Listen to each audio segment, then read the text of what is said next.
As we were previously discussing, the crew members are serving on teams. The first team being Commander Reed Wiseman and Mission Specialist Jeremy Hansen at the windows photographing what they see. Earlier that they could see both a las 12:11 and we are looking for de la the noche moon and the Earth in the same view as están a punto de pasar ya al lado punto de la luna. just a few hours.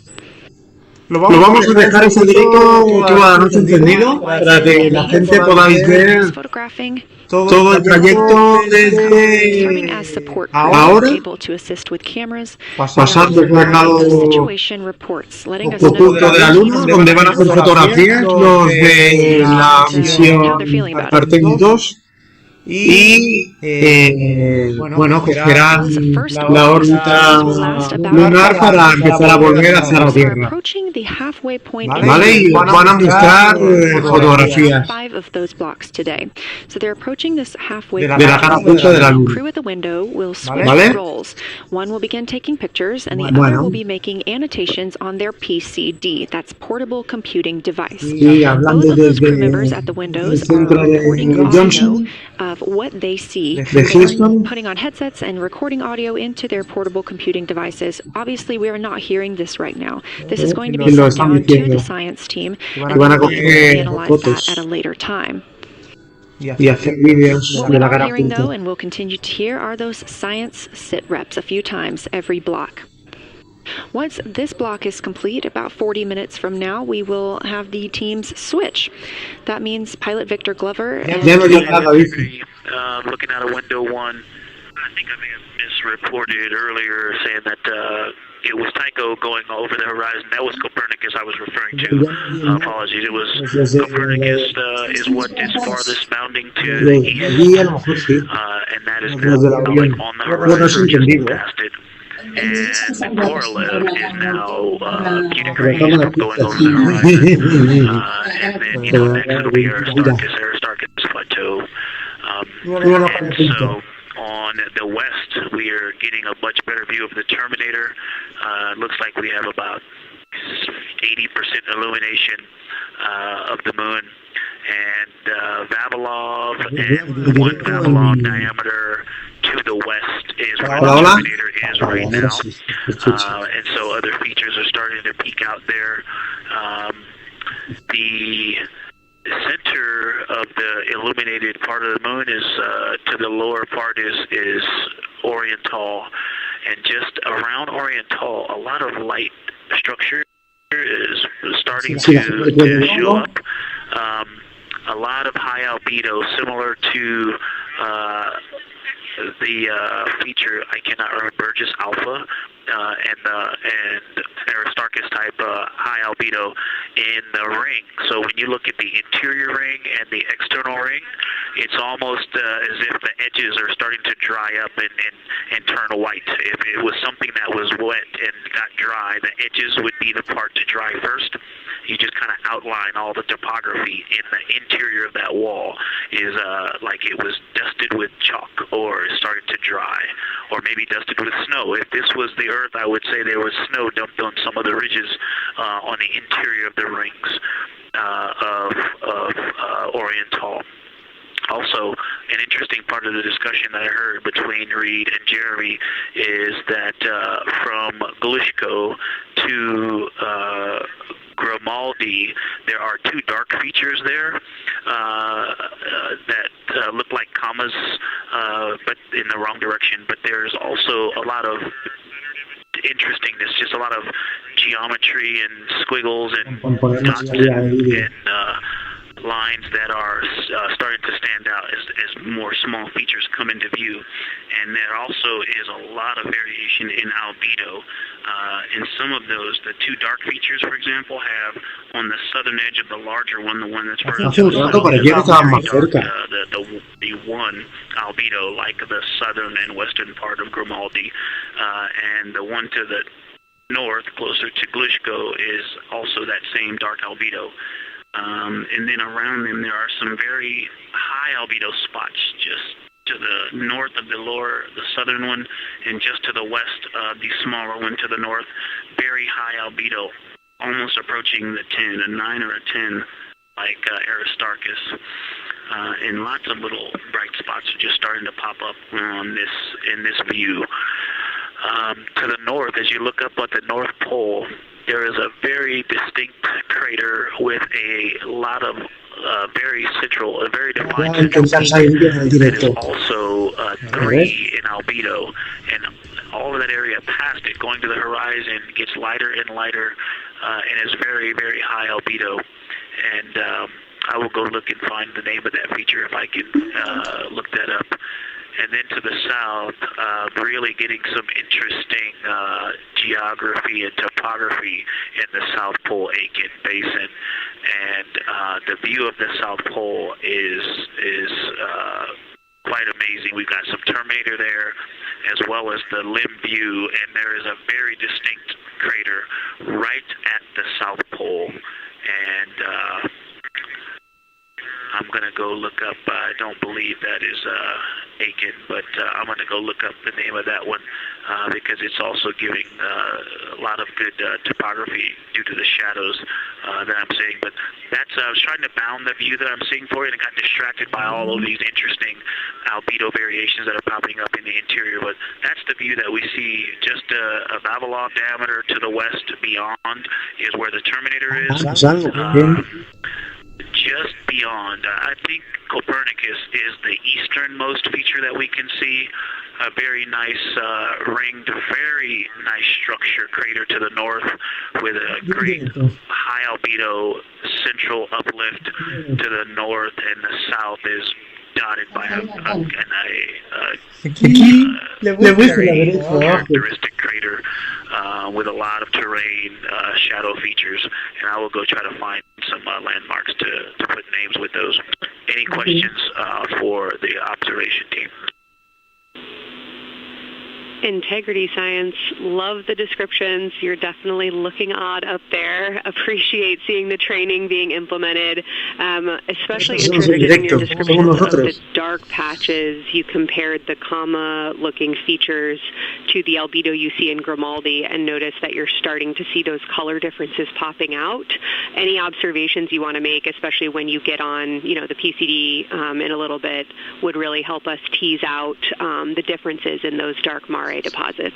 Great description, Victor. Keep them coming.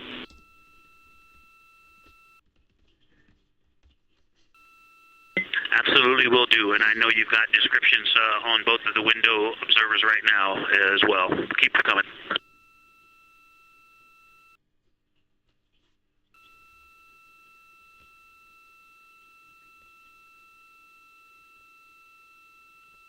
Qué guapa está la luna.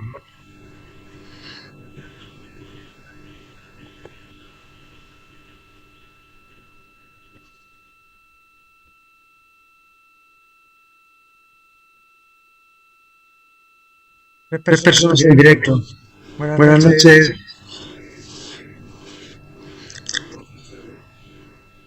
Estamos emitiendo en directo el pase de la ORION por detrás de la cara oculta de la luna. Well trained this crew is by the science team.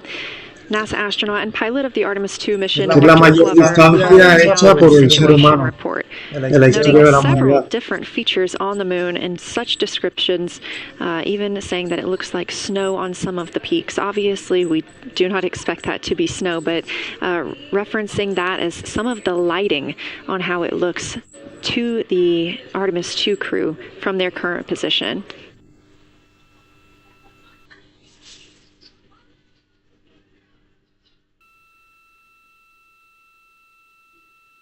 Y ya no se oyen, los de la estación. The team is slated to be switching their positions at the window Voy a dar now. un corazón a mí mismo. Ahí está. Both Reed Wiseman and Y un 100 Hansen have también. been at windows 2 and 3, Ole. one taking photos, one making observations and annotations on their portable computing device. At this time, we also anticipate that they are looking at a crater duo. One of those is Glushko, and the team is and the other is Ohm. The team is looking to know the extent of Glushko's ray system. Rays differ in the Mare versus the Highlands. They also want the team to compare the ray systems of Glushko to Ohm. Para quien quiera verlo en directo desde mi canal. Nosotros nos vamos a dormir en breve, ¿no? Ohm is considered a young crater. And if you've ever seen a photo of the chat structure, it's also known as the Eye of the Sahara. It's 40 kilometers in diameter, and that could fit within Ohm's interior.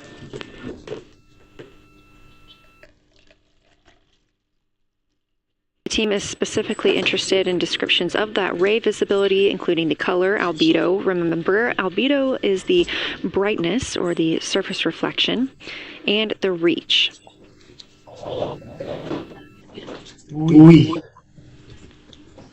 And I am using the same lunar targeting package that the crew is referencing on board right now. This helps keep them on time as well as prompt them for when they need to make a call down to the science team and report what they're saying. It also gives them reminders of when they need to swap positions at the windows. Additionally, I'm using the Artemis II Lunar Science Passport developed by Amber Turner and the Artemis II Lunar Science team. Now, this passport did not fly with the crew, but they used it extensively as a study guide here on Earth. So a lot of the descriptions and comparisons you hear today are developed directly by the science team.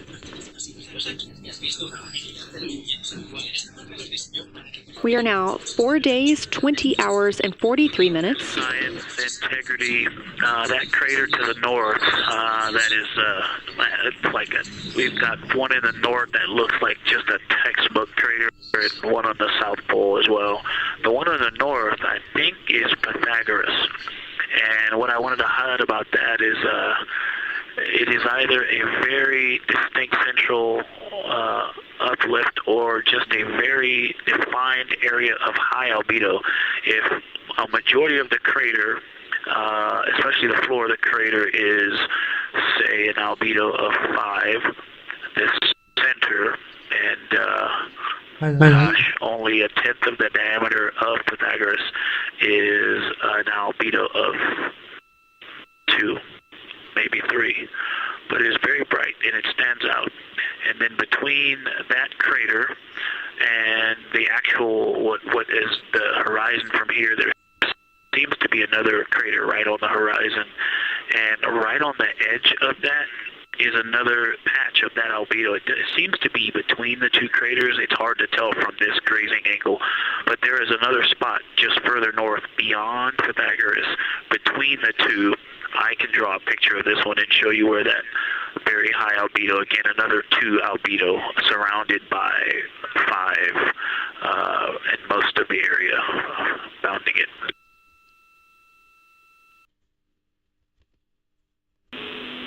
Integrity science, thanks for that. We agree with the Pythagoras assessment. And as a follow-up to your previous report, the SIR had questions about topography comparisons between the North Pole and the South Pole of the Moon, if you're willing to provide words on that. Topography comparisons, absolutely. And if you have any idea what... if you draw a line between Pythagoras and the western edge of the outer defined ring of Orion, it intersects a beautiful textbook crater on the south. I would love to know the name of that. The topography differences, now the South Pole has a little bit of a benefit that it has more of the terminator, and I can see a little more shadowing there, but there's a nice crater right at the South Pole, so that's the main thing defining the topography there. Seems to be quite a bit of elevation change. I can see some very jagged shadows, a 90 degree just to the west of that crater at the South Pole, I can see a very distinct change in the shadow directions, indicating, I don't know, a very high wall or a very deep canyon just to the west of that. And in the north, it seems to be that from sort of the edge of the mare that's dark, which is maybe 1 Pythagoras diameter south, if you draw a ring about that, maybe the top 7 degrees of the moon, and just draw a ring around that, the near side is an albedo of 5 and looks quite smooth from here. And then along the same edge of the mare, the edge of the mare that kind of Grimaldi's just outside of, Glushko is just outside of, Carroll Crater is just outside of, and you start to see the stark differences between the darker 7/8 and the 5s and 6s, the 4s and 5s. If you follow that line up to the north, that line is also where the change in topography happens at the North Pole. The line defining the light and dark on the edge of the mare that you can see from Earth. Draw that line, roughly the midpoint of all that, straight to the North Pole. And on the side facing the Earth, you see smoother topography and dotted by Pythagoras and its next door neighbor crater. And then on the far side, you see a lot more cratering and a lot more topography. And again, the far side has the benefit of a little terminator there, but I am seeing a variation in the topography. It seems to be more jagged and a more challenging place to find a place to land and to even traverse in the south, all around the South Pole. And at the North Pole, it seems to be more challenging to translate on the far side of the North Pole compared to the near side of the North Pole around Pythagoras. Y'all, Victor, you really help paint a contextual picture of what you're looking at. We really appreciate the way that you're guiding us into the areas you're seeing by drawing comparisons between recognizable features. Thanks for that.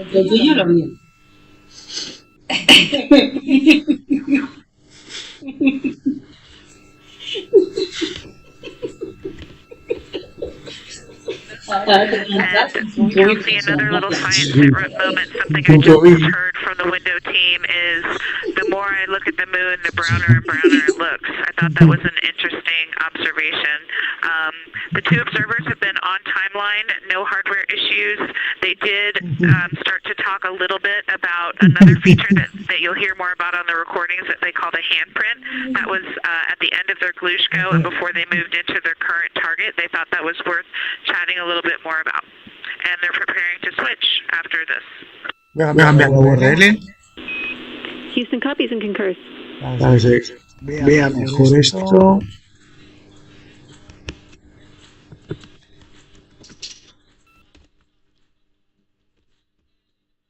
That illuminated part. Currently at the windows taking photos and making annotations are Victor Glover and Christina Cook. We are expecting loss of signal in about 13 minutes. We will regain that signal with the crew about 40 minutes later. Perfecto. Ahora sí.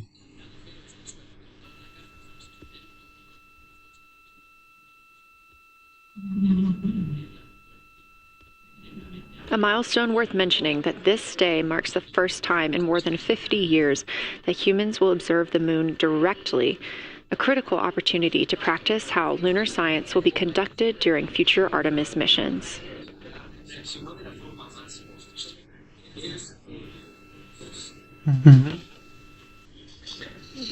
Entendido.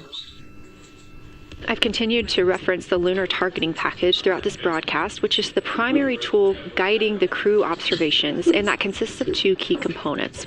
The first of those is the Lunar Geography Review, which helped the astronauts study major lunar features in advance. That also helped them learn to orient themselves during the flyby. The Lunar Targeting Plan provides a detailed timeline of observation targets, background science context, and specific instructions for the picture the crew should take, and verbal descriptions descriptions of what will be helpful to the science team reviewing those pictures later. That's what we've been tracking real time and what the crew is using right now to keep up with their next milestones.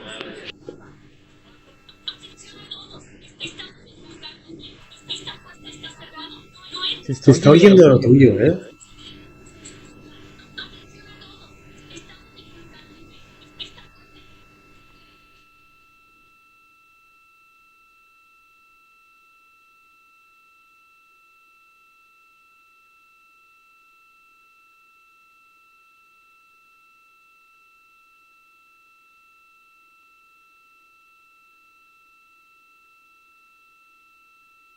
Están viendo lo que están viendo.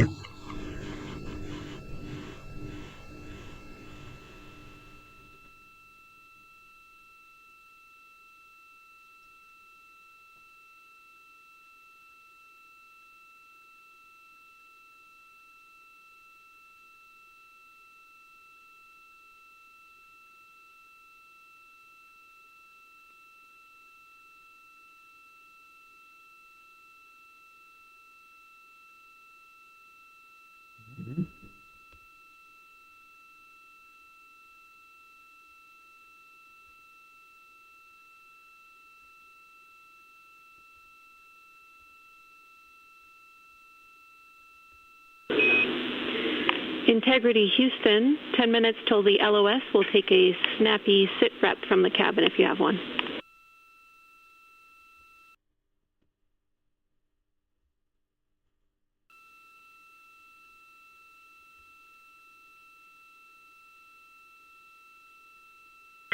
Okay, Jenny, that came, we missed most of that, but just a 10-minute warning, is that what you're saying?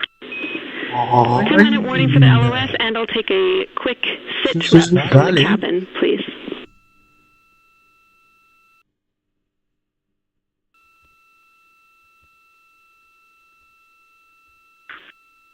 All right, cabin is still full of excitement. We've got Christina in window 2, Ike and Victor in window 3.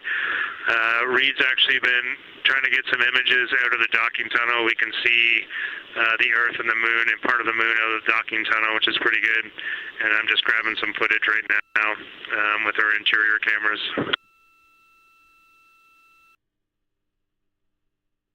Copy, Jeremy. We'd like to know what camera Reed is using and also the status of window 1. Looks like there might be a shroud removed.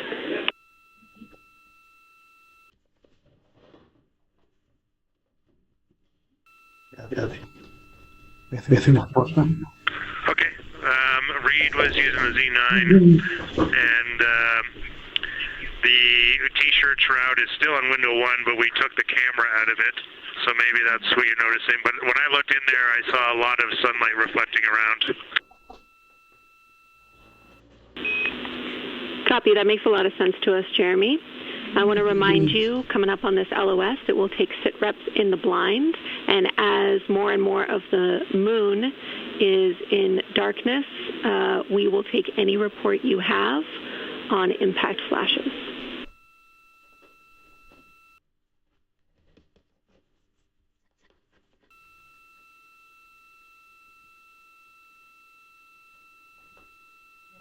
Respaldo, pero ¿por qué no lo haces en inglés? ¿Por qué no pones el asiento?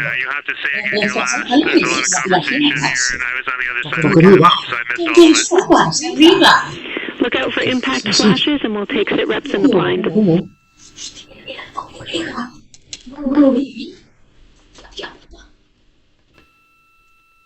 Okay, impact flashes, sit reps in the blind. We got it. And yeah, just so you understand what's going on with window 1, there is light coming through the outer hall from window 2 into the inside of window 1, if that makes sense. Like, I can see the inside of the vehicle when I look between the 2 panes of glass. Copy. ¿Por qué tienes que ser así?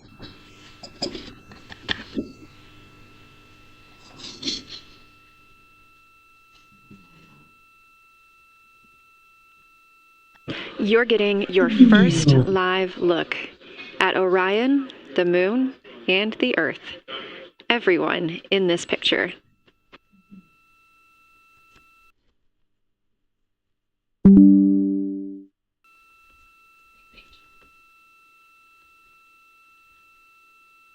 This is a live view from the Orion spacecraft.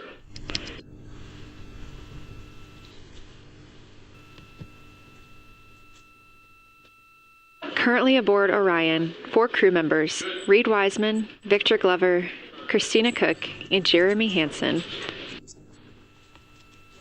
And on the Earth, all of us, all of humanity. You can see the moon is starting to get a little bit dimmer as the astronauts are going to pass behind it. Now 6 minutes and 26 seconds away from that loss of signal. Again, we will be out of communication with them for about 40 minutes until they come around the other side of the moon and we can re-establish contact. Ya está.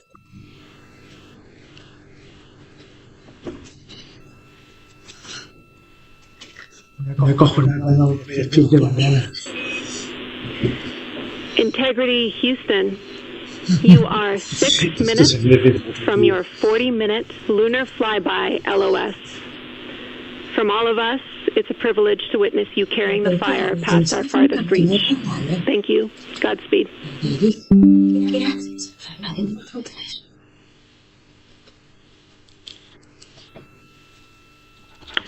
Bueno, buenas noches. Os dejamos aquí con nuestra amiga Gaby. And thank you to all of you for allowing us the immense privilege to be on this journey together. It's quite amazing. And as we go on this journey, thinking about the NASA mission to explore the unknown in air and space, to innovate for the benefit of humanity, and to inspire the world through discovery. And as you've gone along on this journey with us, hopefully we're doing just those things. And as we get close to the nearest point to the moon and farthest point from Earth, as we continue to unlock the mysteries of the cosmos, I would like to remind you of one of the most important mysteries there on Earth, and that's love. Christ said, in response to what was the greatest command, that it was to love God with all that you are. And he also, being a great teacher, said the second is equal to it, and that is to love your neighbor as yourself. And so, as we prepare to go out of radio communication, we're still to feel your love from Earth, and to all of you down there on Earth and around Earth, we love you from the moon.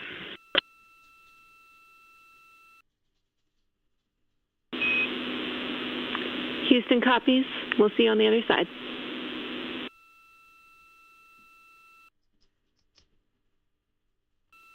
We will see you on the other side.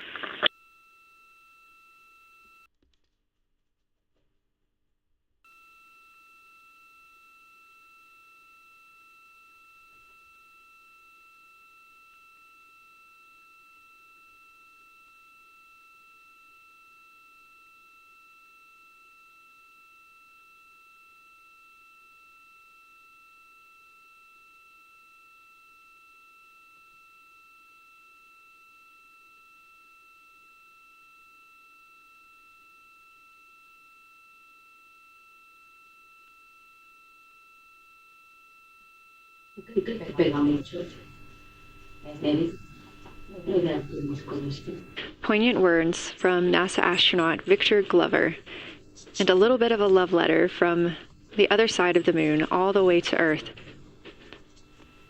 Glover touching on the teachings of Jesus, including to love your neighbor as yourself. We are now less than 3 minutes away from loss of signal with the Orion astronauts. The Artemis II crew will be out of signal for about 40 minutes as they are on the other side of the moon, continuing their work photographing the lunar surface, and they will reemerge, and we will also get this view on the other side.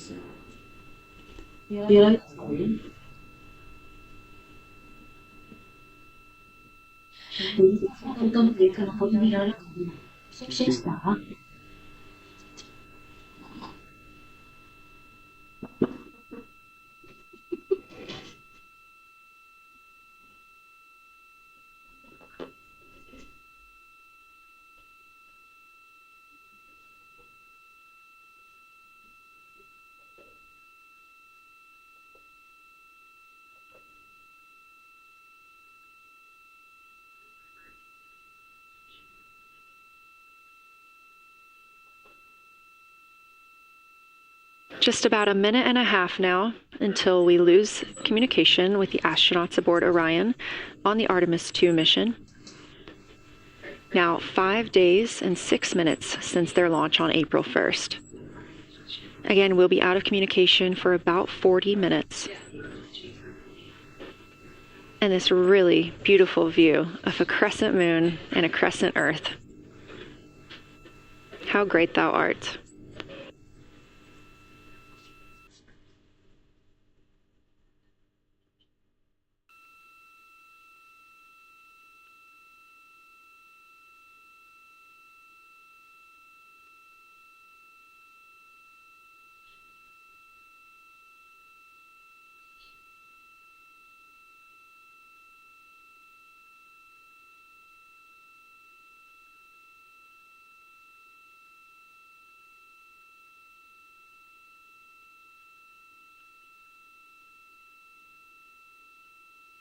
"30 seconds now until we expect loss of signal.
And we have confirmation of loss of signal of the Orion spacecraft as it flies behind the moon. We expect to regain communications with them in another approximately 40 minutes.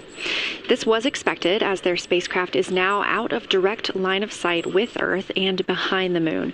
And this is a poignant moment as it's the first time in over 50 years that we have humans completely unreachable by anyone else on Earth. No matter how distant or secluded, we could reach anyone living on Earth, but while the crew flies behind the moon, it's simply impossible to make contact with them. This is a live view inside the Science Evaluation Room here at Johnson Space Center and just down the hall from Mission Control. This team has been monitoring the flyby all day as the team has continued capturing targets on the lunar surface. Dejamos con nuestra amiga que nos vamos a ir a dormir. Preguntarle algo si queréis. We even got to see this team in action as they were helping the astronauts identify some of the features they were seeing on the moon but not expecting. There will be a couple of milestones during this loss of signal. The first will be when the astronauts make their closest approach of the moon at MET 5 days, 25 minutes, and 34 seconds, when we expect they'll be 4,067 statute miles above the lunar surface. Their maximum Earth altitude will be reached just 2 minutes later, at 5 days, 27 minutes, and 39 seconds, when their altitude should be approximately 252,756 statute miles. Once those milestones are reached and we have confirmation, we will report the official numbers.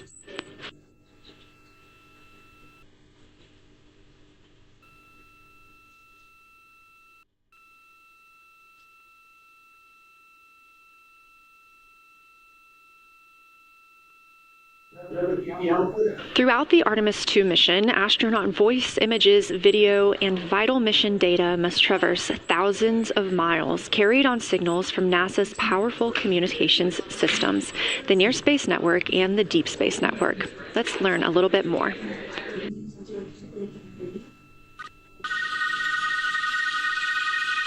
NASA's Artemis II will send 4 astronauts around the moon, preparing humanity for a long-term lunar presence and future journeys to Mars. Enabling communication and navigation for this test flight are NASA's Near Space Network and Deep Space Network. With antennas around the world and a fleet of relay satellites, the networks will deliver vital data to and from Earth through all phases of the mission.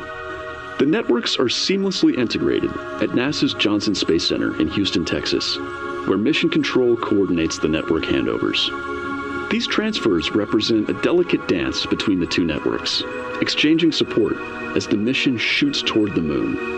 On the launch pad and during their early orbit phases, NASA's Orion spacecraft and Space Launch System rocket will rely on communications and tracking services from the Near Space Network. After its translunar injection burn, the Deep Space Network's global array of antennas will serve as Orion's primary communication support during lunar orbit. As the mission journeys farther into space and away from Earth, signal strength weakens and bandwidth is conserved for crew communications. The astronauts will have a near constant connection to Earth, ensuring their safety on a journey farther into space than ever before. We say near constant because as Orion goes behind the moon, a planned loss in communications will occur. The Deep Space Network will be standing by to reacquire the signal as Orion reappears. The Artemis II mission also provides an opportunity to test new capabilities.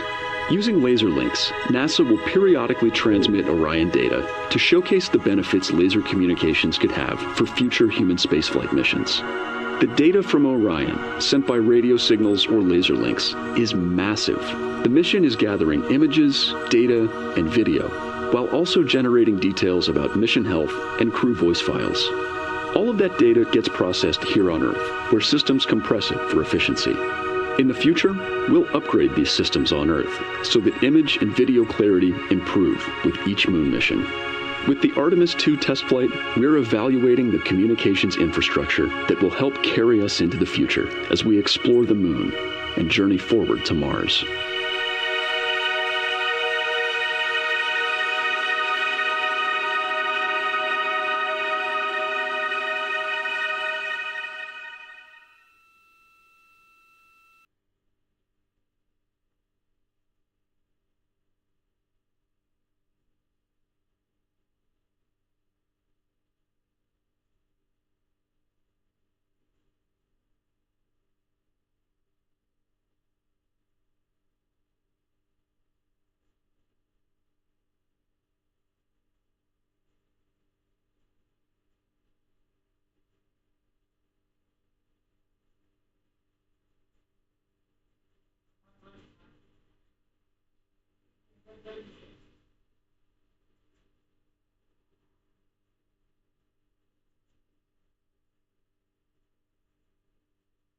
We are now about 33 minutes until we expect to regain communications with the astronauts aboard Orion. And in the meantime, I've got Dr. Kelsey Young, Artemis Science Flight Operations Lead, here with us. Thanks for joining me, Kelsey. Thanks for having me. This is such an exciting day. Oh, no kidding. It has been so cool to hear you communicating directly with the crew.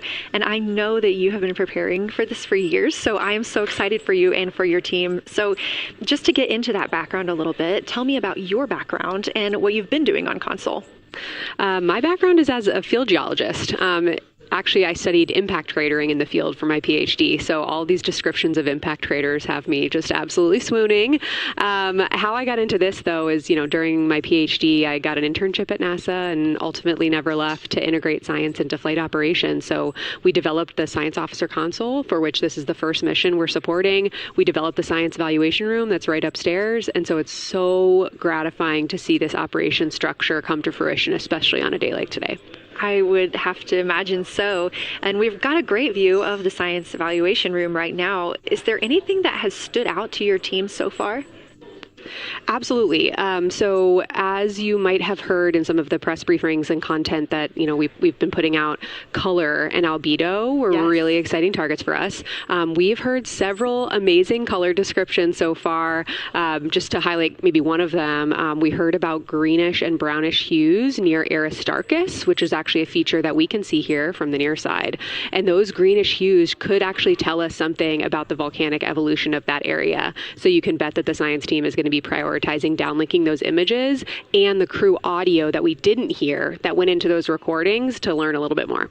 Wow, that is fascinating. I was hearing those colors and very interested just from a personal standpoint, because looking at the moon from, 250,000 miles away, we don't see green or brown. So just hearing that, them being so close and getting to see that, fascinating. And I know very exciting for you. So what are you expecting to see in the upcoming portion of the flyby? The upcoming portion is actually going to be really exciting. So right now, as we speak, while folks in the room are kind of taking their stretch breaks and everything, the crew are still hard at work. They still have targets to image and describe during this LOS. But when we come out, the first thing, of course, we're going to hear about is Earthrise. We're really looking forward to hearing about the crew's experience with something that we can connect with, and that, Apollo 8 brought us such amazing images from. But then we start to get into describing the Terminator, as well as looking for things like lofted dust, which tell us about the modern lunar environment.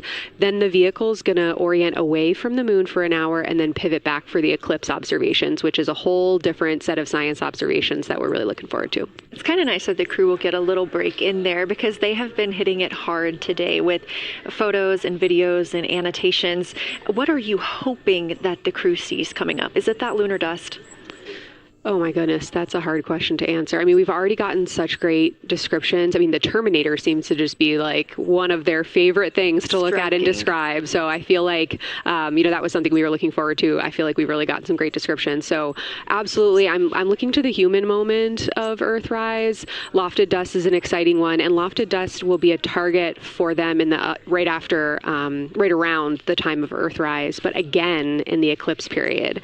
So I'm really looking forward to seeing. I mean, they've already highlighted just in the course of their flyby so far how the moon has changed, and this is going to be even more dramatic change to go from their end of this kind of lunar illuminated piece of the flyby into the eclipse time frame. And I can tell you they're going to be experiencing a very different moon during that time, and I can't wait to hear what their observations are. Yeah, that's absolutely fascinating, and what a privilege that we get to do that on this mission, because that's not always the case. If we had launched on a different day other than April 1st or 2nd, we wouldn't have gotten to see that eclipse. Is that right? That's correct. April 1st and 2nd. I will say, I was asked a lot in the weeks leading up to the launch, well, what's your favorite day? And my answer truly was, there is no bad day to launch to the moon. We were going to get great science out of it no matter what, but it's a really neat opportunity to, bring the sun into the picture, bring different planetary bodies into the picture while still literally keeping the moon in center stage. Fascinating. So what differences are we looking for at each site? We're hearing a lot of different terms. We're looking at craters. We're looking at mare. What are the differences that you're hoping to see? We do have, as you highlight, kind of different prompts for each target. That's what they're looking at in their lunar targeting plan, which I know you've been showing. And we have even different prompts for the person with the really long lens on the camera versus the people with the unaided eye. And you've heard the crew talk about, oh my goodness, when I go from one to the other, I can really detect different nuances. And that's something that we experienced in simulations, but hearing them actually, see it for real has been really gratifying. But we're looking for different things based on the target. Sometimes we're looking for color. Sometimes we're looking for texture. For the Terminator, we're looking at kind of what texture and morphologies pop out to you and what kind of diversity you see along the Terminator. You've heard, Victor especially make some comments about future impacts for exploration. So already I think that their descriptions in this first part of the flyby have told us something scientifically, but also about future surface missions. Well, it was so interesting to hear Victor talking about he was imagining in his mind's eye being down on the surface and walking around. That was very cool to hear. And when we're thinking about targets, I know some of them are determined based on the launch day because that determines the lunar illumination. So the ones that we're looking at today, how and why were these selected? Such a wonderful question. This really gets at at the heart of some of our really highest priority science questions. Illumination conditions is a big one, right? So of course we need the targets that we're interested on the lunar feature to be illuminated by the sun in order to view them. But the timing in which they see them during the flyby enables us to ask different questions. So you heard in the pre-flyby crew conference talking about, well, the same pair, Reed and Jeremy, will get to actually look at Glushko crater twice, and that looking at it from different illumination angles allows us to understand that feature better and connect color and albedo with topography and morphology. Then you have other craters where you want to look at it with the sun shining on it obliquely versus straight on, and that tells you something different about the scientific objective that drove the target being on the targeting plan in the first place. We've talked a little bit with the viewers today about what the crew is able to capture in this short time frame of those craters in different lighting conditions. Could take years for something robotic to be able to do based on attitude maneuvers and where the sun is at. So can you just talk a little bit about the importance of having both the robotic operation and having the crew? Absolutely. We definitely don't want to minimize the impact of orbiting spacecraft. Lunar Reconnaissance Orbiter is the one that's often referenced. Data from LRO and its payloads have really been instrumental in getting us, frankly, to this point for Artemis II and future missions. But the human experience, the crew observations that we've already been hearing about, it is such a perfect complement to the orbiting spacecraft data because they are able to have this unique perspective. They are far enough away where they can make these contextual observations. You've already heard it. How many times have we heard the crew and their science sit reps say, if I track this feature from all the way up here in the northern hemisphere down to the southern hemisphere, here are comparisons I can make. That right there is not something we had the ability to do with the Apollo missions, and it allows just literally in the blink of an eye to synthesize observations that it would take, a really significant effort to coordinate with different orbiting platforms, and they're making it like that. Wow. It has been very, very exciting to hear all of their calls so far. And so I've heard they were able to capture every single target so far too. Is that correct? I think that's correct. And I think it's important also to remember that, and I know the science team is anxiously awaiting this, we've been hearing from the crew members who are not at the forward windows, right? Those crew who are, really in the thick of the observations, they are recording minutes-long observations per target on their crew tablets. We will be getting those down starting here in a couple hours, and that's going to contain really meaty science information that we haven't heard live yet, and that's going to form the basis of my conversation with them tomorrow morning, where we're going to have a really deep dive into the science and absolutely nerd out about what they were able to do today. One of the most gratifying things for me today is hearing multiple crew members say, thank you for putting the discussion times in the targeting plan, because when we have had the ability to put multiple brains on a problem, we have elevated each other. And I'm looking forward to them, sleeping on it overnight and then us actually being able to really, truly have an elevated science discourse tomorrow. Well, we're looking forward to it too, and I cannot wait to hear everything that you guys get to learn overnight from some of those audio recordings and just everything that they'll be able to share tomorrow. So, Kelsey, I know you are very busy. You've done a great job today, and thank you so much for joining us for this interview. Thanks for having me. It's such an exciting day.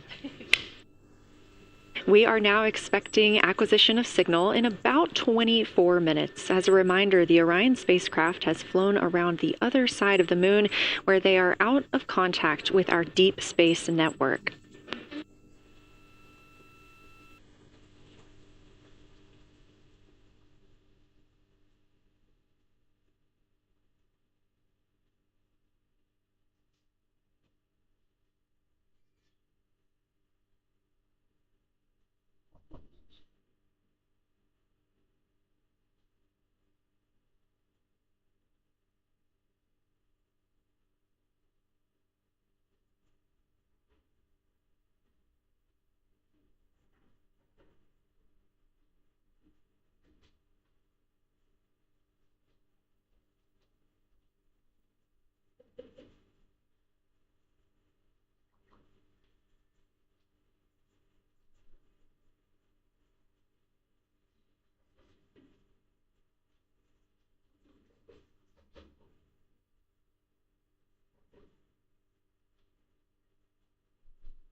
And we just heard confirmation here in Mission Control Houston that we have reached the closest point of our destination to the moon at MET 5 days, 25 minutes, and 34 seconds, and we anticipate the spacecraft's altitude is approximately 4,067 statute miles above the moon.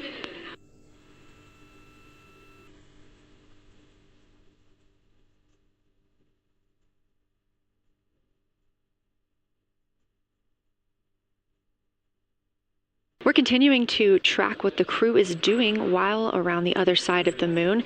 They are continuing to take pictures of the moon, the Earth now out of sight. What they're in right now is a crew choice event. The science team has encouraged them to find interesting features on the surface, to take photos of those, and describe why they were interesting. Something else that they'll be looking toward next, just momentarily, will be impact flashes. They've got a few minutes allotted to look at the darkest portions of the moon. They're interested in short-lived flashes on the lunar surface because these would be caused by impact bombardment. After their impact flash targeting, the team is interested in if the crew can see lofted lunar dust. This would only be visible just before Earthrise. Now 20 minutes until we expect to regain communications with integrity and the astronauts for Artemis II.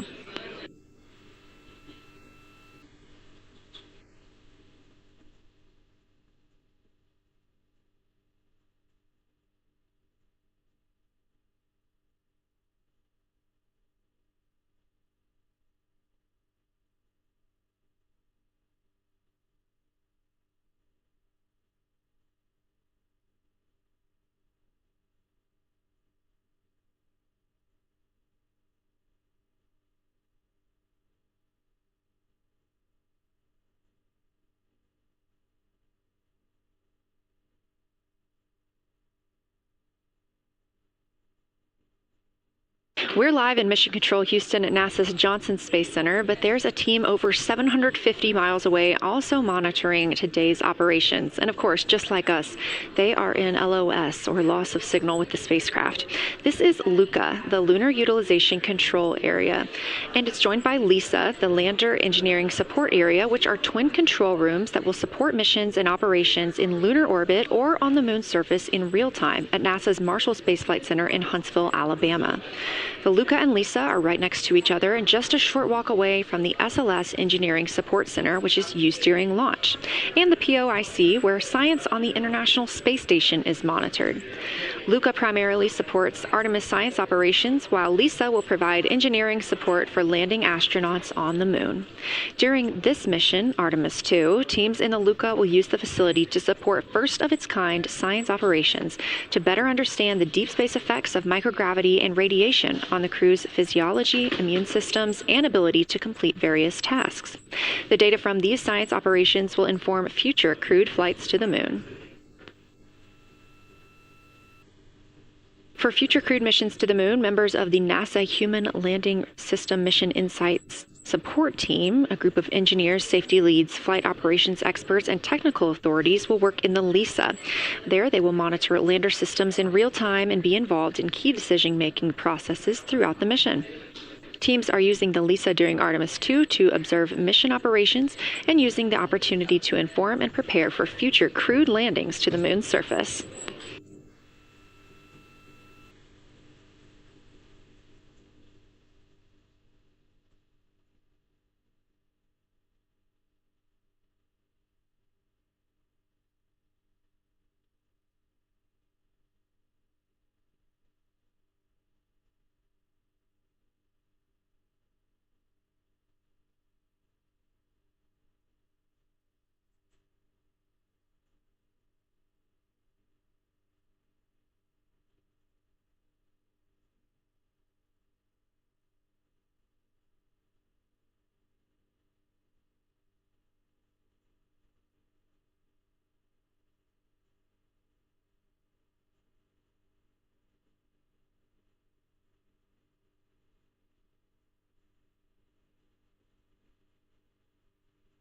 We now expect to regain communications with the astronauts aboard Orion in about 17 minutes. In the meantime, a little overview of how our crew members flying by the lunar far side at an altitude of between 4,000 and 9,000 miles are testing the capabilities of the Orion capsule.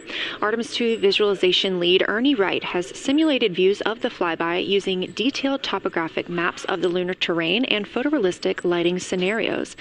The Artemis II crew members have been using these visualizations to prepare for this historic mission, which is paving the way for future exploration of the moon's surface and beyond.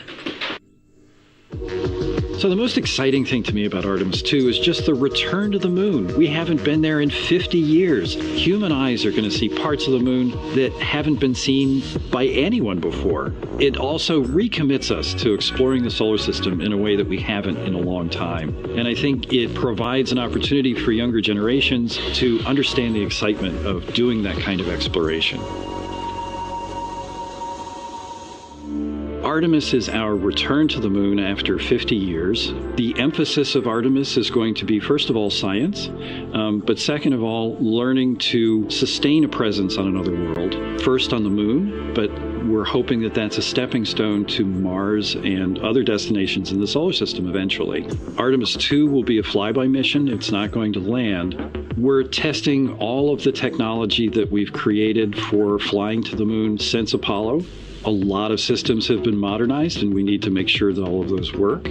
The astronauts will be looking out the window at parts of the moon that have never been seen by human eyes before. They will be flying by the moon at an altitude that's much higher than Apollo's orbits. And so they will see the entire disk of the moon, including areas that are closer to both the North and South Pole that astronauts from Apollo never saw. All of that depends on the lighting, which we really won't know until launch day, but we can practice with different lighting scenarios.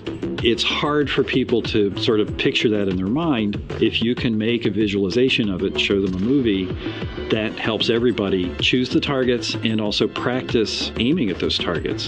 The astronauts have actually been looking at these visualizations through the lens of the camera and practicing aiming at the various targets.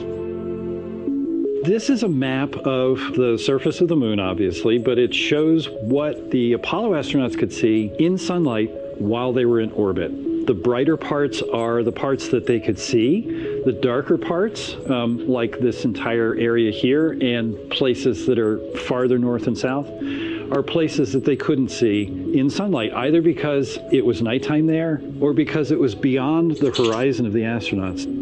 All of the Apollo flights orbited the moon at a distance of about 110 kilometers. Because the astronauts were flying at such a low altitude, their horizon was actually quite close and they couldn't see the North and South poles. And this whole area over here was not in sunlight at the time. And it includes this amazing impact feature here called Oriental. Oriental is a very large impact feature. It's about 650 kilometers wide. It's got multiple rings. These are rings that form like ripples in a pond from the impact, but of course it's on a huge scale. The middle of Oriental has that sort of dark basalt lava covering it, like the dark spots that we see on the near side. It's one of the biggest ones that's more on the far side than near. So seeing it with human eyes and sort of picking out features that maybe you don't even see in robotic cameras is an important goal for the mission.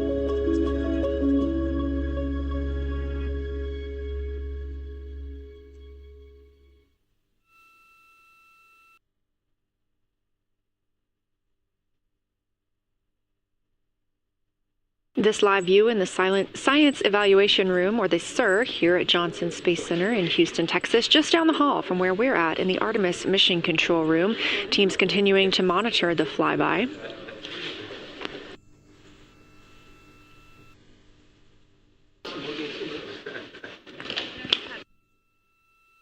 The crew continues their observations of the moon, even though they are out of touch with Earth. We expect to hear from them in 12 minutes and 26 seconds. Again, this is approximately 40 minutes loss of signal while they are out of reach of the deep space network. Right now, they are imaging or attempting to image lofted lunar dust. Throughout our coverage, we've talked a lot about the science and engineering behind today's lunar flyby, but we also spoke to the crew about what the moon means to them and how they see its place in human history.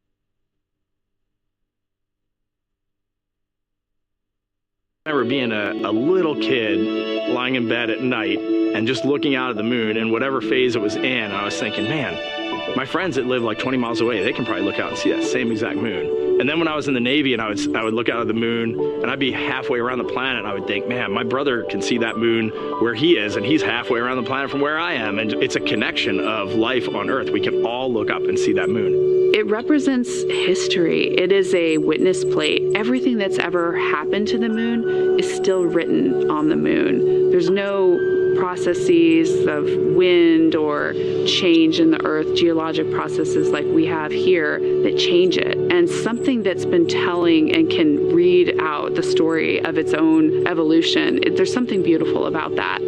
I've also learned from my indigenous mentors that they refer to the moon as Grandmother Moon. So you've probably heard of Mother Earth. They use Grandmother Moon because Grandmother Moon is responsible for the water in their community. The grandmothers, sort of protect the water source, just like the moon moves the water around the planet, affects the tides. It's something that represents something different for each individual culture around the planet. And that's really neat because we all share that same moon in the night sky. We all have seen the same side of the moon in different lighting conditions our whole lives. And so it seems very familiar to us, but it's also kind of unknown. When we get up close, some of the imagery that we'll get to describe and to share with people will be very unique.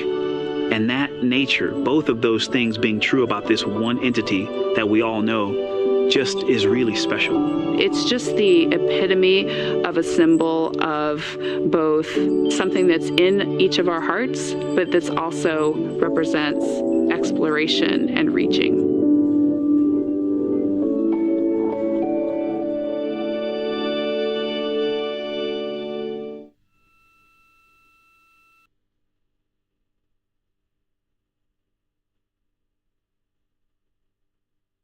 You're looking at a live view inside Artemis Mission Control here at Johnson Space Center in Houston, Texas.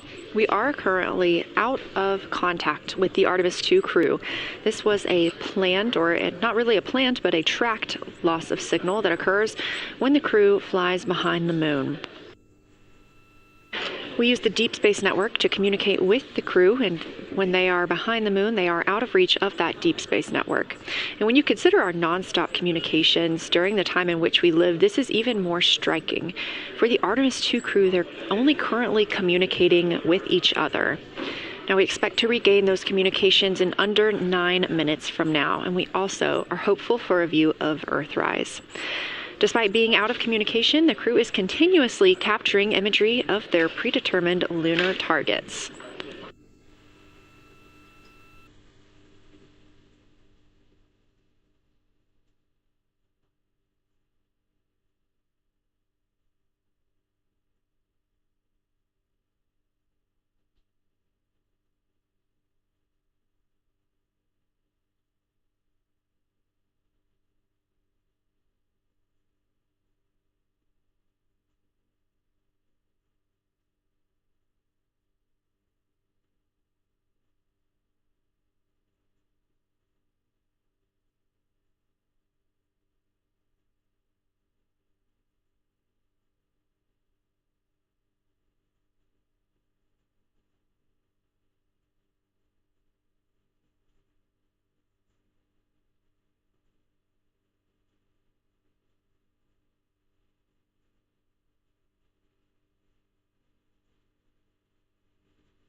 Now about 7 minutes, 25 seconds until we anticipate regaining communications with the Artemis II crew aboard Orion.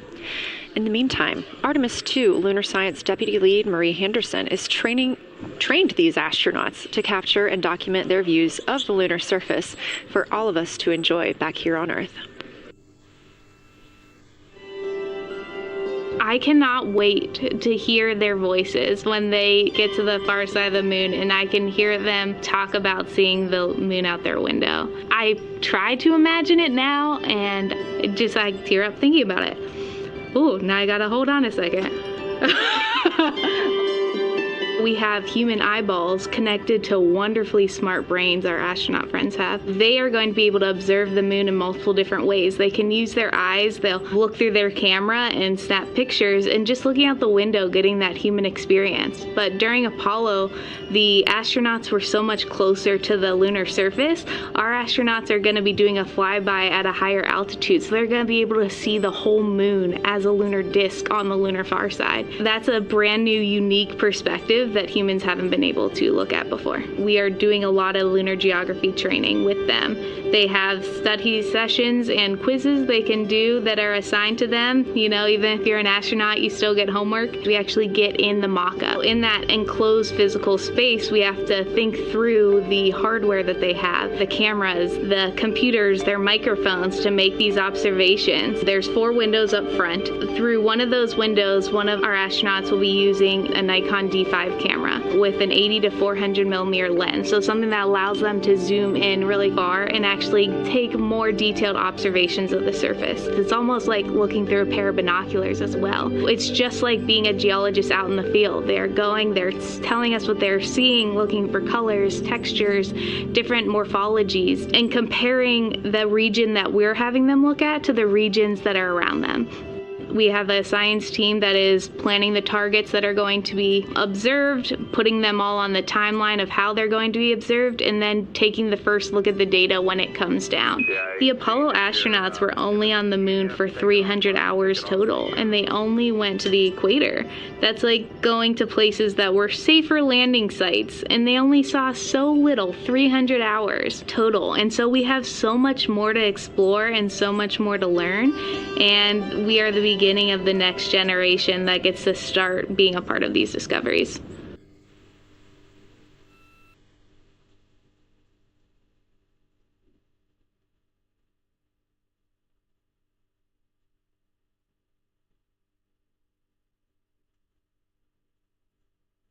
We are now 4 minutes and 28 seconds until we expect to regain communications with the astronauts flying aboard Orion on the Artemis II mission.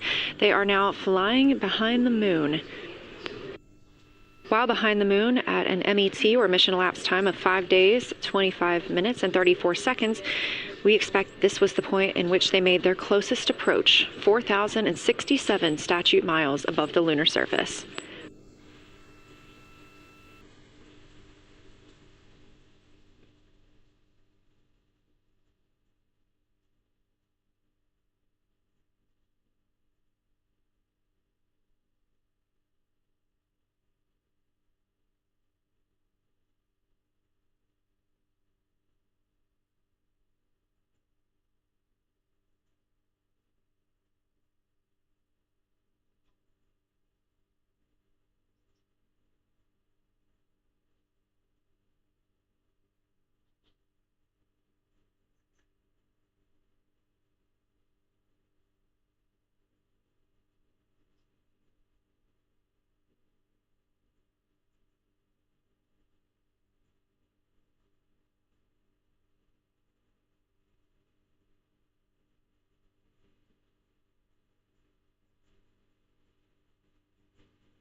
We're live in the Artemis Mission Control Room in Houston, but we are not the only room monitoring today's flyby. As you can see, this is the SIR, the Science Evaluation Room. It's in the same building and just down the hall.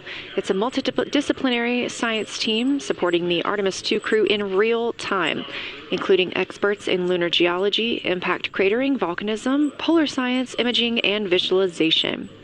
You can see the SIR here. That's the Science Evaluation Room. It's embedded within Mission Control to provide science input during live operations like what we see today. But additionally, the Science Mission Operations Room is a back room that processes data, evaluates imagery, and supports rapid analysis. We also have our science officer, Kelsey Young, here on console today. She's serving as the primary interface between the science team and the flight controllers, ensuring science priorities are represented during mission execution.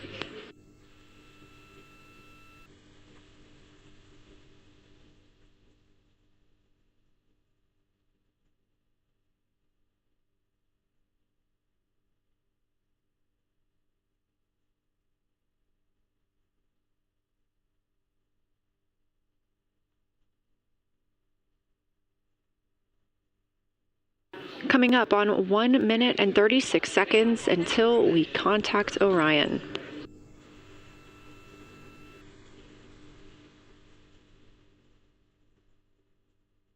Meanwhile, aboard the spacecraft, the crew has continued executing their lunar flyby tasks. As we discussed earlier today, these activities have been precisely timelined, and this is the fourth of 5 blocks of time during which the crew will be observing the moon from Orion's windows. At this time, pilot Victor Glover and mission specialist Christina Cook are observing the moon at windows 2 and 3. One crew member is in window 2 with a blue shroud over the window, taking photos and using an 80 to 400 millimeter zoom lens, while the other astronaut is in window 3 using their portable computing device, also known as a PCD, to make annotations. And both of those crew members are making audio recordings of what they are seeing. They are wearing headsets connected to their PCDs, and those audio recordings are being sent to the science team tonight. We are not hearing those live. However, we have been hearing quite a lot of great descriptions from the crew who have been serving as the support. Right now, the support team members are Reed Wiseman and Jeremy Hansen. Those team members are providing science sit-reps, situation reports, calling down a few times each hour to discuss what they're observing. And even though we're out of contact with them right now, they are still conducting those science sit-reps as they'll be available once they come back around the moon. The situation reports include how the crew is positioned, any missed targets, or anything unexpected they saw. They're also including lunar target descriptions, any hardware issues, and their emotions and reactions.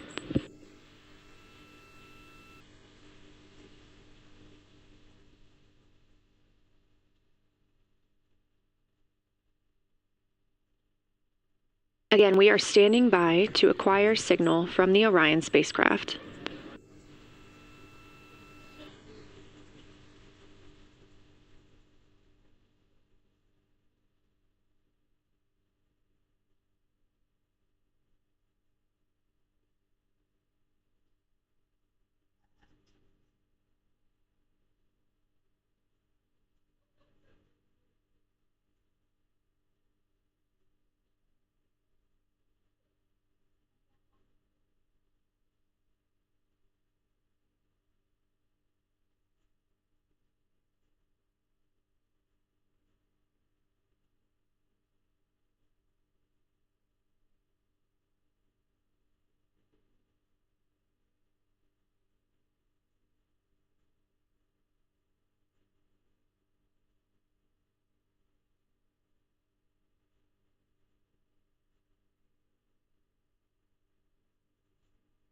We're in the Artemis Mission Control Room at Johnson Space Center, getting our preliminary contact with Orion, that acquisition of signal coming after a 40-minute loss of signal, during which the crew was flying behind the moon, out of contact with anyone on Earth.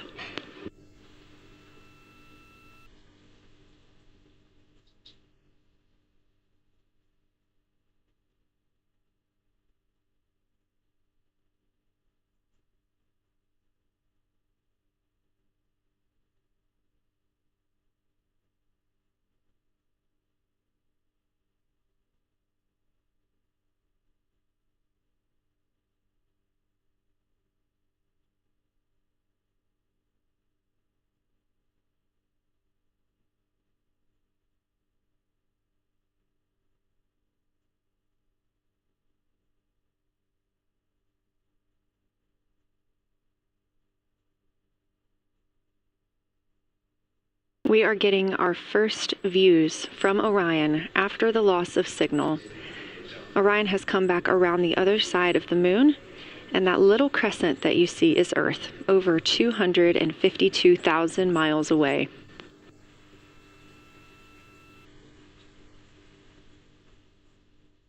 With this transit complete, lunar flyby continues, but Orion has also technically begun its journey home.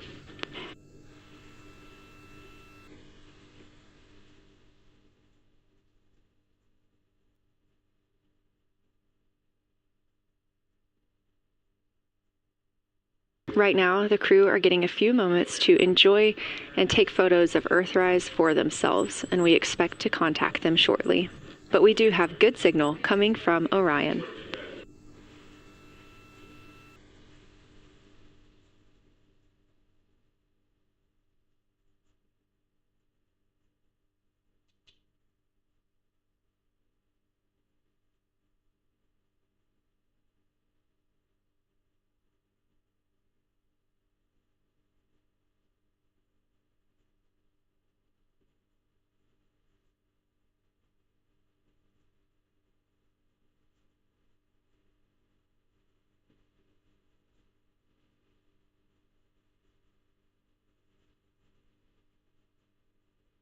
This view from inside the Orion spacecraft, all 4 astronauts now back on the other side of the moon and in contact with us on Earth.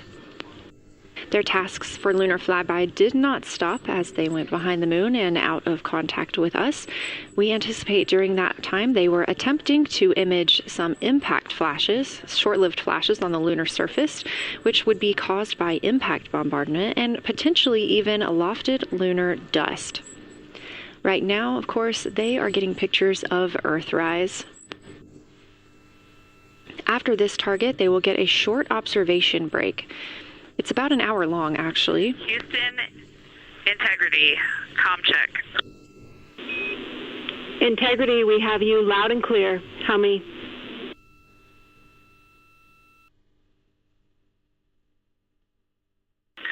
Houston, we have you the same, and it is so great to hear from Earth again. To Asia, Africa, and Oceania, we are looking back at you. We hear you can look up and see the moon right now. We see you too. When we burned this burn towards the moon, I said that we do not leave Earth, but we choose it. And that is true. We will explore, we will build ships, we will visit again. We will construct science outposts, we will drive rovers, we will do radio astronomy, we will found companies, we will bolster industry, we will inspire. But ultimately, we will always choose Earth. We will always choose each other. Integrity from Earth, our single system, fragile and interconnected. We copy. Those of us that can are looking back.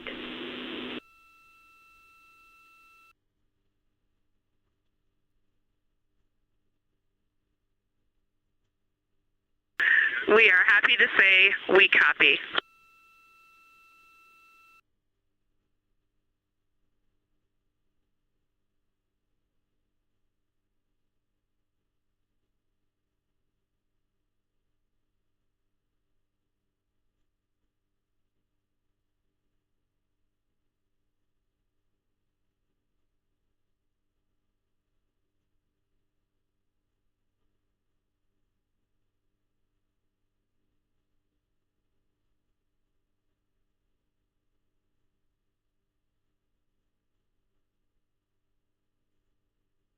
Those first communications back with the astronauts aboard Orion. Christina Cook calling back to what she said just before translunar injection burn, that with this burn, we do not leave Earth, we choose it. The translunar injection burn served as not only what put them on this trajectory to fly around the moon, but what also committed them to splashing down in the Pacific Ocean on flight day 10.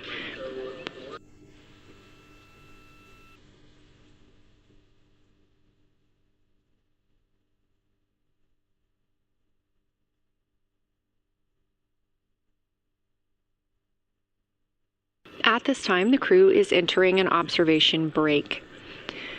We expect this to last about an hour, and it's probably a welcomed break following their very, very busy day taking pictures, making annotations, making audio recordings, and communicating all of the wonderful things that they are seeing on the moon.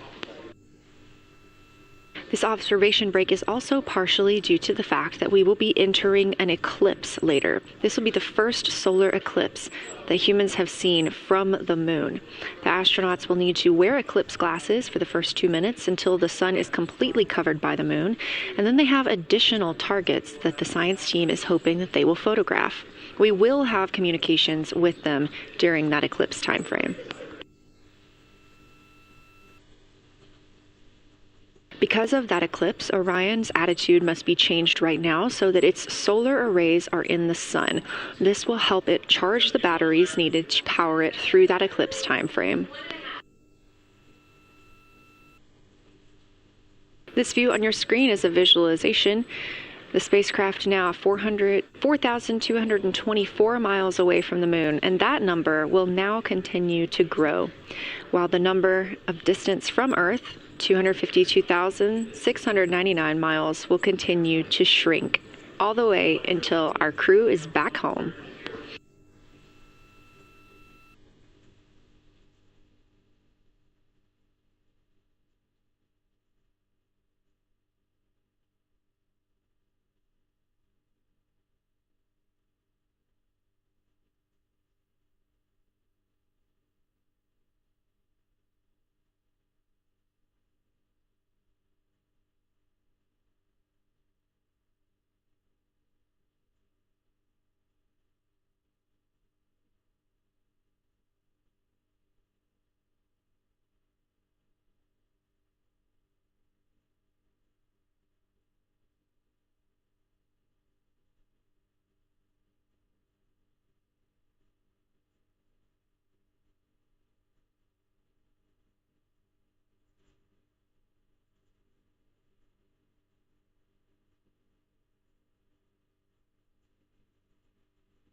Again, we are MET, mission elapsed time, 5 days and 58 minutes since the launch of Artemis II. We have reestablished communications with the crew and the Orion spacecraft, now entering a little bit of a break while they are out of visibility, or the moon is out of their visibility. The spacecraft will be reoriented to view the moon ahead of an upcoming eclipse. This current attitude maneuver helps charge the solar arrays and batteries aboard Orion that will power them through the eclipse.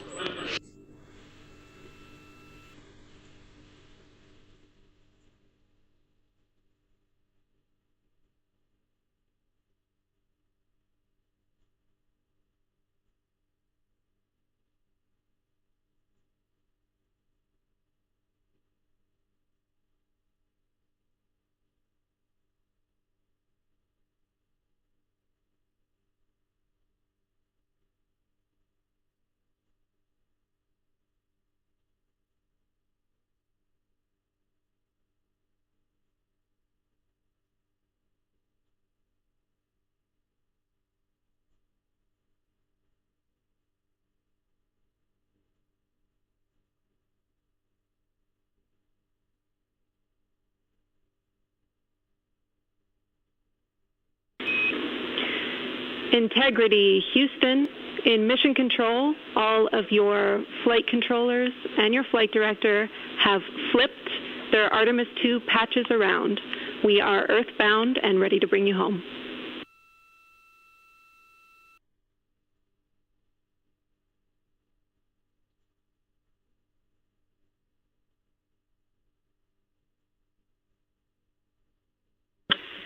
That's great.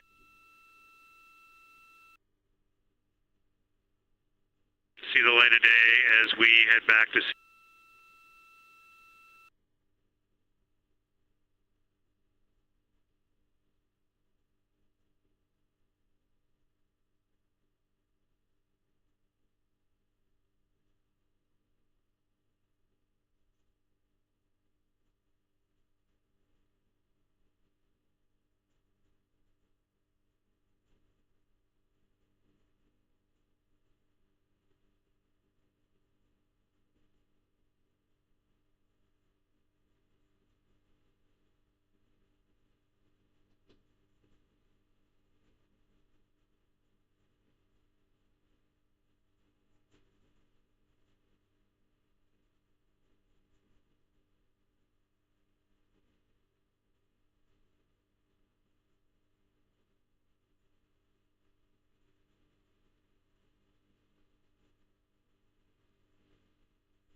A very special moment just now in Mission Control. Ahead of the crew's flight to Kennedy Space Center and during one of their last sims or simulations here, they visited the Mission Control team in Artemis Mission Control in Houston and brought us each a patch. Everyone in the flight control room has had these on their signifiers at their console. On one side of the patch that you've probably seen is the moon with the Earth behind it. Now that we've passed behind the moon and we are returning home, the flight control team has instructed everyone in the room to switch their patch around so that the Earth is closer and the moon is behind us.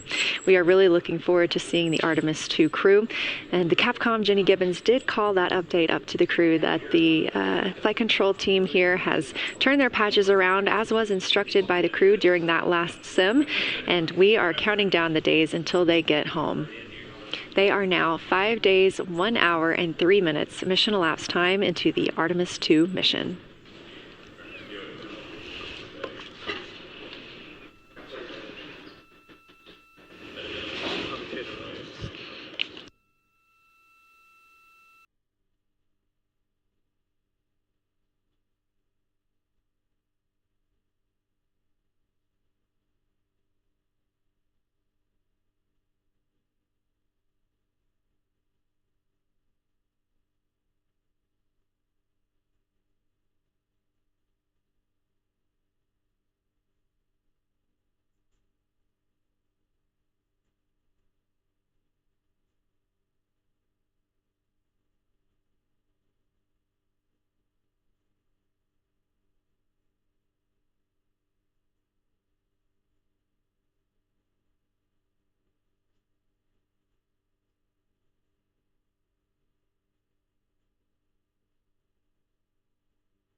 Joining me here in the room, Artemis Mission Control, I have Angela Garcia, Artemis II Science Officer. Thanks for being here, Angela.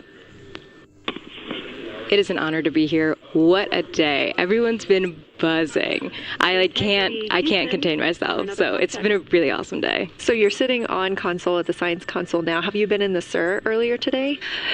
There's a lot going on. So I went here first, and then I'm going to go there after. Clear, Houston.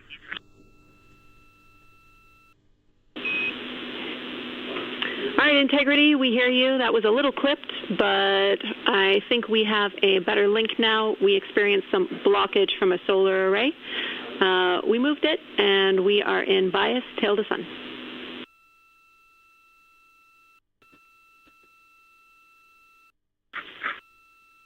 Okay, Houston, you're coming in loud and clear, and copy, we're in bias tail to sun now.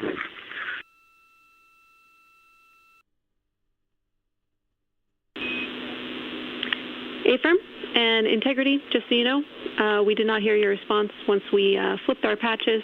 Jeremy, we heard you call down, but you were clipped, and then we briefly lost comm. Glad we're back.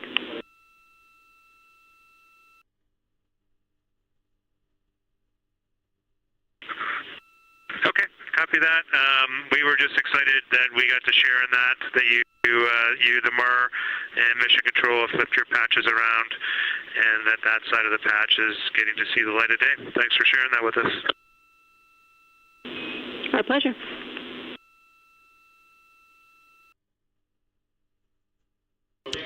Okay, Angela, so can you tell me a little bit about your role supporting Artemis II and the science preparation for the mission? Yes, so I'm one of the 3 science officers.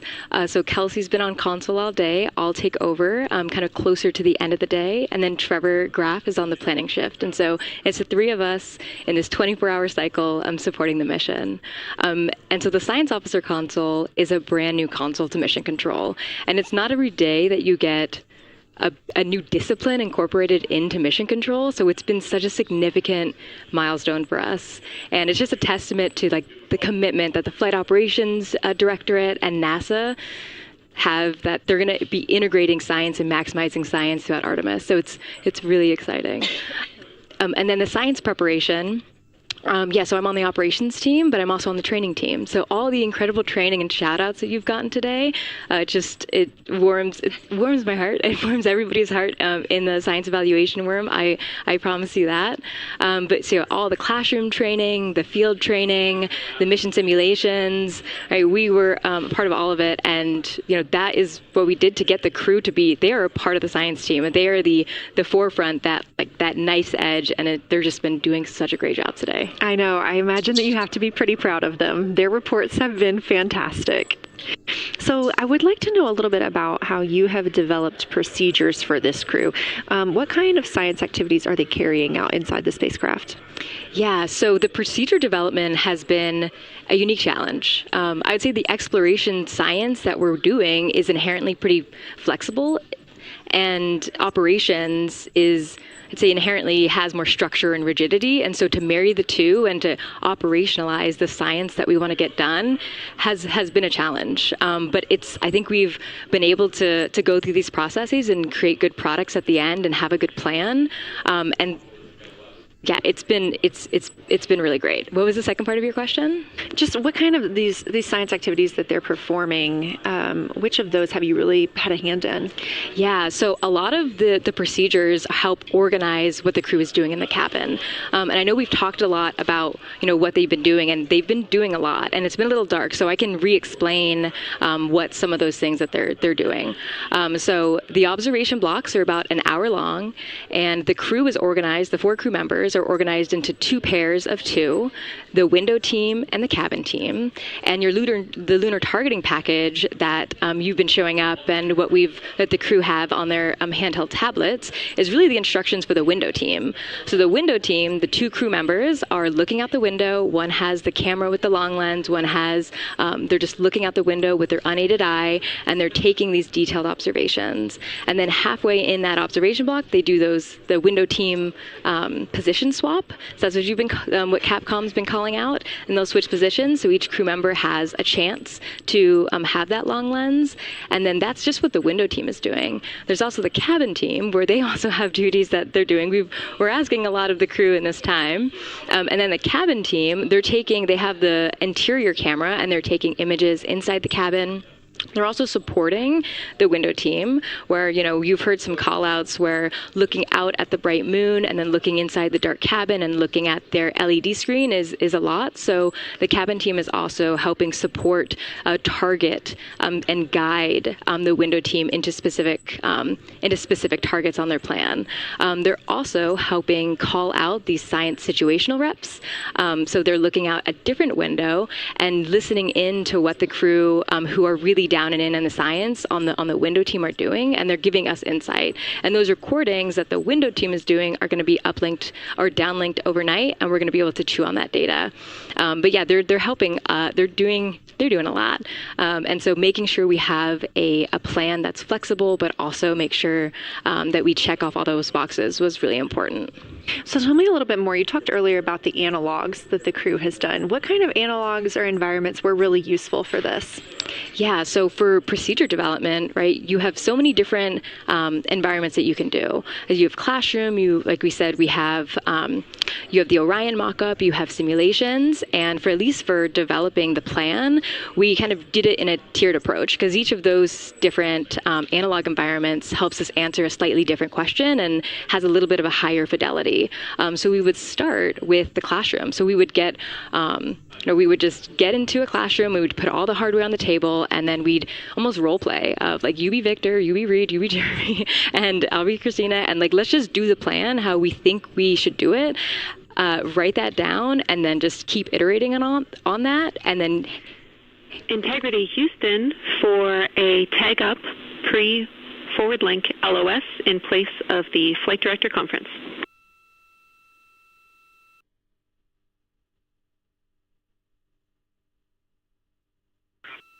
Okay, Jenny, we're ready. All right, crew, I'm going to roll through a couple of topics here. The first two are for timeline.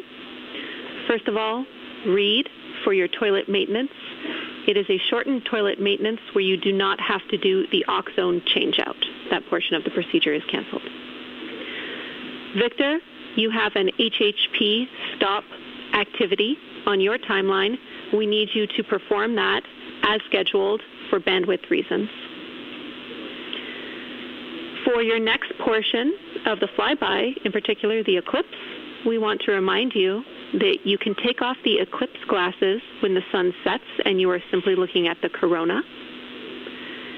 And then finally, for the D5 with the long or zoom lens, which is set for solar corona, we want to remind you that when you are capturing Earth shine, you will likely have to adjust the exposure. That's all I have for you. Let me know if you have anything for us.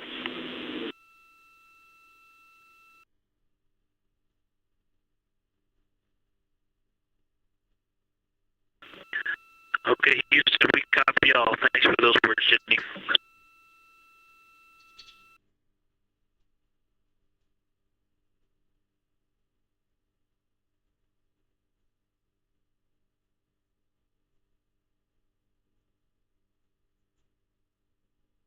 All right, just a quick call up to the crew ahead of a forward link LOS, meaning that we won't be communicating with them, but we will be receiving their communications and data during that time frame.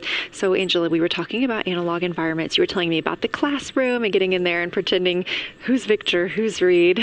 Tell me more about this. Yeah, it works pretty well. So you're going to do the plan how you expect it to be, and then once we finalize that plan, we'll give it to a completely new group of people and have them practice it. And then they'll be like, these steps don't make sense. And we'll reiterate on it over and over. And then we'll take it to a higher fidelity environment like the Orion mock-up. And we'll do the same thing because that volume is smaller, the window placement, their seating, what things have we forgotten with this, addition of this environment. And then once we, reiterate on that, we'll take it then, we'll give it to the crew and have them execute off of it during mission simulations. That's the highest fidelity that we can do before we send it to space. So this is the first time we've had to do this because we're a brand new console. And it just sparks so many neurons of like, how are we going to do this for surface missions and integrate this in so many different ways. So excited to have kicked off this process, but there's so much more to come. Fascinating. And I think it was really well thought out too, because each crew member gets an opportunity to do each task. And so you're getting different perspectives and different insights from each crew member, maybe even about the same target, but something that one person sees could be completely different than something another person notices. So we also know that Artemis II has traveled. They're now on their way home, but they traveled farther from the moon than the Apollo missions did. So what makes that vantage point scientifically interesting? Yeah, observations are so fundamental in the scientific toolkit, particularly observations from different perspectives, different scales, and with different techniques. And so for this, so we really tried to make the plan to optimize those. There's pros and cons for all those things for this mission. So we really just focused the plan to have all those pros. So in terms of scale, this zoomed out scale, you can learn different things. This different perspective. So their perspective, as Kelsey talked about, photometry around when they orbit the moon. And then also just their different the different things they're able to observe. So yeah, let me talk a little bit about scale, because I think observations at different scales, you can gain a lot of different information. So like, for example, if you were an astronaut on the surface looking at a rock, and you describe at this micro scale. So in training, we kind of talk about observations from micro to macro, or from outcrop to orbit. So looking at, a rock at this scale, you can describe its components, you can describe what it's made of and its colors and its minerals. And you're like, okay, and this rock came from this boulder, and it's this part of this boulder, and these are the different things that I'm observing around. It gives me context to this sample. And then you zoom out a little bit more, and you're like, okay, well, I can see that this boulder came from, it rolled from this mountain ridge, or this high ridge feature. And then because I can see the trail that it came from, okay, now let me describe this ridge and, different parts in it and maybe other boulders that I'm seeing. And then you zoom out further of the orbit scale and you're like, this ridge is a part of this larger crater. So all of those different steps give you different information. And so that's why observations at these different scales and these different perspectives are so important. So this zoomed out kind of far view is this full lunar disk view. It's the full lunar on Earth, we see the full lunar disk as well, but now we're able to see it on the far side, and we're able to see it, all at the same time, which enables the astronauts to compare very quickly to different parts of the surface. And the color particularly is very compelling because you can just be able to very quickly compare from 3 different regions. Is it in the same family? Is this actually a little bit different? Compare that to what they see in their orbital data that they have access to on their portable computers, and really just be able to tease out that nuance and information.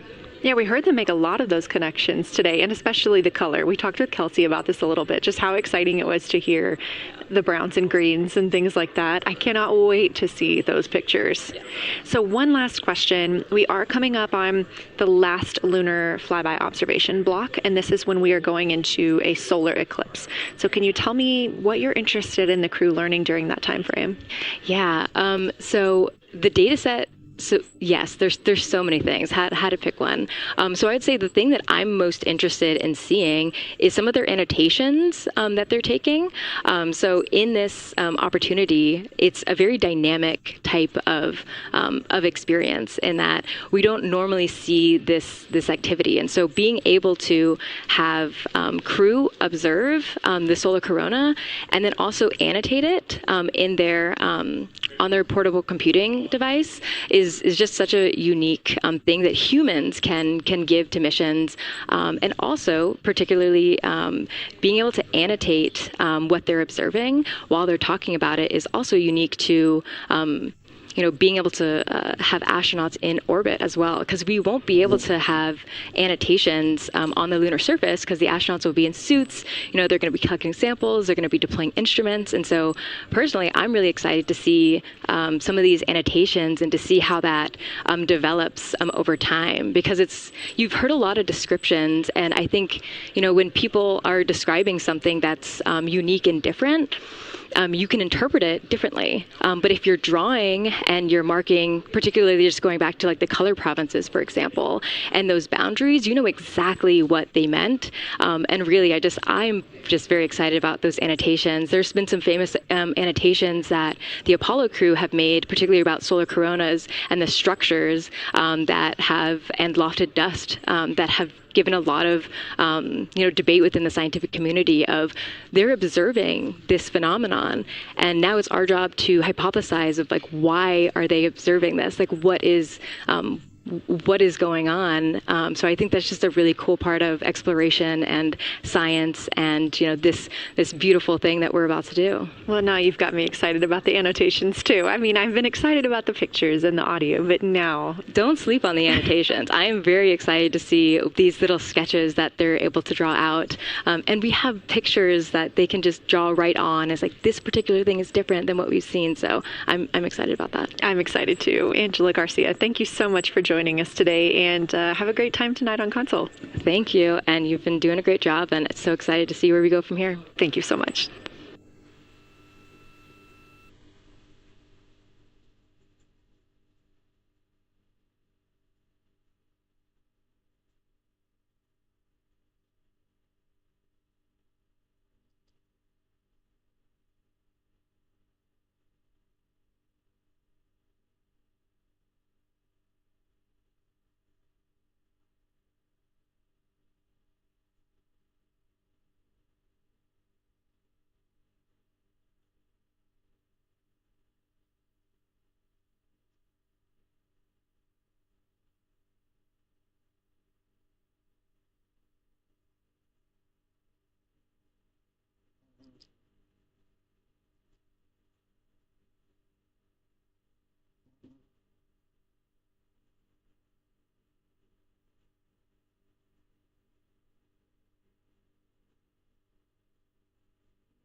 Integrity Houston, you have 3 minutes until we go into a forward link LOS.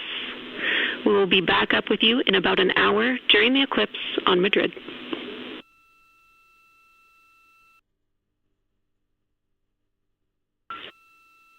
Thanks for the heads up. Look forward to seeing you on the other side. Likewise.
We're live in Artemis Mission Control at Johnson Space Center in Houston, Texas. This a live view from the Orion spacecraft with our Artemis II crew inside.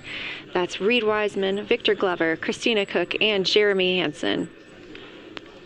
We are still live for our lunar flyby coverage. The crew is in a short break while the spacecraft is pivoted away from the moon. We are going to be going into a solar eclipse. This is the first time anyone has ever seen a solar eclipse from the moon. So it's going to be a unique vantage point for our crew.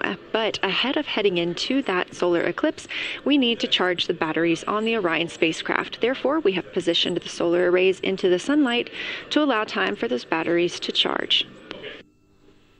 We will get back pointed at the moon just in time for that solar eclipse. We are also in a forward link LOS. What that means is essentially we cannot send calls or commands to the crew right now from the ground. However, we clearly get all of their data and communications.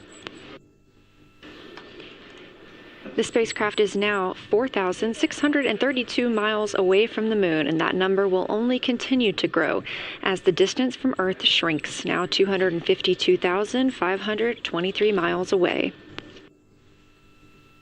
Our closest approach to the moon today was approximately 4,067 statute miles in altitude. Our maximum distance from the Earth is suspected to be 252,756 statute miles. Both of those moments came while Orion was flying in their loss of signal time frame behind the moon. The crew also set that new record today, beating the Apollo 13 record of distance from Earth. This is an animation or a visualization that you can track anytime, day or night, by visiting nasa.gov/track-Artemis. This shows you how the spacecraft is positioned as well as their distance and velocity, now traveling 930 miles per hour.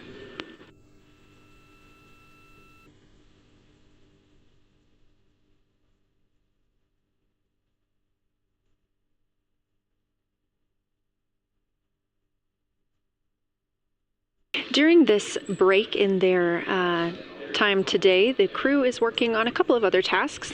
Some of those include their National Geographic timeline test. National Geographic was selected through a competitive process by NASA to help tell the story of Artemis II. So you've seen the crew with some GoPros inside the cabin, taking videos and pictures, and with other cameras as well. National Geographic plans to leverage its portfolio of media assets, including magazines, social and digital content, and television programming for engagement opportunities. Throughout the flight, the crew has been timelined a little bit each day to film from a shot list provided by National Geographic, and that includes their morning routine, talking with their families, exercising, and just their overall thoughts about the mission. And I cannot wait to see that footage.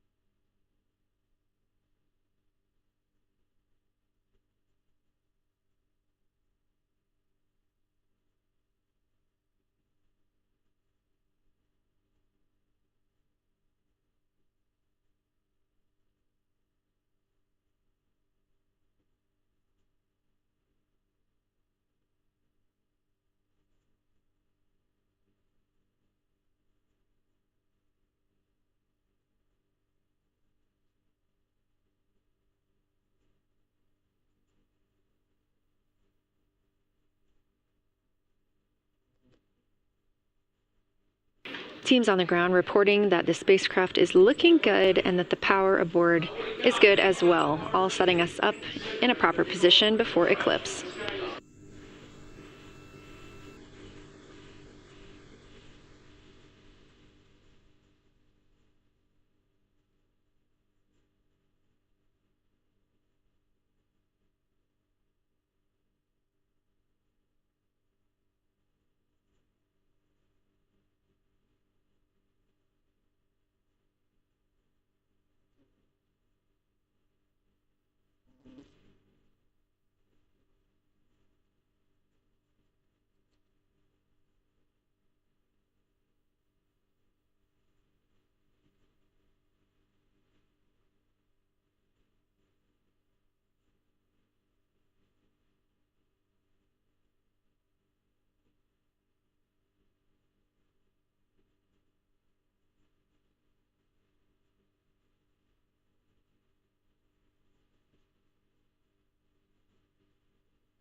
The crew is in a little break during our flyby coverage for today. They will resume their flyby momentarily in about 30 minutes once they get into their observations during that solar eclipse. Now, the moon is our nearest celestial neighbor, orbiting Earth at less than 250,000 miles on average. When our astronauts venture there for future Artemis missions, they'll target landing sites near the lunar South Pole. There, ancient rocks, minerals, and trapped water ice will not only provide resources for human explorers, but they may also contain clues to the formation and evolution of our planet and the solar system. Let's learn more about the lunar South Pole with this video featuring Dr. Kelsey Young, Artemis Science Flight Operations Lead. We learned a lot from the Apollo samples, but we still have a lot left to learn about the moon. The Apollo missions visited only a pretty narrow swath of the moon. All the missions were concentrated near the near-side equator. Really interesting and really critical insights were unlocked with the Apollo samples, but we have so many questions still to answer about the moon and the evolution of the moon. And liftoff of Artemis I. We rise together, back to the moon and beyond. NASA's Artemis missions are NASA's plan to send people to the surface of the moon. We'll be sending people and roving assets and scientific equipment to, among other things, answer a lot of really compelling science questions. Scientists have a lot to learn about the moon. It's our nearest celestial neighbor here to Earth, so what the moon has experienced, we've experienced. Except here on Earth, we have things like plate tectonics, oceans, forests, people that erase the rock record. Whereas on the moon, that whole record of our planet's history, of the moon's history, is just kind of waiting there at the surface for us to explore. The South Pole, which is where Artemis missions are going to target, is specifically interesting for a couple key reasons. We think there are volatiles at the South Pole of the moon that are not present near the equator. Things like water and water ice that are trapped in the lunar regolith, which basically just means lunar soil, that can easily become untrapped from that lunar regolith, and scientists can scoop up and study for return to Earth. The lunar South Pole is a really exciting scientific target, and it also comes with some challenges for operating. For example, the lighting environment will change drastically within the course of one mission, and even over sometimes the course of one spacewalk. So preparing the crew members, preparing the hardware that we're sending to the moon, and preparing the mission control teams is really, really important. The South Pole Aitken Basin is particularly exciting. We think it's one of the oldest and largest impact basins in the solar system. And if we can get the right rock from the South Pole Aitken Basin and bring it back to our labs here on Earth, we can use that sample to constrain the entire evolution of our solar system and really understand the timing of how the moon and our planet and the entire solar system evolved.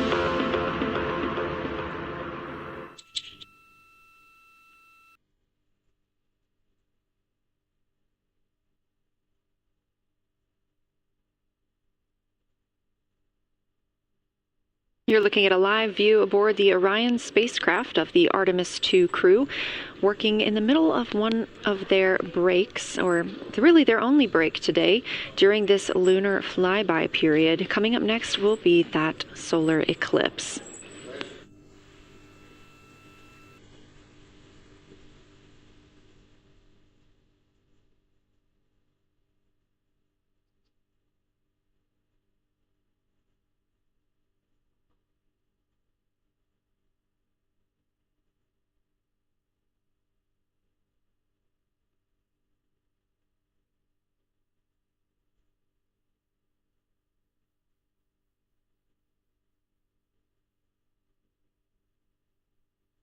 Throughout the Artemis II mission, and of course throughout today, you've likely heard the crew being called with the name Integrity. The Artemis II crew members named their Orion spacecraft Integrity during a news conference September 24th, 2025. The name Integrity embodies the foundation of trust, respect, candor, and humility across the crew and the many engineers, technicians, scientists, planners, and dreamers required for mission success. They said this name is also a nod to the extensive integrated effort from the more than 300,000 spacecraft components to the thousands of people across the world that must come together to venture to the moon and back, inspire the world, and set the course for a long-term presence at the moon. The crew also said that integrity is rooted in a shared core value of NASA, the agency's astronaut office, and the CSA, the Canadian Space Agency.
We are 5 days, 1 hour, and 38 minutes mission elapsed time into Artemis II. In this view on the screen, you can see the crew starting to even look through some photos that they may have captured today. We really look forward to sharing these photos with you as soon as we possibly can. And the best way to keep up with those is to follow NASA on social media. You can do so at NASA, and for this mission specifically, at NASA Artemis.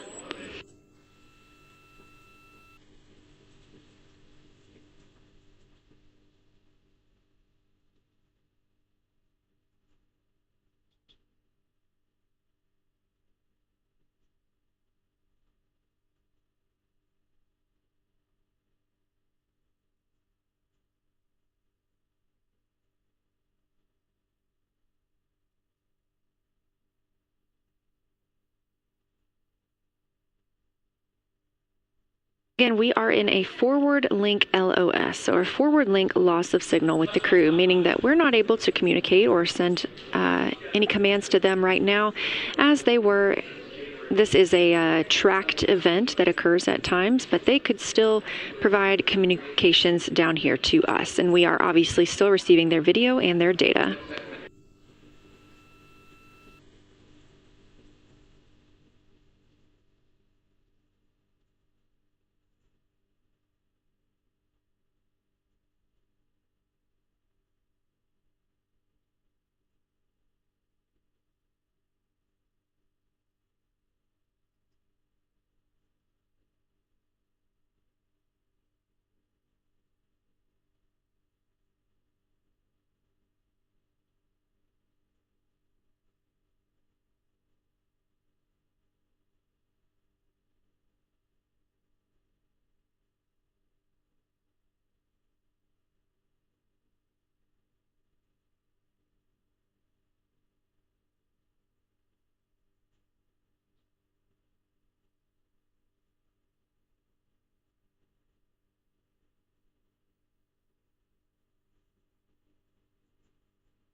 Houston integrity in the blind. High priority PAO activities on Reed's timeline are on PCD1 in a folder imagery for downlink, and then high priority standby imagery for downlink, and then lunar flyby for PAO, and then high priority PAO. Thank you.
This is Artemis Mission Control. You heard Reed Wiseman, commander of the Artemis II mission aboard Orion, make a call in the blind. This means he knows we cannot call back and that he knows we may not receive his call. However, we have good communications with the spacecraft. They just cannot hear from us right now due to a forward link loss of signal.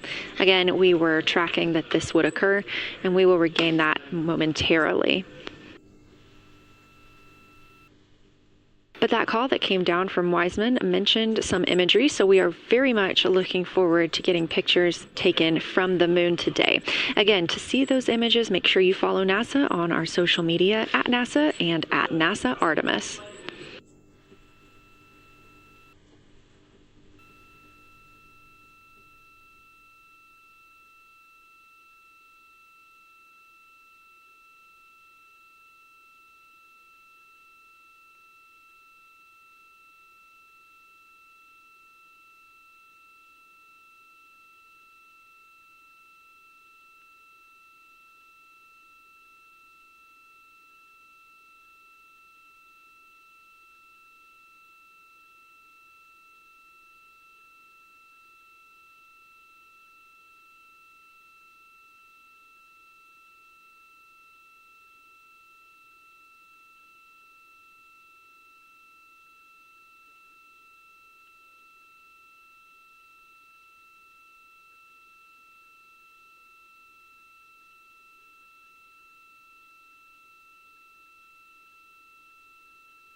The view on your screen right now is an animation. This is called ARROW, or Artemis Real-Time Orbit website. You can visit this for yourself at nasa.gov/trackartemis, and you can watch as we continue to grow closer to Earth and farther away from the moon. It's all seemed to happen so fast so far, and we're coming up on splashdown now in 3 days, 23 hours and 31 minutes.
This is Artemis Mission Control. We are in a forward link LOS with the spacecraft. We're not able to send commands or communications to them right now. However, they could send them to us, and we do get spacecraft data.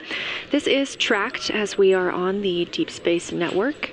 This is the network that we use to communicate with the spacecraft now that we are so far from Earth, over 252,000 miles. We are still in our lunar flyby coverage. The crew still have a very important and very exciting flyby milestone coming up when they will see a solar eclipse from the moon, the first humans to ever do so.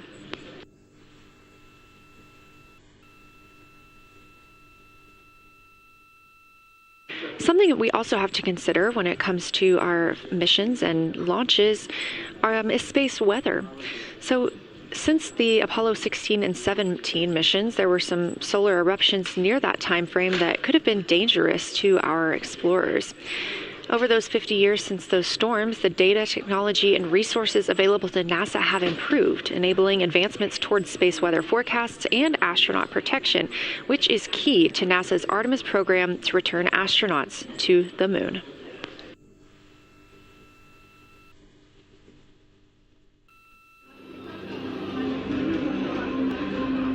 Across our planet, billions of people depend on the invisible networks that connect us to space.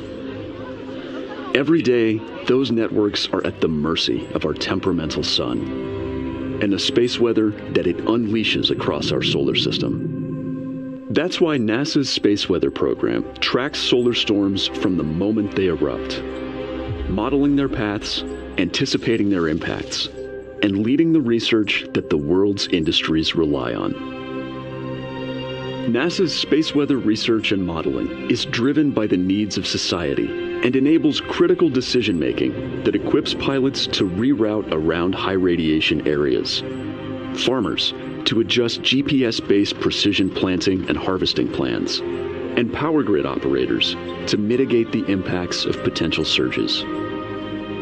For those exploring other worlds, NASA provides 24/7 space weather monitoring for Artemis crews at the moon and future Mars astronauts who may be exposed to dangerous levels of radiation during solar storms.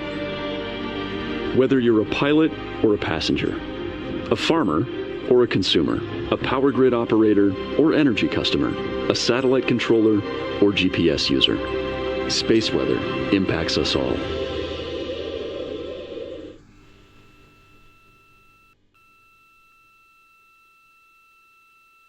This is a live view from the Orion spacecraft on the Artemis II mission. It's now been 5 days, 1 hour, and 54 minutes since we launched.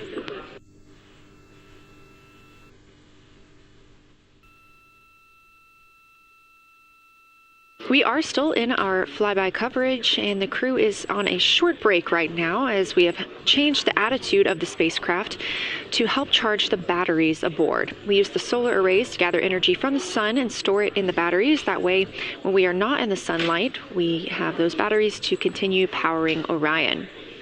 Now we're doing so because the Artemis astronauts are about to experience a solar eclipse from their capsule. And this is a solar eclipse that no one else on Earth will experience. This eclipse is about 54 minutes, and to the astronauts it'll look a lot like a total solar eclipse on Earth, except the moon is going to be huge compared to the sun, unlike when you watch one on Earth and the moon and the sun appear about the same size in the sky. We're interested to learn if they see the outer corona when the sun is fully obscured by the moon. And because of how big the moon will be from their perspective, the total phase of the eclipse will last nearly an hour. The astronauts will see a partial solar eclipse as the moon covers and uncovers the sun, which is before and after totality. So, much like us on Earth, they will have eclipse glasses so they can safely view that portion. The astronauts will also be using cameras to capture images of the corona during the eclipse.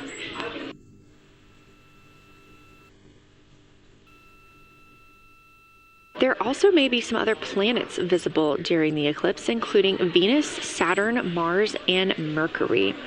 If they can identify what part of the sky they're looking at, this can help train future Artemis astronauts on what part of the sky they're seeing. This provides useful knowledge in challenging situations when they may need to rely on that information instead of instruments for navigation and orientation.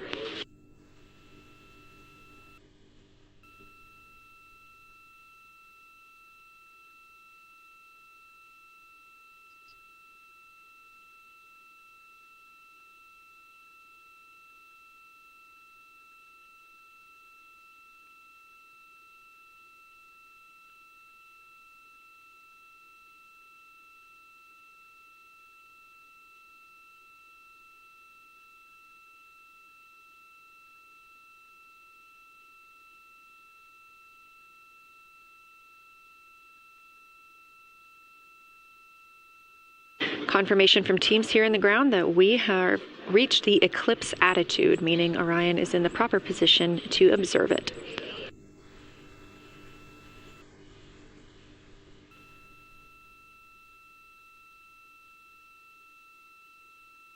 The astronauts' break during this observation period is now over, and we are resuming their lunar flyby observations.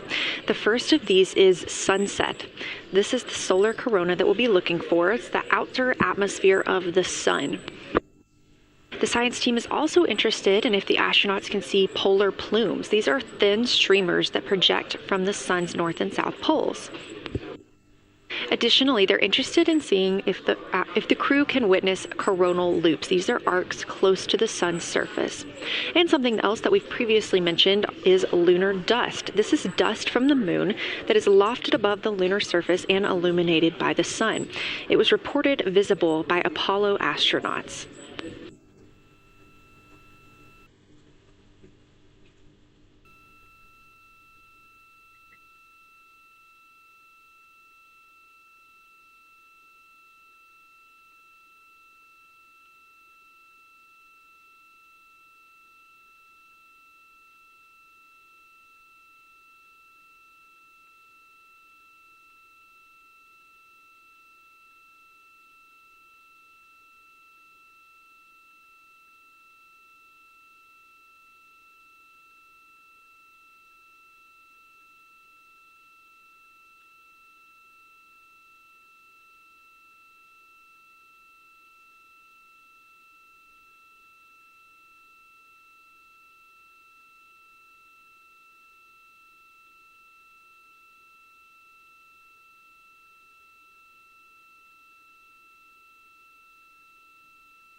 You're getting a live look from Orion as the crew observes a solar eclipse from the moon.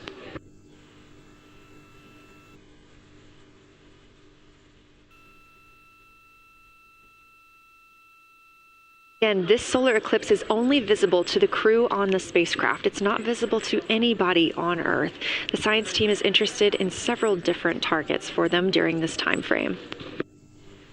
And we're personally looking forward to getting those images as well. Again, during the beginning portion of this eclipse, the astronauts will need to use eclipse glasses just like we do from Earth to safely view it. Once the moon has completely covered the sun, they'll be able to take off those glasses for almost an hour. Totality on Earth during a solar eclipse lasts only a couple of minutes. So this opportunity gives them a chance to look out into deep space and to look into see if there are other planets nearby.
What you're seeing right now is the solar corona. That's the outer atmosphere of the sun. And the science team is very interested in any images that the crew can capture of this. They're hoping that they'll take pictures and describe the visibility, color, and shape of the solar corona as a whole and its substructures, those plumes and streamers.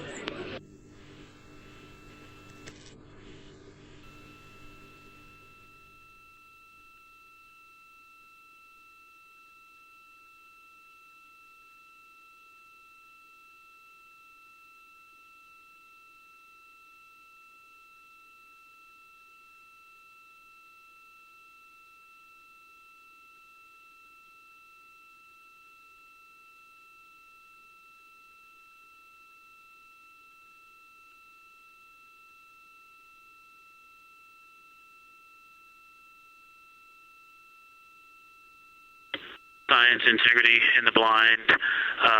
This is continues to be unreal.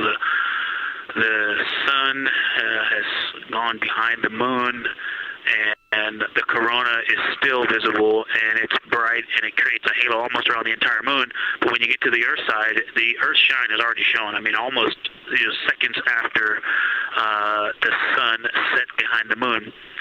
You could see Earth shine. The Earth is so bright out there, and the moon is just hanging in front of us. This black orb out in front of us, now, not the blackness, but the gray that blends and drifts into the blackness. We can see stars and the planets behind it. And Christina is in window 1, Reed is in window 2 with the long lens, and Jeremy is describing it in window 3, and it is quite an impressive sight. You can still see the horizon lit up brighter where the sun set on that side of the moon. It is bright, and Earthshine is very distinct, and it creates quite an impressive visual illusion. Wow, it's amazing.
Again, you're looking at a live view from the Orion spacecraft on the Artemis II mission. Orion is now 252,125 miles away from us all on Earth. We're here in the Artemis Mission Control Room in Houston, Texas, and what you had just before we lost that view quickly was the corona of the sun peeking around the moon as the astronauts are entering a solar eclipse for this portion of the lunar flyby. We're now over 5,500 statute miles from the moon. That closest approach today was just about 4,067 statute miles away. And teams in the room beginning to get a little busier and filter in and out as we are stepping through a handover. The Orbit 1 team is handing over to Orbit 2, who will continue monitoring lunar flyby and all of the systems aboard the Orion spacecraft.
You're getting your last few views of the solar corona as the moon begins to take center stage and completely cover the sun.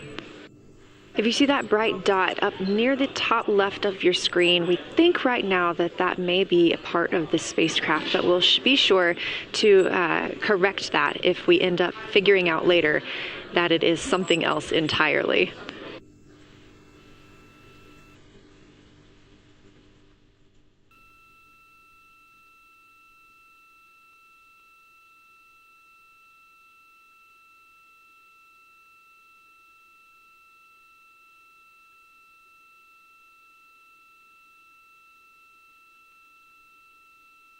It has been an absolute honor to join you here today for the lunar flyby of Artemis II, the first time humans have flown by the moon in over 50 years. I'm Leah Cheshire Mustachio, and I'm excited now to hand over the team is shifting around in the windows, and we are transferring settings on the camera to pick up Earth shine, and it is amazing. The brightness where the corona, where the sunset is still bright. I think there may still be corona visible, but that part of the horizon is still lit brighter, and you still have a distinct Earth shine.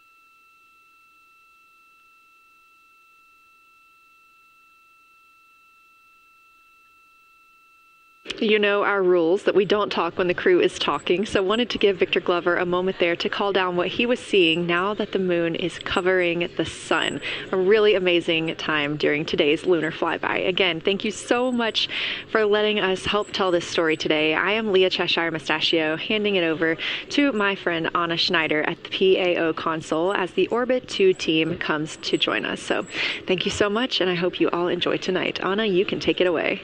Thank you so much, Leah, and it's been a joy listening to your coverage over the last several hours. So as you mentioned, the Orbit 2 team of flight controllers is currently making their way on console and completing a shift handover with the Orbit 1 team of flight controllers.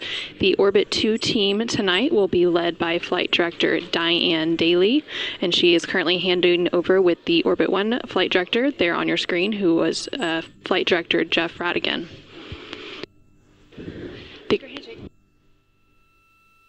The Artemis II crew currently on board the Orion spacecraft. It continues to observe the eclipse that they are witnessing. There's about 43 minutes remaining in that eclipse period.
This is Artemis Mission Control.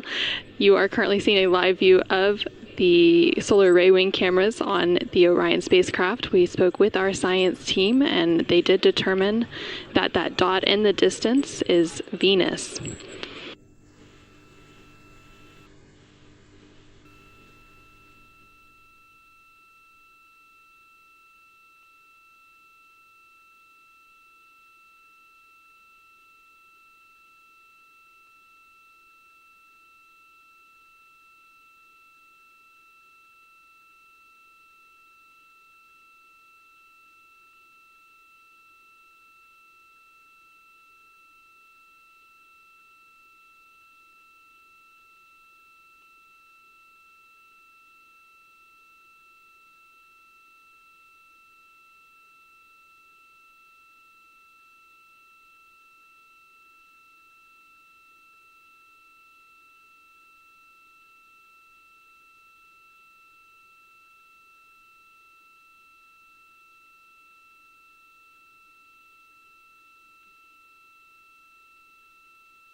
science integrity.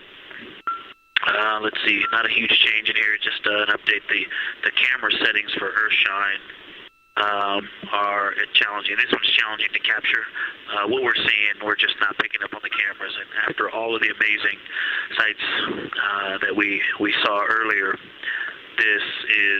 we just went sci-fi. This has, it just looks unreal. You can see the surface of the moon between, I guess, the Earthshine. I guess Earthshine. You can actually see a majority of the moon. It is the strangest looking thing that you can see so much on the surface.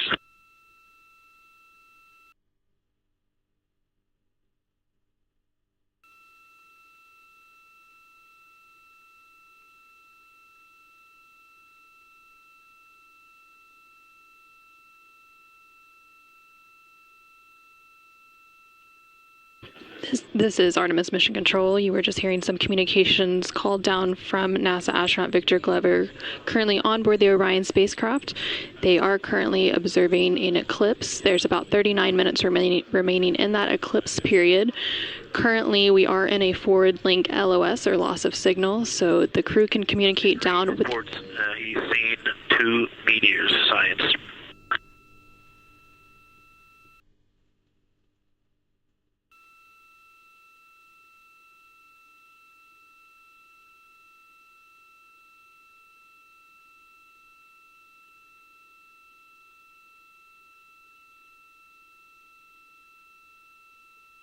So we are in a forward link loss of signal. We do expect to regain signal in about 3 minutes, and at that point then the ground can communicate back up to the crew on board the Orion spacecraft. In the meantime, the crew can continue to communicate down to the ground. The ground is just unable to respond, so they are continuing to provide some science observations during this eclipse period. They've made some comments about Earthshine, which is the sunlight reflected from Earth when they come around towards the moon's near side late in this flyby window.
Science, Integrity, and the Blind, the glow around the moon is beginning to become a little bit more even. It's not so much distinct just where the sun set on the moon's horizon as we're flying through this trajectory, and then the sun's going to come up out of the other side. I think it's we're starting to see the glow around the moon get balanced out. I still see Earthshine, and the Earth is very bright out there. Still quite an unreal sight. Integrity Houston, we have that sit rep loud and clear, and we are back with you. How do you hear me?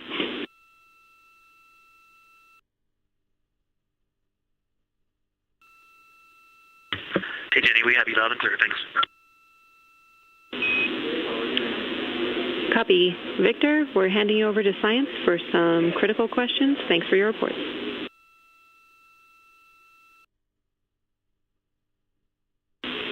Integrity Science, we were loving your science sit reps in the blind, and it should come as no surprise that we have a number of follow-up questions. First, you mentioned Reed observing meteors. Can you speak to that? Were you referring to comets or impact flashes or something else?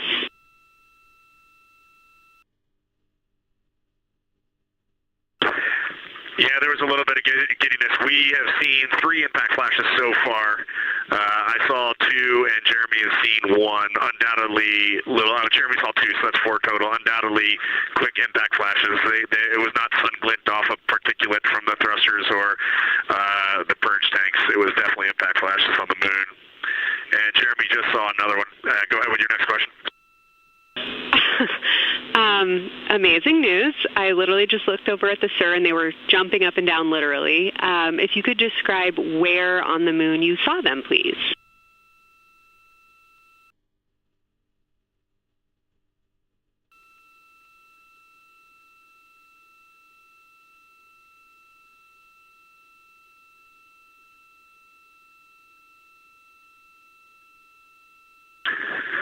So they've all been either on or a bit south of the equator and on the Earth side of the moon. Stand by.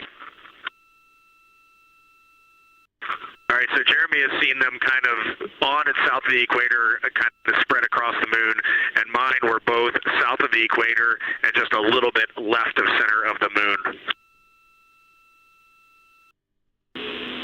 Incredible news, Reed, and reminder, we have citizen scientists here on Earth looking for impact flashes, so hearing you saw them on the near side means that people saw them too.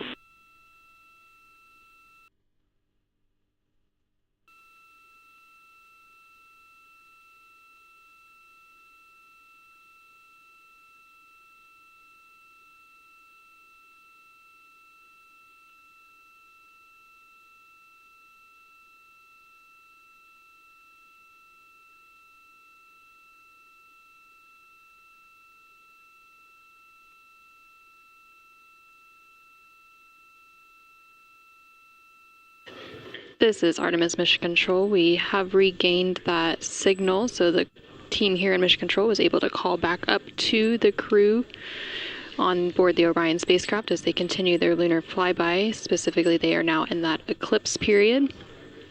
So the science team here in Mission Control was able to ask some questions about some of the situational reports they were providing during that loss of signal. Specifically, they were interested in some of the meteors that they mentioned seeing and those impact flashes, and they did provide confirmation that they did see at least 4 impact flashes during that lost signal. Are you still with us, Houston, or do we lose you? Integrity, I hear you loud and clear. How do you hear me?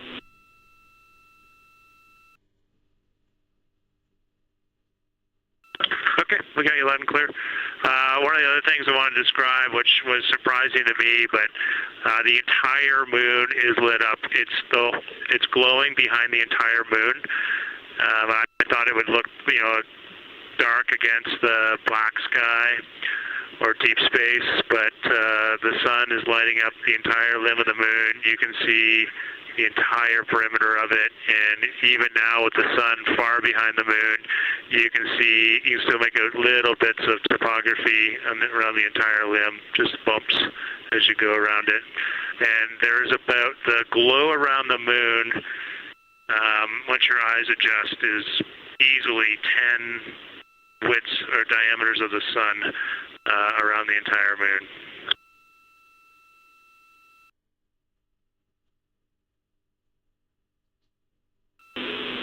Incredible to hear, Jeremy. Were you able to actually pick out any discrete features on the lunar surface? And if so, how do they look different than when you observe them in solar illumination?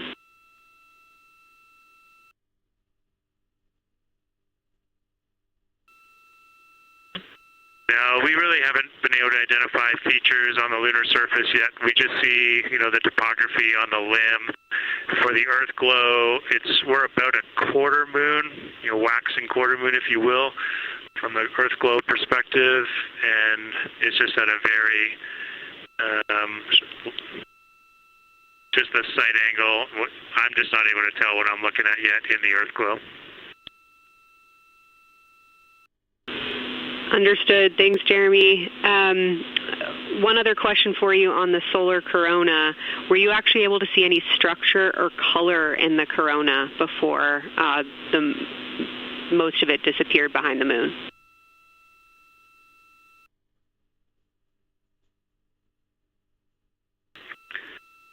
Yeah, I didn't pick out any color, but definitely structure. There were streamers, and they were not uniform at all. For me, the 5 o'clock position, there was just this constant streamer. It would change in intensity and diameter, but it was always there, and it was always at the 5 o'clock position. I only saw one plume, and it came out of basically the 3 o'clock position of the sun. That was very short-lived when I could see the plume. Exactly what we were looking for. Thanks, Jeremy. And a heads up that we, calculated here on the ground about how long you could see the corona for, and we expect it to start to appear again in the next 11 minutes. Thanks for those amazing descriptions.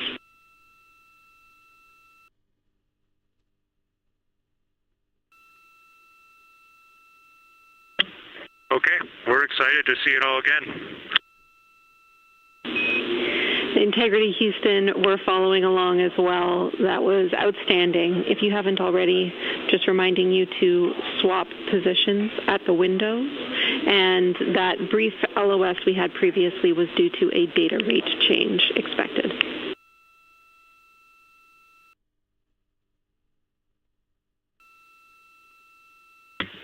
Okay, we copy that, Jenny.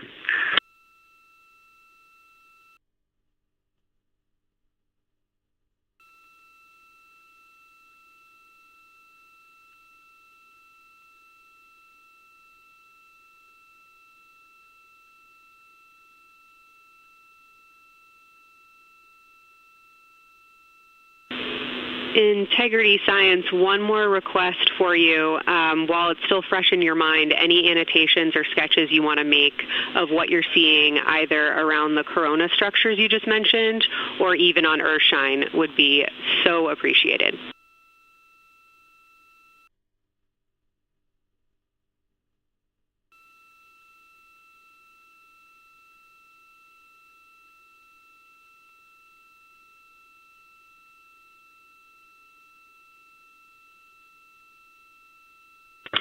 Okay, Kelsey, it's going to be pretty hard to go look at a PCD right now, but we'll definitely try and annotate what we saw.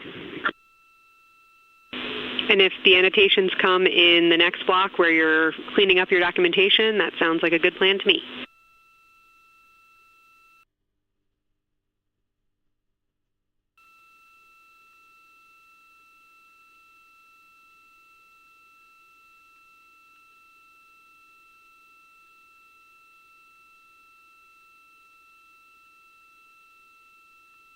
This is Artemis Mission Control. On the bottom right corner of your screen, you can see a view of the Science Officer Console here in Mission Control. And we've been hearing that communication between the science officer. The Orbit 1 science officer is Kelsey Young, and she's been asking questions to the crew, specifically CSA astronaut Jeremy Hansen, based on the observations they've been making during this eclipse period. And then in the upper left-hand corner of your screen, you can see a view of the Artemis Real-Time Orbit website, which provides updates on the velocity and the distance from Earth and the Moon of the Orion spacecraft as it continues to make its way back to Earth.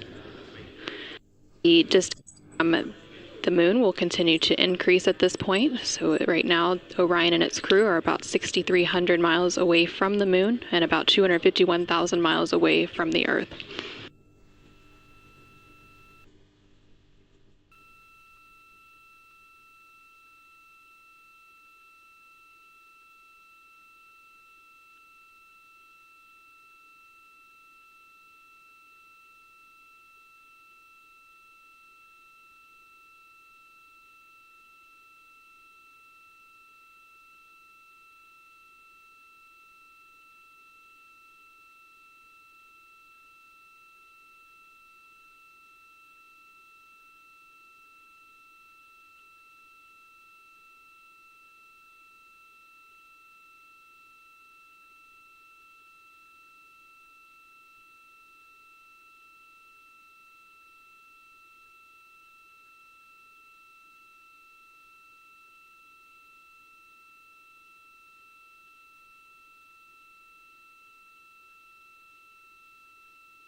Okay, science, we're getting set up for sunrise.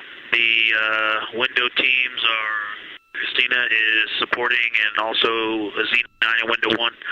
Jeremy's got the long lens in window 2, and the short lens in window 2. And Reed is in window 3, and he has started recordings and is set up to see Corona.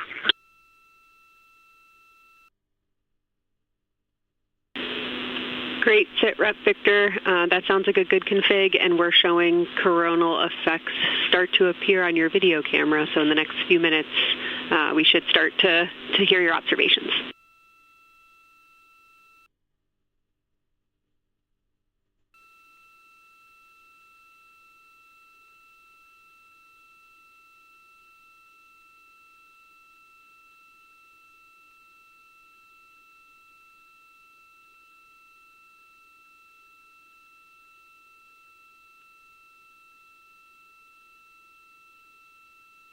This is Artemis Mission Control. We just heard the crew call down to the team here in Houston, reporting that they have swapped out who is in the windows for the final portion of the lunar flyby. So Christina Cook is in window 1, with Jeremy Hansen in window 2 and Reed in window 3. Reed is focusing on observing corona, which is the solar corona, which is the sun's outermost atmosphere. There is about 18 minutes remaining in the eclipse period. Science and Houston integrity. I know this observation won't be of any scientific value, but I'm really glad we launched on April 1st, because humans probably have not evolved to see what we're seeing. It is truly hard to describe. It is amazing.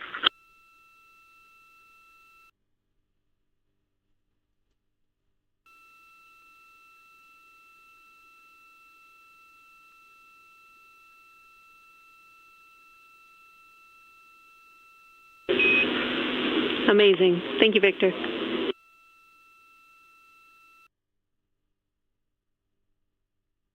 And just one more logistics note, we have gone as dark as we can in the cabin. We have turned the DUs all the way as dim as they can go, so you can't see anything on the screens. Every bit of light in the cabin affects the view. You're definitely seeing the brightness go closer. It's definitely brighter on the Earth-shine side, and so we're expecting to see some corona here soon. We copy all. Excited for what you see next.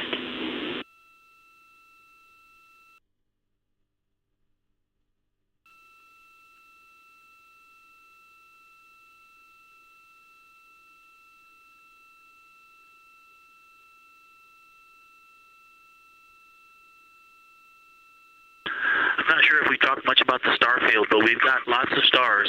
You've got the nice glow around the moon, but right off the we're upside down now, but from upside down 4 o'clock, right off the edge of the moon, looks like a planet. That line of planets, there's something a moon diameter to the left, and something right off the limb of the moon to the right, and then something orange. It looks orange to the right of that, about half the moon diameter. So, but anyway, there are definitely stars. I think some of those planets that you said we might see, we're seeing. And so, in unreal view, yeah, the moon in the foreground is one of the darkest things we see out the window, and now it's deep space behind it is kind of dark blue, like it looks from Earth, but we can also still see stars. It's quite a wicked view. Victor Science. Mike is doing the best job, and I'm not going to try to add on to what he's doing. It's indescribable. No matter how long we look at this, our brains are not processing this image in front of us. It is absolutely spectacular, surreal. There's no adjectives. I'm going to need to invent some new ones to describe what we are looking at out this window. This is just absolutely beautiful and inspiring to hear. And Victor, we suspect what you're seeing is Saturn and Mars. That reddish object is likely Mars. Good opportunity to look to the future of where we're going.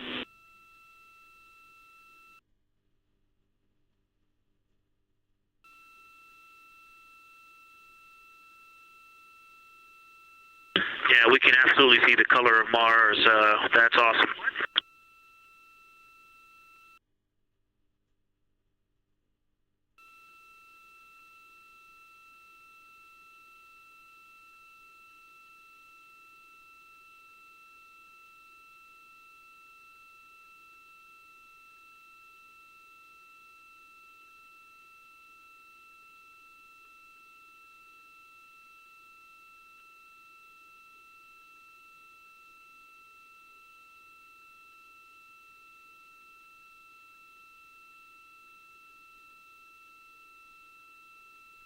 Okay, and from this vantage point, the 4 o'clock on the Earthshine side is definitely getting brighter, still no coronal structure.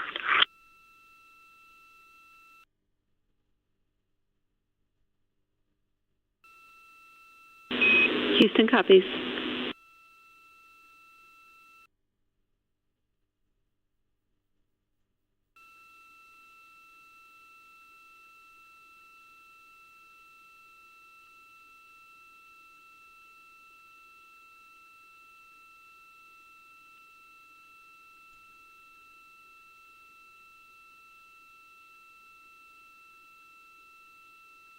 And we aren't able to distinguish which Mare is, but we can clearly see Mare in the Earthshine.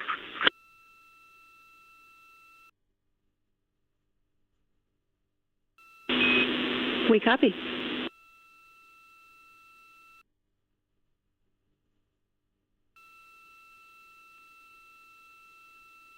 This is Artemis Mission Control in Houston, Texas. We have not seen an impact flash in the last 5 minutes. Sounds unlucky, but you had a pretty strong start, so we'll take it.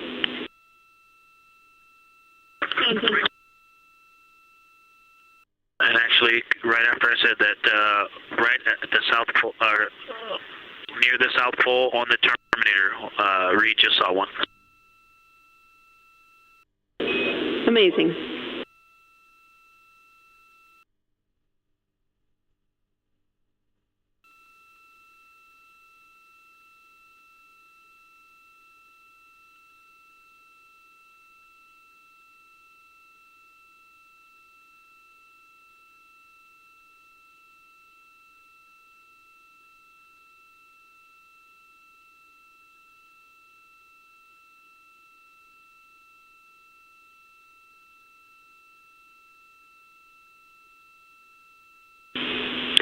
Integrity Science, and as you look around our solar system neighborhood, you should see Saturn setting behind the moon right now.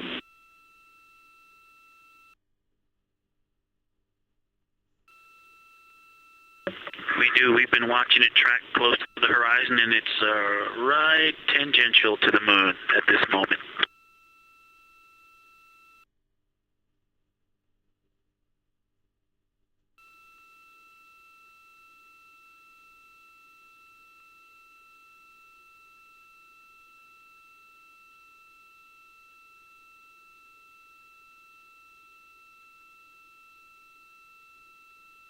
This is Artemis Mission Control in Houston, Texas. We are currently 5 days, 2 hours, and 44 minutes into the Artemis II mission, and we have about 11 minutes remaining in the eclipse as at the latter half of the lunar flyby that the Artemis II crew is experiencing on board the Orion spacecraft. We've received several different call downs from the crew and questions up from the science officer here in Mission Control. One of the things that they said that they were able to see is Mars off in the distance, and then the science team also confirmed that they should be seeing Saturn setting behind the moon. They've also acknowledged seeing several different impact flashes, and these are flashes of lights from meteorites striking the surface of the moon. They've also mentioned the solar corona, which is the sun's outermost atmosphere. Here in Mission Control Houston, the Orbit 1 and Orbit 2 teams have officially completed their handover. So the Orbit 2 team is now leading here in Mission Control, and that is being led by Flight Director Diane Daly, and the Capcom here in Mission Control will be Tess Caswell. And you can see there on your screen on the right-hand side is the Flight Director console, and Diane Daly is in the far right of that screen, and Tess Caswell, the Capcom or capsule communicator, is in the far left hand of that screen.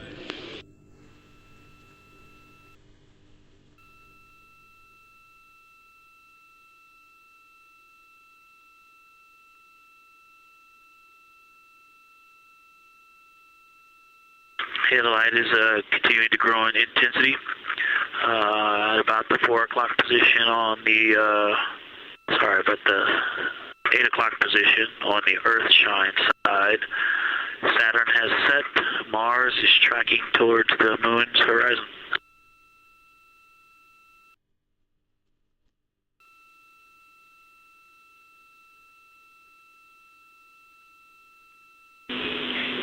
Integrity Science, we copy, and we're starting to see it on the vehicle stream. Looking forward to any coronal observations you can share with us.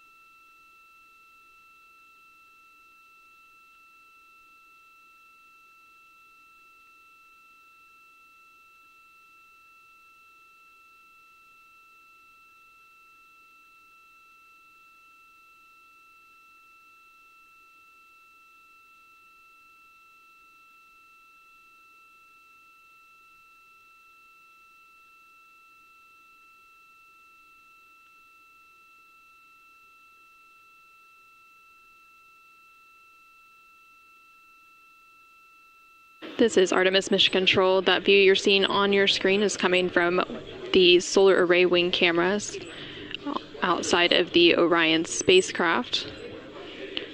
And you can see the light starting to come into view as the solar eclipse period is starting to end. Integrity, still no coronal structure at this time, just continuing to grow in intensity.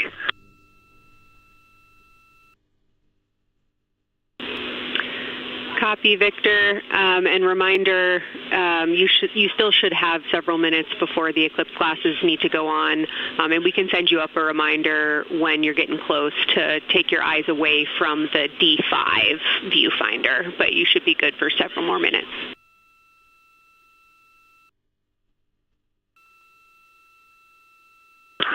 Copy, thank you, and yes, please send up the reminder. Thank you.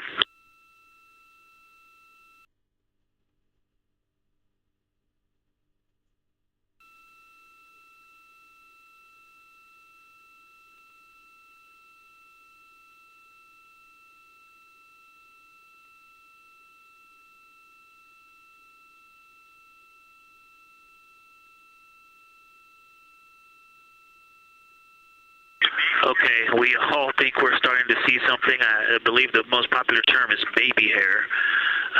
As the light grows in intensity and the horizon on this side becomes very distinct.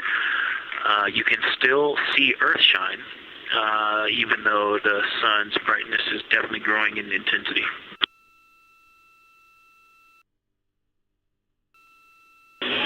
Love the description, Victor. I'm sure as the next couple minutes progress, more of those structures will continue to pop out.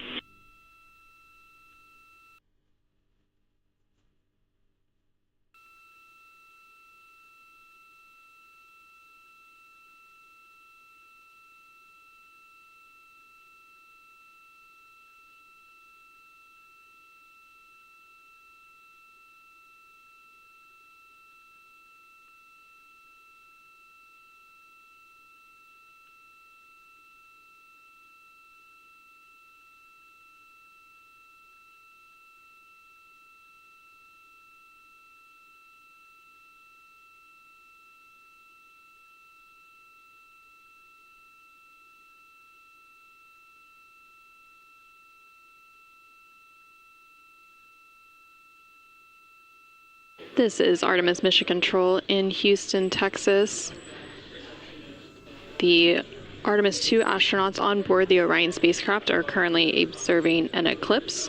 And to the crew on board the spacecraft, the eclipse looks much like a total solar eclipse here on Earth, except the moon is much larger compared to the sun, unlike a terrestrial solar eclipse where the moon and the sun appear the same size in the sky. We are definitely starting to see structure.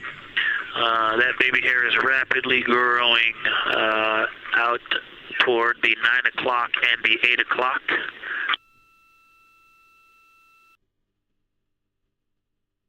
It's almost as if it were reaching out for Venus or for the Earth.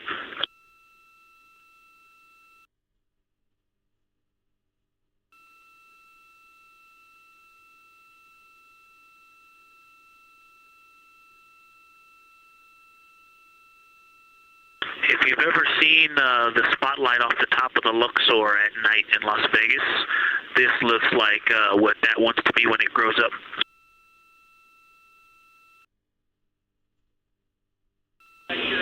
Integrity Science, glad to hear you're following your training of tell it like you see it.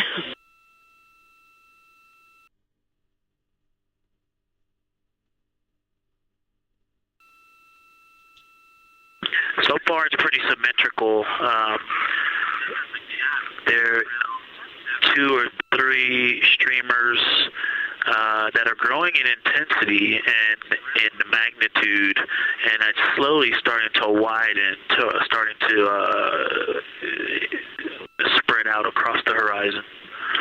Pretty amazing view.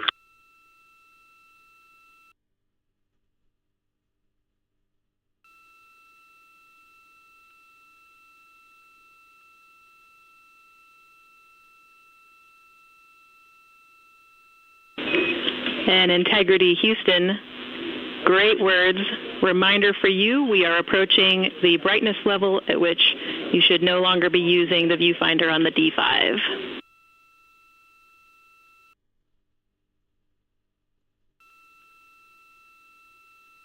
Integrity copies, and thanks for the heads up.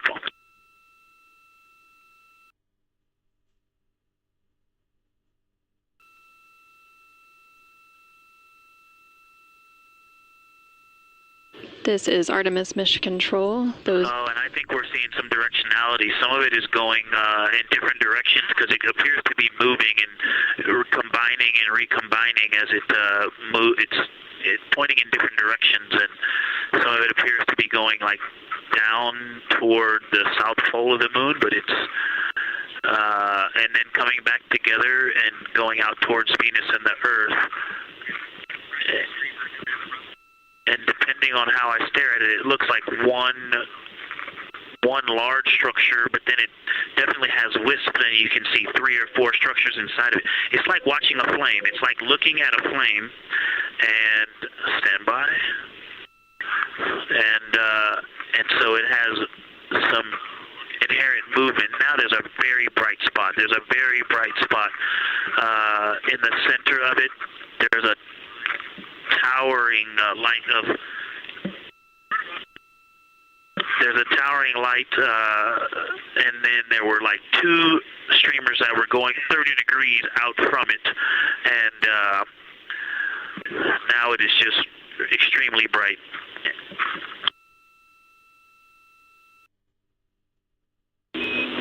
Houston, copies all. Starting to get a little warm.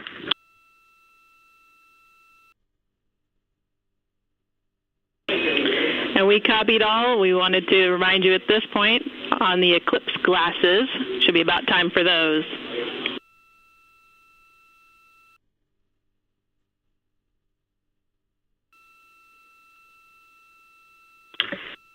Houston, we copy all. We are in eclipse glasses. That was an absolutely spectacular, magnificent experience. Thanks for the report. We sure wish we were there with you.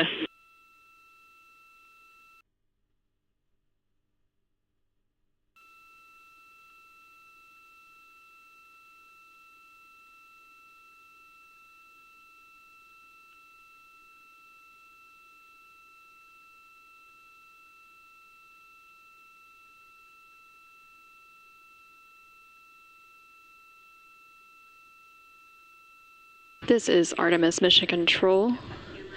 The eclipse period is coming to an end, and we did hear that call up that the crew now has to put on those eclipse glasses to be able to protect their eyes for this final portion of the eclipse.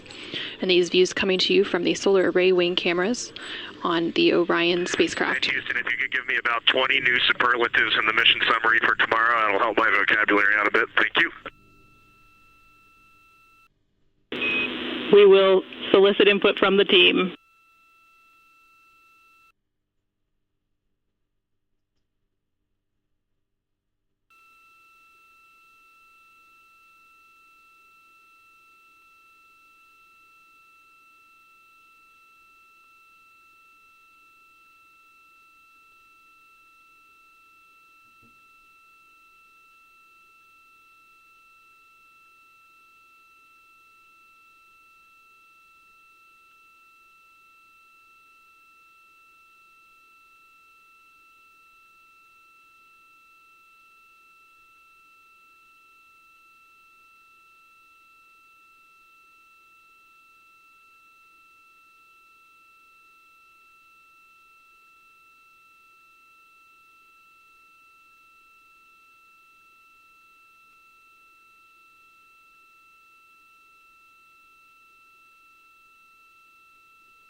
This is Artemis Mission Control. There on your screen you can see a live look inside of the SIR, or the Science Evaluation Room, here in Mission Control Houston, just down the hallway from the Artemis Flight Control Room.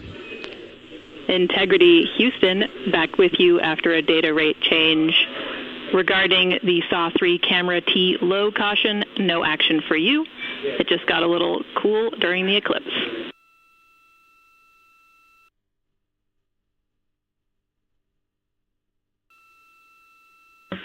Okay, we copy, and if you didn't copy my request for the mission summary to add about 20 new superlatives to help my vocabulary, I would appreciate it. We copied it fantastically.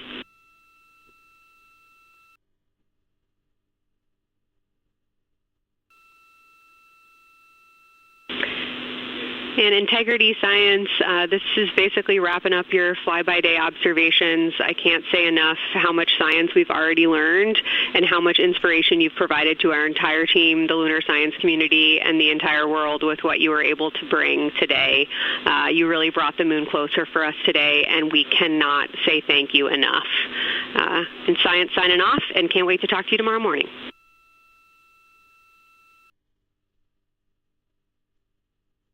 To your entire team, Kelsey, to the entire NASA science team, you all really turned to when we shifted launch dates to April 1st, and you got the most incredible package together for us to go do some great science and some great, truly human experience moments here. And we were well prepared, and we appreciate all of you. And this is what we do best when we all come together and work as a team. So y'all knocked it out of the park. Thank you for giving us this opportunity. Beautiful words, Reed. Thanks so much.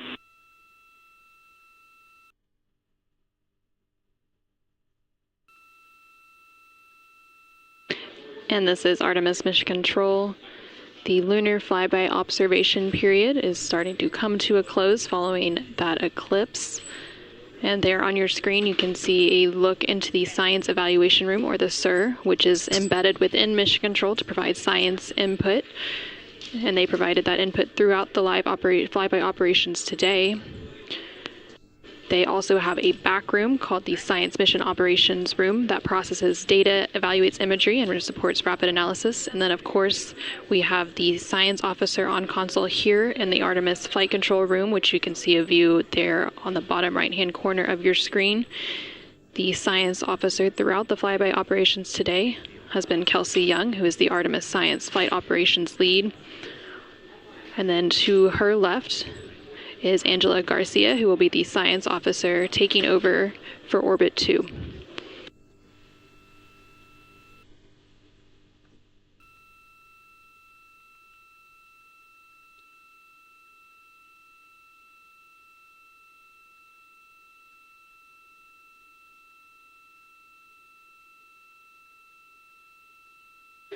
And for the past 7 hours or so, the crew has been going through their lunar flyby observation period.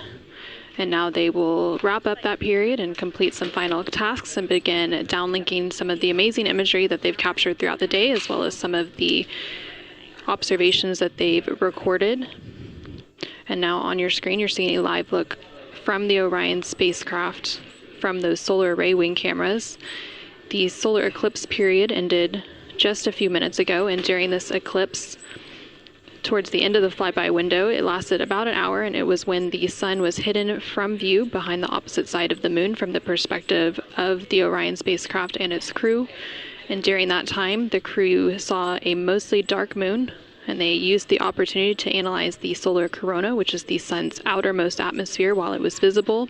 And then once the sun was completely out of view behind the moon, the crew looked for impact flashes, which they reported seeing multiple impact flashes, and those are flashes of light from meteoroids striking the surface of the moon.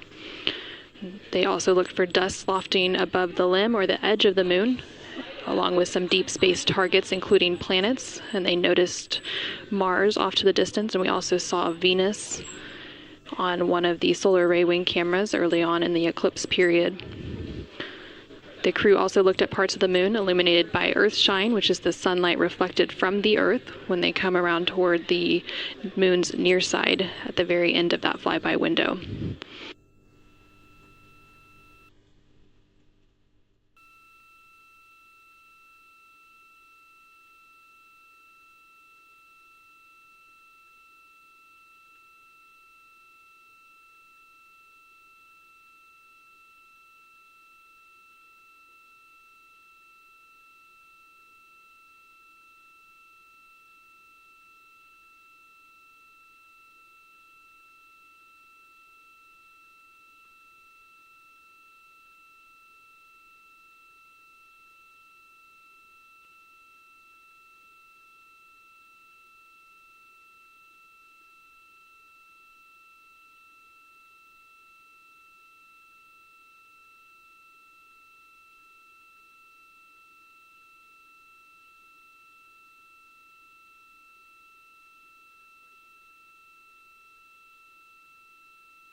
Integrity Houston, understand that you are still reflecting upon and consolidating your lunar observations. At your convenience, I have 2 items related to the upcoming VIP event.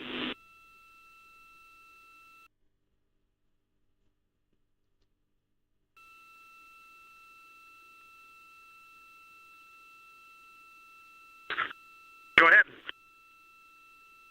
All right, first we wanted to let you know that the message for that upcoming event is on board for review at your convenience. That's message 3.06.04. The second item is that we've seen a couple of video blips in previous events. So during the HDPAO setup activity, we're wondering if Jeremy could please confirm for us that the TS rate is set to 1300 when you get to step 10.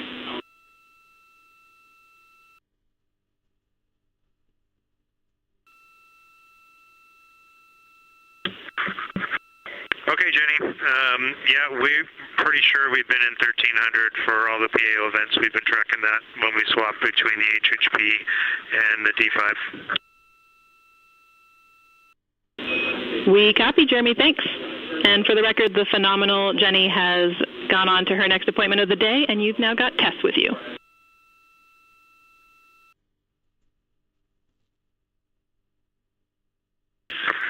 I'm sorry, Tess.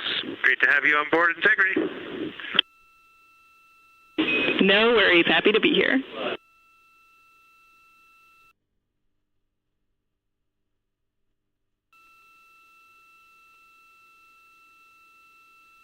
This is Artemis Mission Control. We heard some communication there between the Capcom or capsule communicator here in Mission Control, which for Orbit 2 is Tess Caswell, and the CSA or Canadian Space Agency astronaut on board the Orion spacecraft, Jeremy Hansen.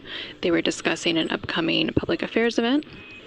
And Integrity, 3-minute warning for the maneuver back to bias tail to sun.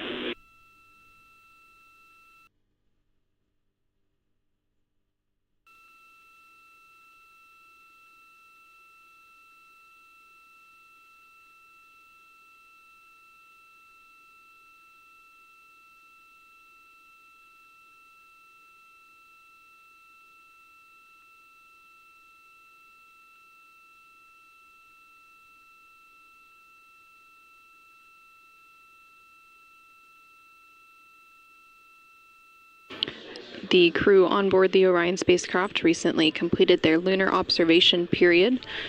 It was an approximately 7-hour period of time in which they were focused on several different targets identified by the science team here on the ground that they studied and prepared for ahead of time. And then they also were referencing a lunar targeting package that was uplinked about a day ago with those final targets. Now they are completing some post-lunar flyby activities, so they're working to clean up their observations that they've made and also working to downlink some of the photos that they've taken throughout the day. The science team here on the ground will then work to get as much data as they can overnight, and then there will be a post-flyby conference tomorrow after the crew wakes up. And that's not a debrief, but a science data collection to capture their nuanced experience while they're still in the field and the experience is still fresh. And then, of course, there will also be a public affairs downlink event later in the day. Now that once the post-lunar flyby activities are complete. And then after that, the crew will go into some of their final activities for the day. They will have a private medical conference, or PMC, with the medical teams here on the ground. These are regular conferences that they have at the end of every day, and then there's also a flight director conference that they will have before they go into their pre-sleep period, during which they can complete hygiene activities, and they will have the chance to eat their dinner and complete any other final personal activities for the day before they head into their sleep period.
Houston Integrity, we're curious if you're ready for us to start the stream a bit early and to test scene and voice.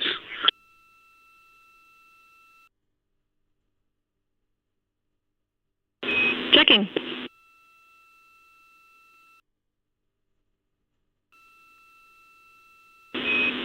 And Integrity, affirm. We are go to start the stream.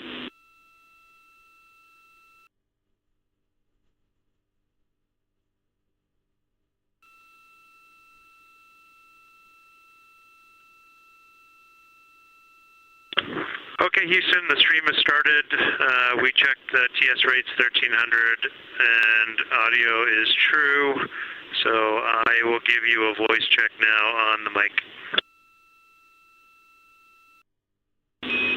We copy good settings and we've got a good view.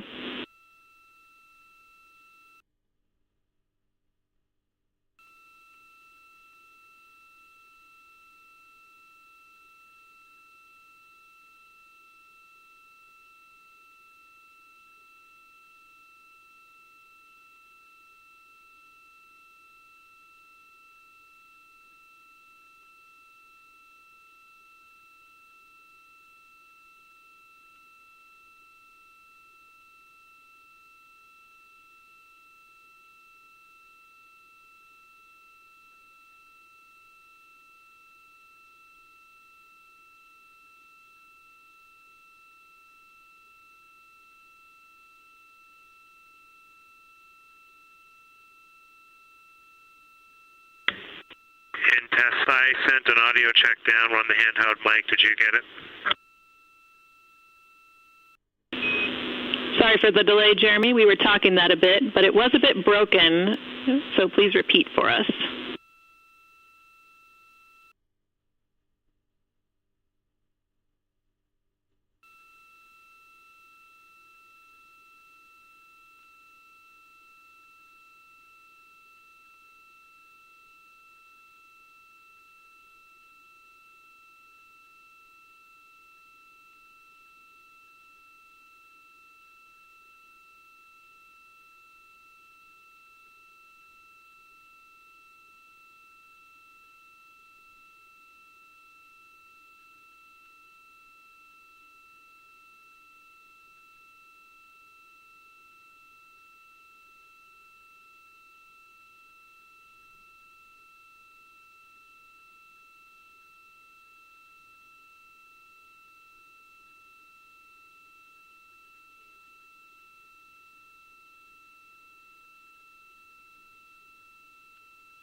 Integrity Houston, we like the scene. At your convenience, we'll take a 10 count with Jeremy in frame.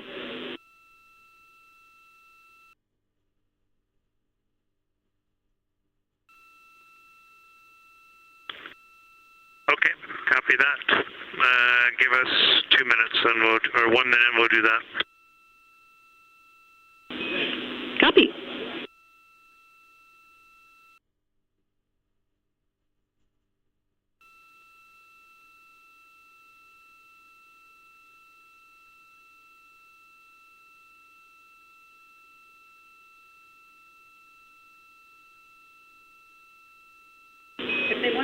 Great voice check and good words. We like the scene.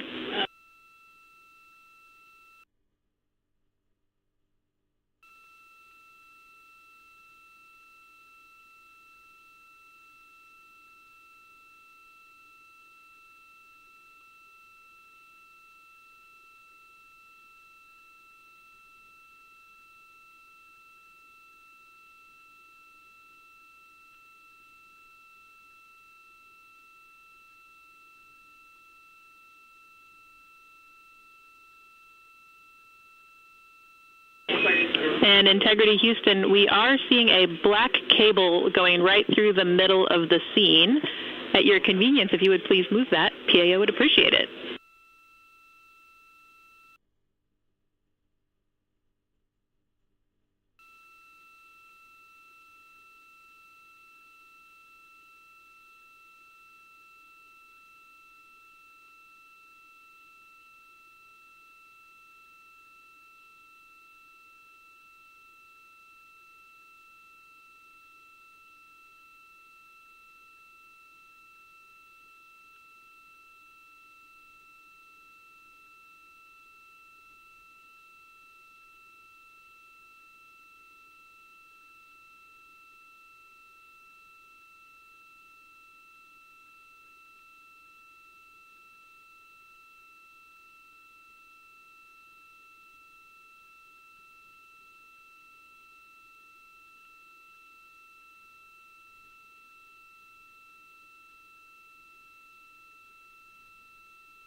This is Artemis Mission Control. We're currently 5 days, 3 hours, and 21 minutes into the Artemis II mission following a liftoff from NASA's Kennedy Space Center in Florida on Wednesday, April 1st.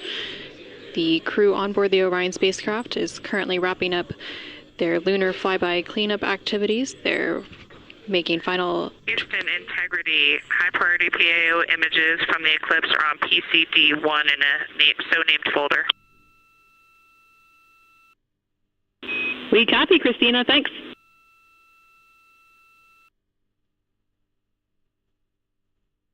And NASA astronaut Christina Cook there calling down to the ground regarding some public affairs imagery that was captured during the lunar flyby activities.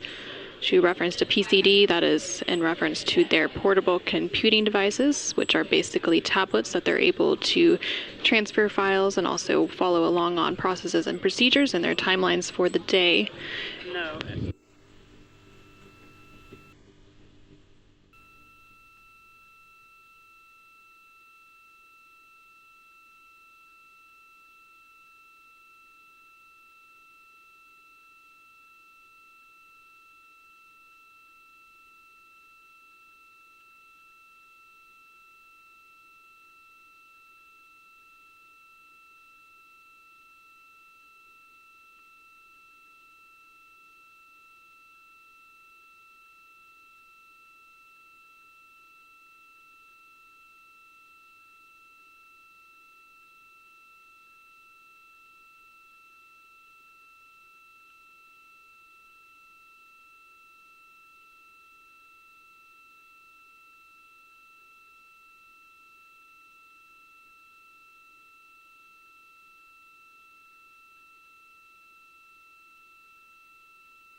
This is Artemis Mission Control in Houston, Texas. Currently on console here in Mission Control is the Orbit 2 team of flight controllers being led by Flight Director Diane Daly and the Capcom or Capsule Communicator, who serves as the single voice link up to the crew, is Tess Caswell.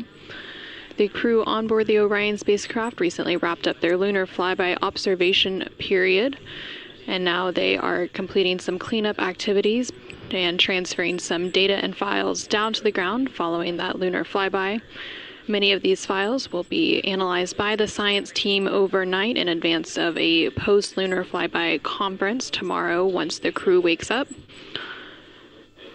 The crew is also preparing for an upcoming public affairs downlink event. And then following that downlink, they will have a few final activities for the day, including a private medical conference with their team here on the ground. These are standard conferences that happen at the end of every day, and they'll also have a private conference with the flight director here in Mission Control to go over the vehicle status and any other questions or concerns they may have for the remainder of their flight. We are currently in flight day 6. And we have a splashdown expected on Friday, April 10th. That splashdown expected in about 3 days, 21 hours, and 49 minutes from now. During the lunar flyby, and as part of Artemis II, it marked the first time in more than 50 years that humans were able to observe the moon directly and provided a critical opportunity to practice how lunar science will be conducted during future Artemis missions. The moon preserves a near-continuous record of solar system history that has been erased on Earth, and with no atmosphere, weather, or plate tectonics, the lunar surface retains evidence of ancient impacts, volcanism, and solar activity that scientists can study today. Studying the moon helps scientists understand how planets formed and evolved, how the moon influenced Earth's history, and how the early sun shaped conditions across the inner solar system. The moon also serves as a unique platform for studying the broader universe. The science on Artemis is designed around questions best answered by humans working alongside robotic systems, combining decades of robotic lunar data with real-time human judgment, context, and adaptability. Currently on your screen, you're seeing a look at the Artemis real-time orbit website. You can access this website at any time throughout the mission at nasa.gov/trackartemis. It provides updates on the velocity as well as the distance from Earth and the distance from the moon of the Orion spacecraft and its crew. The crew currently on board the Orion spacecraft includes NASA astronaut Reed Wiseman, who is the commander for the mission, NASA astronaut Victor Glover, who is the pilot, alongside the 2 mission specialists, who are Christina Cook and Jeremy Hansen of the Canadian Space Agency. Currently, the Orion spacecraft is about 250,000 miles away from the Earth, and that distance now will continue to close down ahead of that splashdown on April 10th. And they are now about 8,100 miles away from the moon, and that distance will continue to increase as they are now in the return leg of their journey.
integrity for ARS. Go ahead, integrity.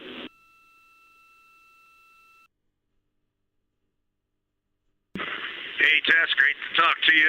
Any chance we could drop the fan speed down for this PAO event?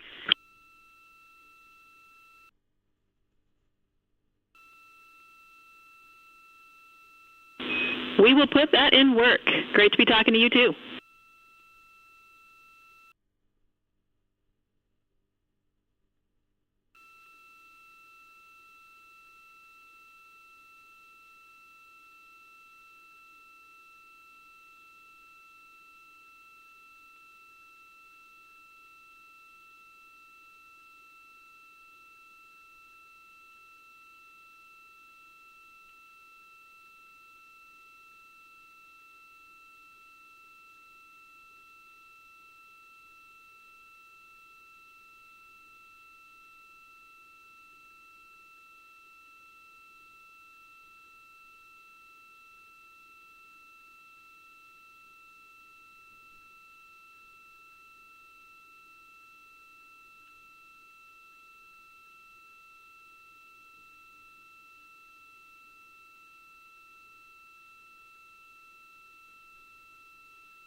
This is Artemis Mission Control in Houston, Texas. We're currently 5 days, 3 hours, and 37 minutes into the Artemis II mission.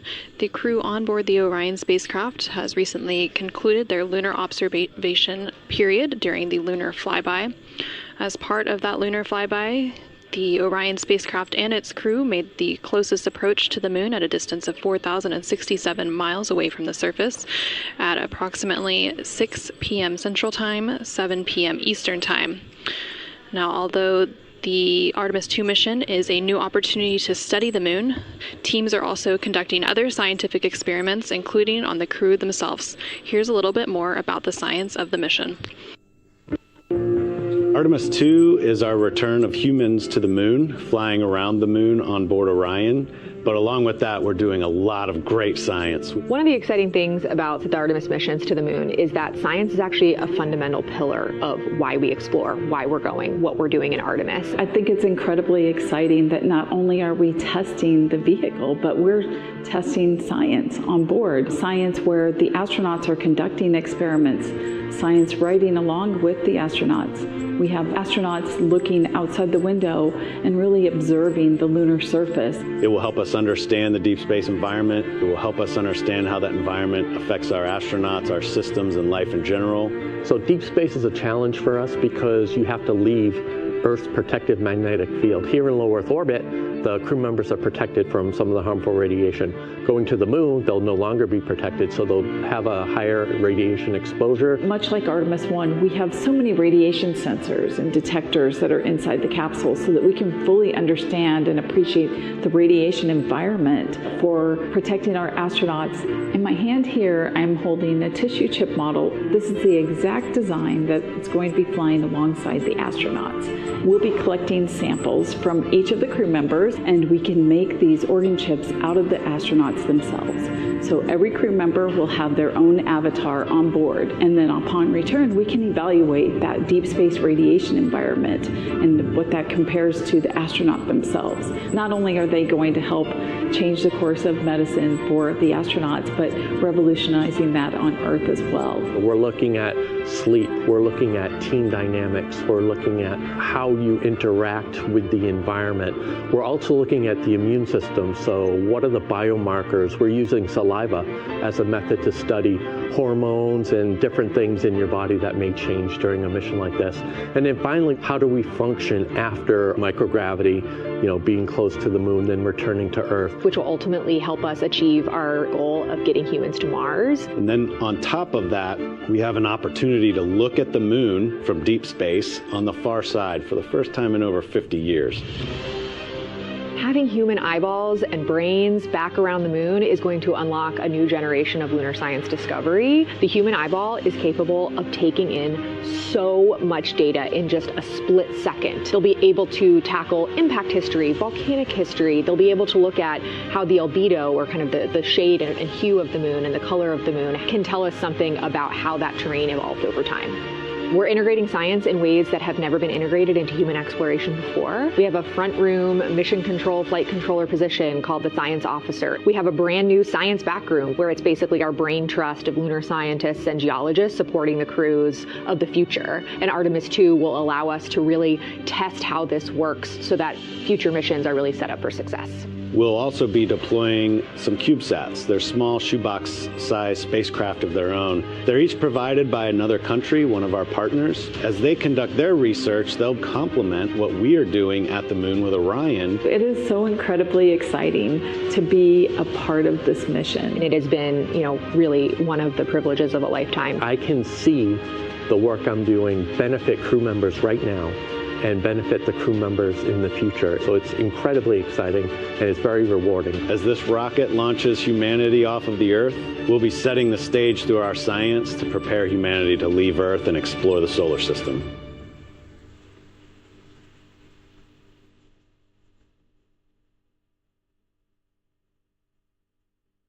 And as part of that, we are going to inhibit cabin leak detection. The edge key manual response is still available. Copy, thumbs up.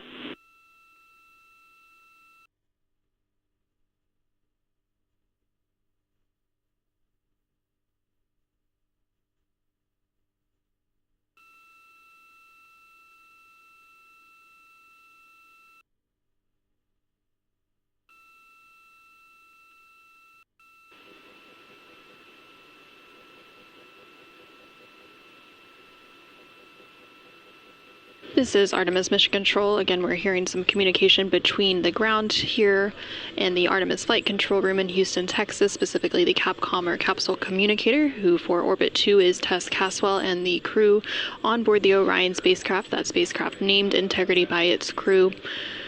They are preparing for an upcoming public affairs event, so they are discussing the camera views, which we will see here shortly. There on your screen on the left-hand side, you can see the Artemis Real-Time Orbit website, or ARO.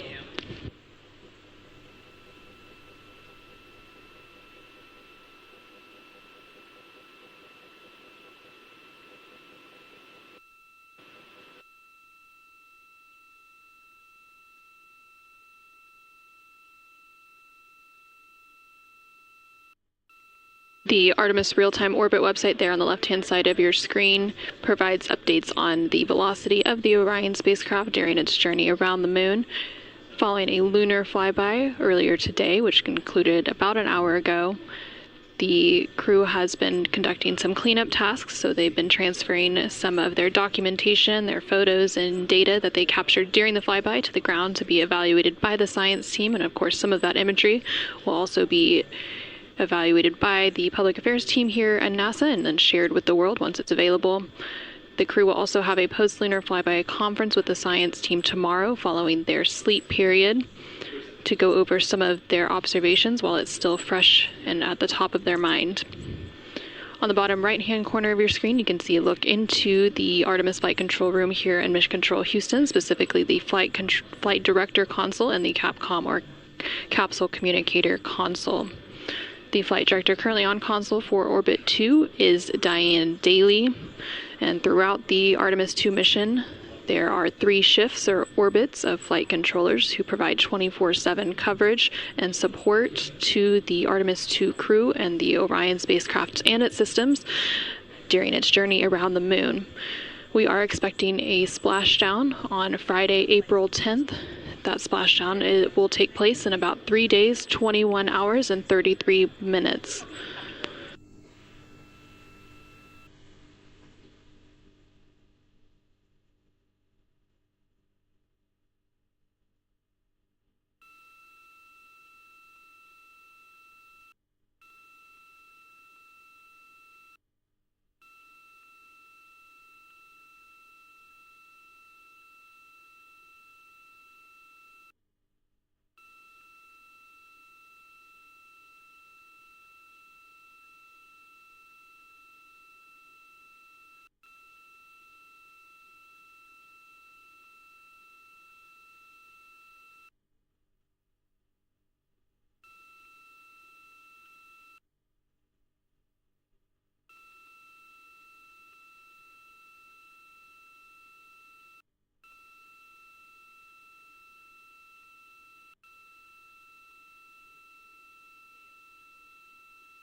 During the lunar flyby that took place earlier today, Orion, again that spacecraft named Integrity by its crew, passed approximately 4,000 to 6,000 miles from the moon and provided the crew with a full disk view of the lunar surface.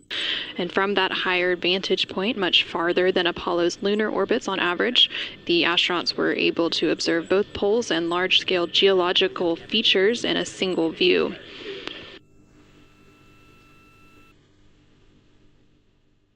And there on your screen, you're currently seeing a live look inside the cabin of the Orion spacecraft. Integrity Houston, we are 3 minutes out from an on-time start, and we have adjusted the fan speed.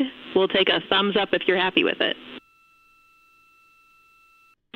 Copy, thumbs up.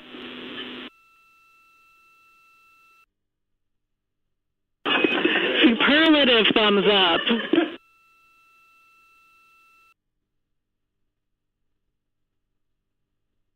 And there on your screen, you can see all of the Artemis II crew members. CSA astronaut Jeremy Hansen just floated out of view behind the camera, but you can still see NASA astronaut Reed Wiseman, NASA astronaut Christina Cook, and NASA astronaut Victor Glover as they prepare for an upcoming Public Affairs Downlink event, which is scheduled to take place in just a couple minutes from now. And there, floating back onto the screen, is CSA or Canadian Space Agency astronaut Jeremy Hansen. He is making himself comfy on some of the OX or Orion Crew Survival System suits that have been stowed for the outbound and now return journey.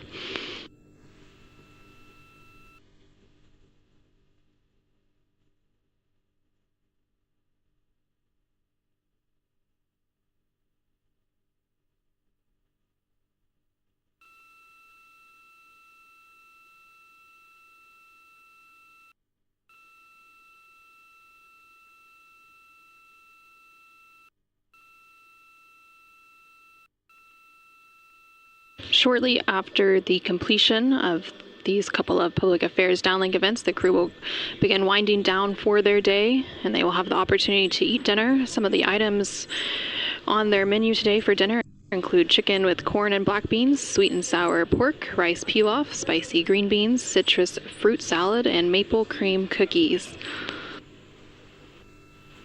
All of the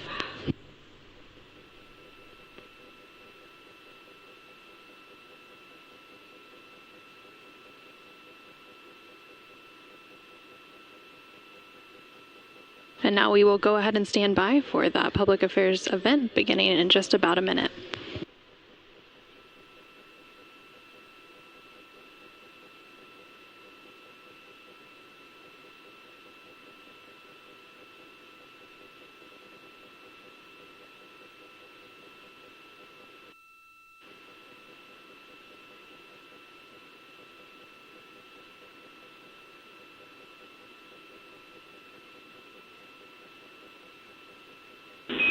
Integrity Houston, no action for the DU-1. Caution, we're taking a look.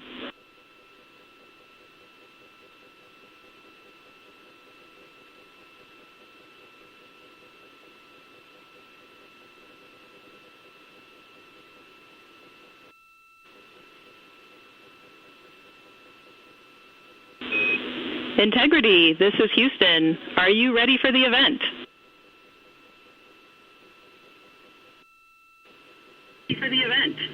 Hello, Houston. Integrity is ready for the event. Administrator Isaacman, this is Mission Control Houston. Please call Integrity for a voice check. Integrity, Jared Isaacman, comm check.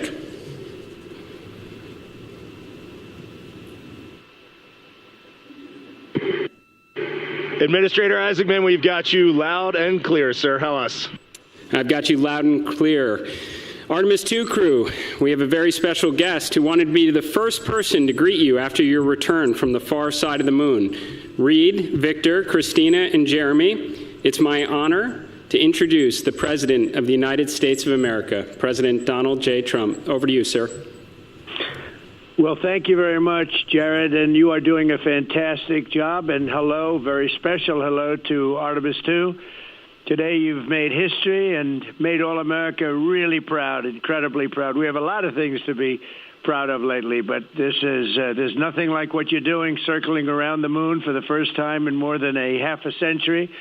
and breaking the all-time record for the farthest distance from planet Earth. Humans have really never seen anything quite like what you're doing in a manned spacecraft. It's really special. I want to personally salute and congratulate Commander Reed Weissman, Pilot Victor Glover, Mission Specialist Christina Koch, and Jeremy Hansen.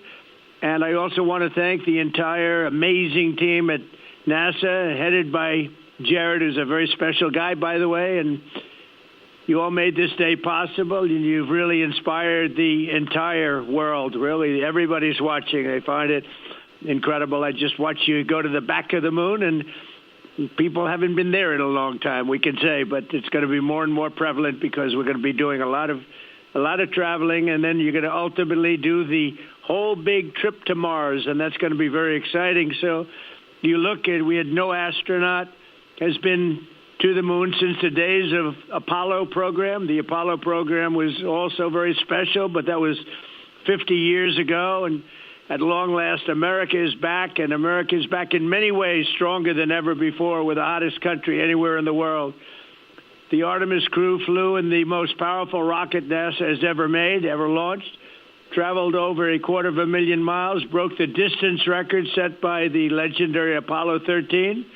And America is a frontier nation, and the 4 brave astronauts of Artemis II are a modern day, you really are modern day pioneers, all of you. And one of them happens to be a neighbor. You know who that is, right? You have a special person over there, a neighbor, and we like our neighbor. Your mission paves the way for America's return to the lunar surface very soon. We're going all out. We're doing everything we can, and it's headed up by Jared. We'll plant our flag once again, and this time we won't just leave footprints. We'll establish a permanent presence on the moon, and we'll push on to Mars. That'll be very exciting. I'm waiting for that so much. I'd love to be here, but maybe we won't quite make it in terms of timing, but we will be up in the moon, and that's going to happen soon. So America will be second to none in space and everything else that we're doing, and we will continue to lead the whole thing into the stars, this incredible journey into the stars. So I just wanted, it's an honor to speak to you, and I wanted to congratulate each and every one of you. And tell me, what is the most unforgettable part of this really historic day? The whole world is watching and listening. Please tell me.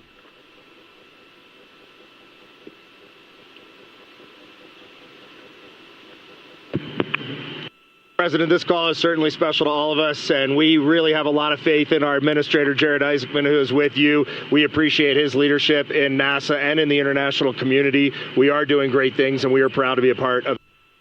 I have to tell you, as we came around the near side of the moon, seeing all the sights that we've seen from Earth for all of our lives, but we're seeing them from a different perspective, and then we started to get a glimpse of the and we saw sites, Oriental sites that no human has ever seen before, not even in Apollo, and that was amazing for us. And then the surprise of the day, we just came out of an eclipse where the sun, moon, and the entire dark moon about that big right out the window that we were watching. We could see the corona of the sun, and then we could see the planet train line up, and we at Mars, and all of us commented how excited we are to watch this nation and this planet become a 2-planet species. That is fantastic. You know, I had a decision to make in my first term, and the decision is, what are we going to do at NASA? Are we going to have it be revived, or are we going to close it down? And I had very little hesitation, and it's really great to have somebody like Jared involved, because he really makes it much easier for me. But it was not even a question in my own mind. We've spent what we had to do, and then of course we have Space Force, and Space Force is very much related to what you're doing, and that was my baby. That was a very important one, and it'll turn out to be truly one of the most important, I believe, decisions I've ever made.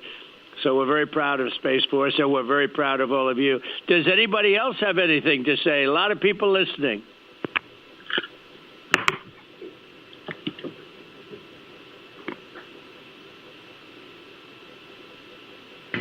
Mr. President, be here with you speaking about our incredible day today.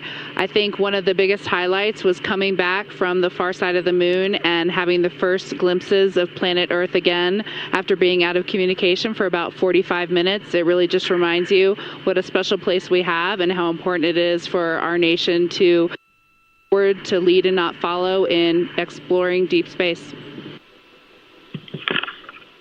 I'd like to ask, what was your feeling when you had no communication, zero communication? All of a sudden it was cut off by, obviously, your very special location. What was your feeling when you had no communication? A little bit different, perhaps.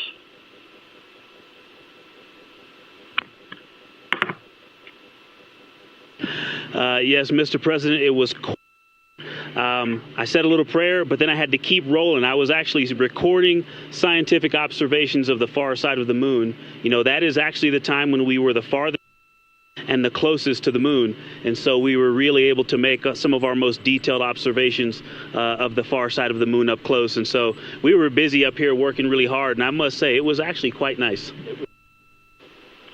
Did you see a difference, a big difference, between the far side of the moon and the near side of the moon? Was there a difference in feel or difference in look?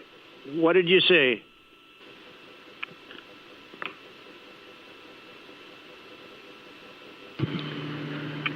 Well, Mr. President, we certainly did, and our science team really set us up well to understand what they thought we might see.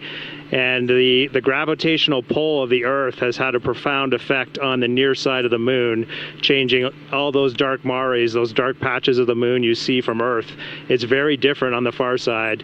While you see some small patches of those mare in deep craters, it's very much absent on that side, so that's really neat. And while I have the microphone, sir, I just want to thank you on behalf of Canada. The space leadership you spoke of from America truly is extraordinary. I've said this many times before.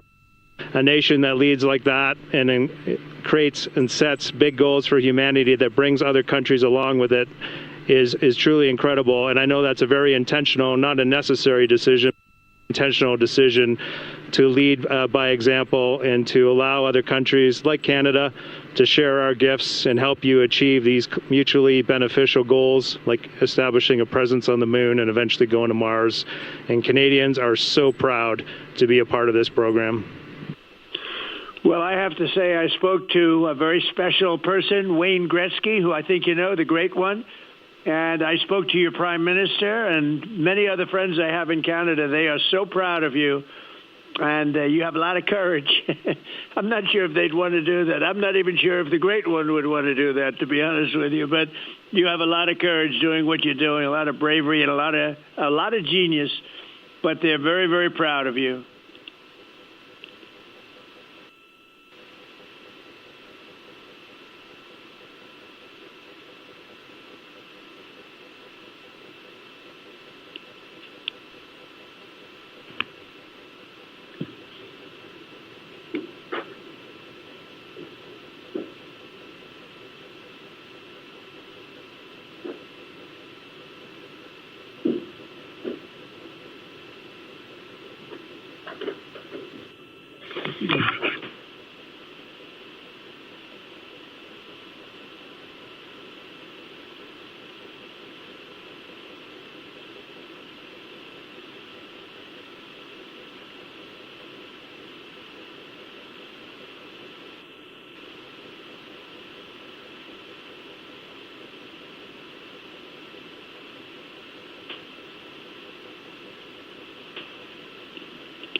Administrator Alex, I'm going to just get a quick comm check, make sure you guys are still on the line and we didn't have a handover. I am. Yes, I am. And integrity, and back over to you, Mr. President. Yeah, I think we might have gotten cut off. It is a long distance. It's a long ways. The reception's been great. There's a little bit of about a 9-second delay, but no, I just had a statement for, I don't know what you heard, but I was just saying they're very proud of your brilliant person from Canada on the ship. And Wayne Gretzky is a great friend of mine, and he's very proud of him. And the Prime Minister I spoke to, they're very, very honored that you have a courageous person from Canada. You have a lot of courageous people from Canada, so it was very nice. I'm not sure if you heard me say that, but it was very nice.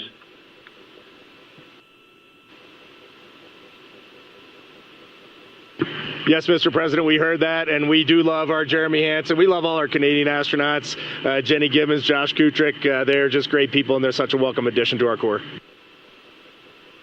Great. Well, I really look forward to, when we can, I look forward to seeing you in the Oval Office. I'll ask Jared to bring you over, and I'll ask for your autograph, because I don't really ask for autographs much, but you deserve that. You really are something. Everybody's talking about this. And I look forward to having you in the Oval Office at the White House, and we will celebrate your incredible achievements and triumphs. This is big. This is really big stuff. The whole world is talking about it. And if you have the time, I will certainly find the time. I've been pretty busy also, as you know, but I will absolutely find the time, and we'll get together, and I'm going to be giving you a big salute on behalf of the American people and beyond that.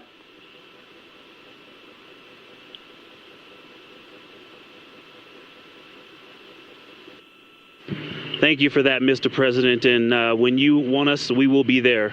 And thank you for your leadership. Thank you to Jared for his leadership. Really, thank you for taking the time out today to visit NASA. It's really special for us, but it's really special for the team on the ground. A whole team of people all around the world pulled this off, and we just want to say thank you to all of you for this.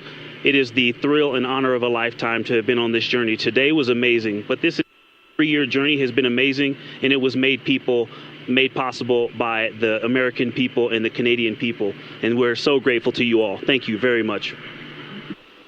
Well, thank you very much. And Jared, congratulations. We'll see you soon. And I know that you have Mars very much in your mind, so we'll start thinking about that pretty soon, I think. And thank you. Congratulations to everybody. I'll see you at the Oval Office. Thank you for your time, Mr. President. It's been an honor. Thank you very much. Bye. Bye. Integrity. This is Houston ACR. That concludes the event. Thank you. Thank you to all participants. Integrity, we are now resuming operational audio communications.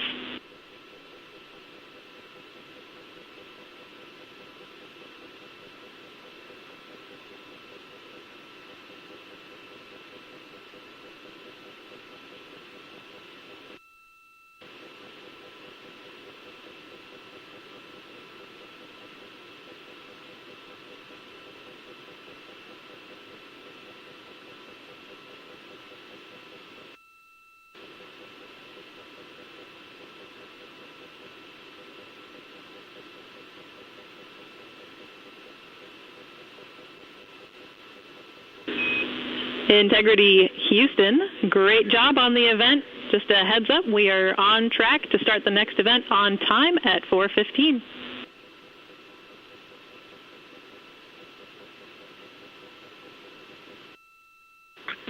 Okay, sounds great. We'll be ready.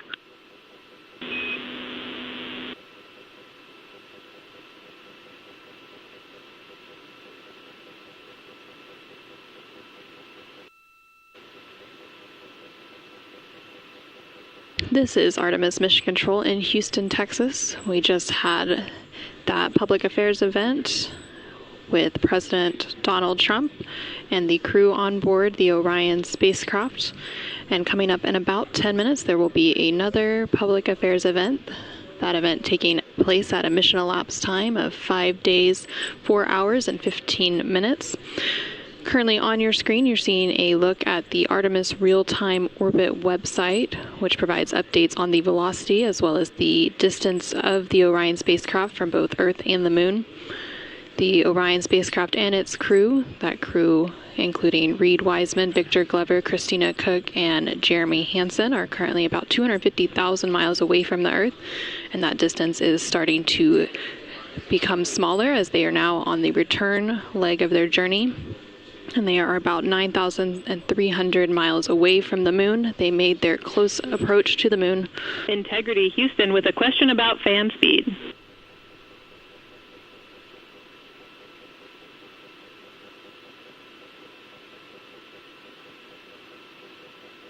Go ahead. Hey, Reed, we were wondering if this adjusted fan speed is something that you would like to keep going forward, or if it was just a specific change request for the events this evening.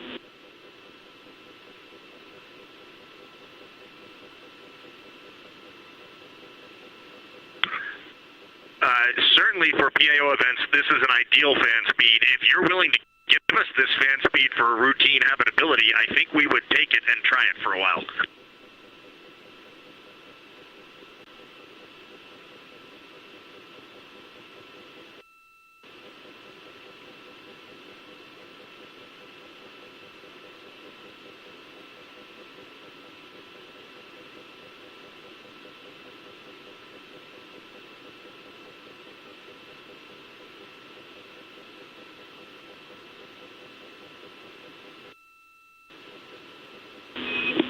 And Reed, we are able to support keeping the fan speed in this config. Happy to keep it here to collect data.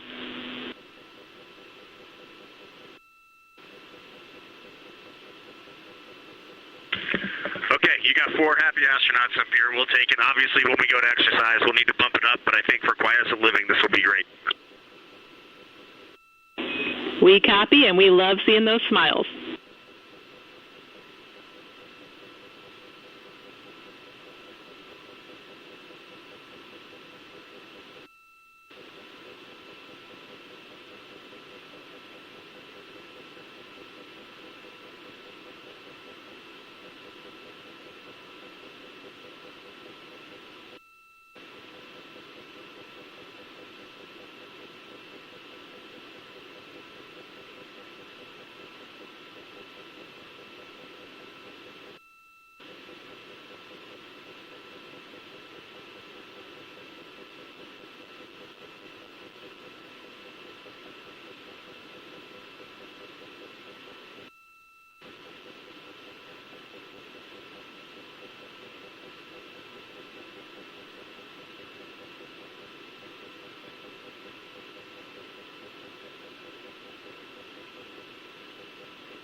Houston integrity for docking camera.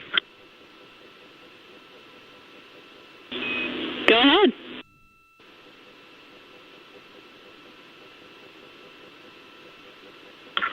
Just want to make sure we have the config you're expecting. I have the dual camera bracket is installed, the window shade is closed, and the docking camera is stowed in its Alpha 3 storage area.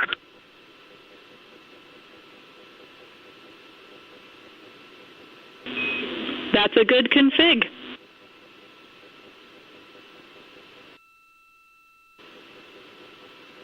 Thank you. And while I've got you, we are 3 minutes out from an on-time start of the next event.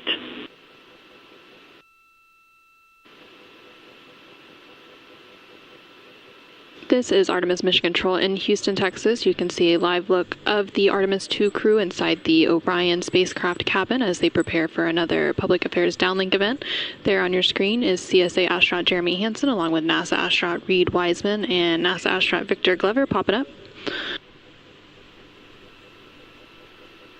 Earlier today, the crew completed their lunar flyby observation period, during which the Orion spacecraft and its crew passed approximately 4,000 to 6,000 miles from the moon and provided the astronauts with a full disk view of the lunar surface. And from that higher vantage point, the astronauts were able to observe both poles and large-scale geological features in a single view. Towards the tail end of that observation period, they also were able to see an eclipse.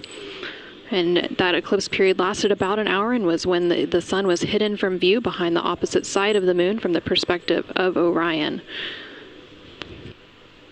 Since then, the crew has been working to clean up some of their observations and transfer some of the data and imagery down to the ground to begin processing, and the science team will take a look at that imagery as it comes down ahead of a post-lunar flyby conference tomorrow with the crew following their sleep period.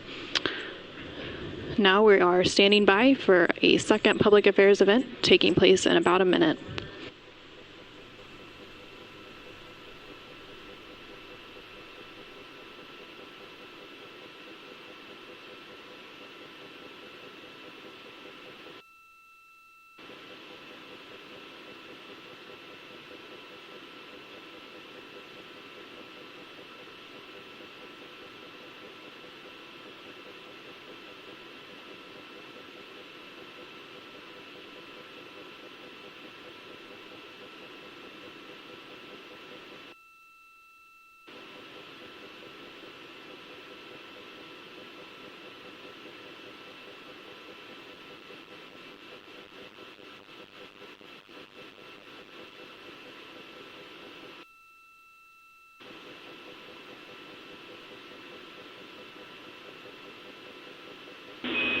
Integrity, this is Houston. Are you ready for the event?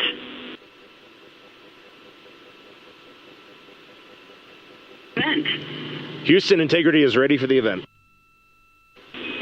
Administrator Isaacman, this is Mission Control Houston. Please call Integrity for a voice check. Integrity, Jared Isaacman, comm check.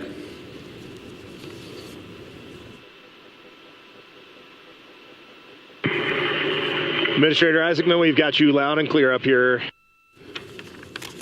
I've got you loud and clear, and let's see if we can top that last PO event. That was pretty special. So we are going to spend the next 20 minutes doing Q&A from a number of questions that have been submitted, and we are going to start with one from me. You all have spent years preparing for this moment and imagining what it must be like when you look down at the moon, at the lunar surface. What has surprised you all that you did not anticipate?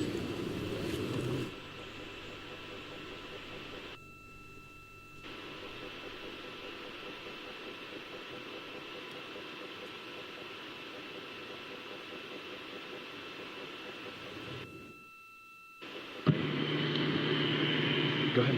No, it's on. Administrator, great to chat with you. Just something that just shocked me because really using imagery and just the three-dimensionality of it. You know from your experience of seeing the Earth from space how it just seems different, and you look out in depth of things. And when we were on the far side of the moon looking back at Earth, it was just so obvious. You had this sphere out in front of you of the moon and this three-dimensional. You really felt like you weren't in a capsule. You'd been transported to the far side of the moon, and it really just bent your mind. It was an extraordinary human experience. I'm so grateful for it.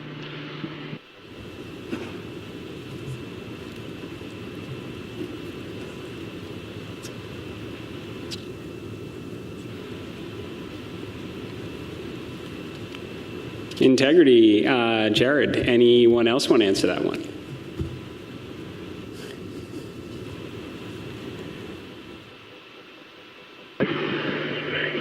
You know, we had an amazing launch. The SLS is quite a powerful rocket, and got us into a 1,200 by, eventually a 100-mile orbit, and it clearly power and speed, and then we did our translunar injection, and we were going quite fast. And so with all of that speed, though, it still took us days to get here. And so the scope of all of the things to a 321-foot tall rocket was amazing. It just puts the power required to do this in perspective.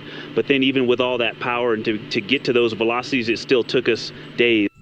And the breadth of the distance we had to cover, watching the distance from Earth count up and the distance from the moon count down was one of the most surprising things I've enjoyed. Well, as I was trying to formulate an answer, at first I couldn't think of anything because there are so many things to choose from.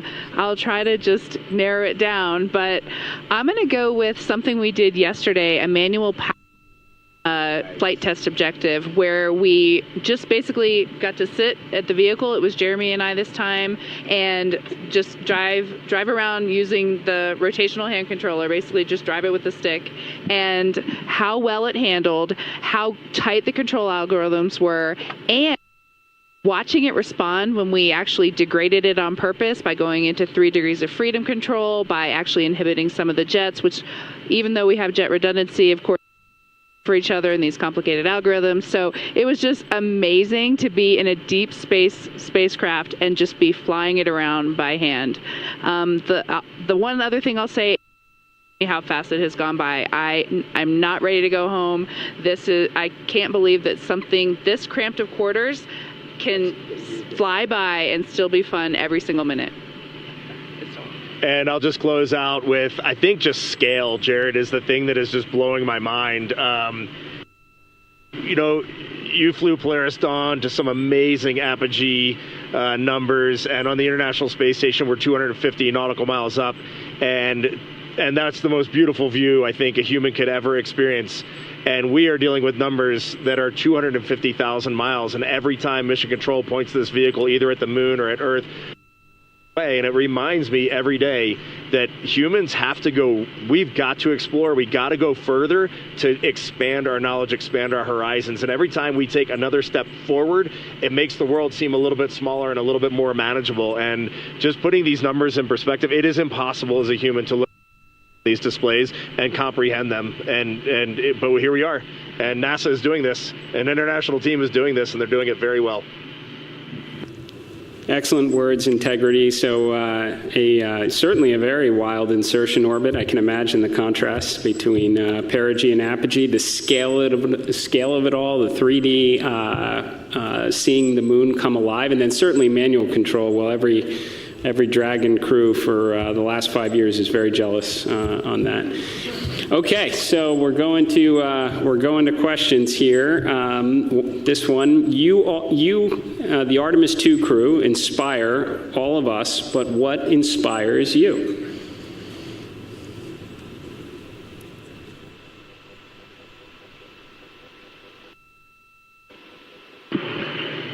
I think as you get older, your answer to that question changes a lot. Certainly when I was a young boy and a young man, just seeing an airplane flying overhead, to me, that really lit a fire in me.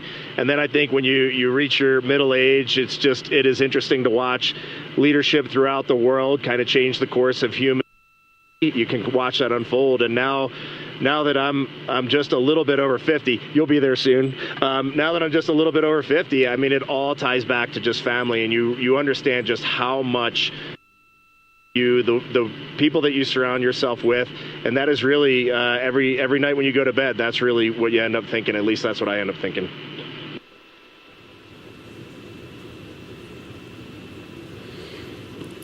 Thank you. All right, so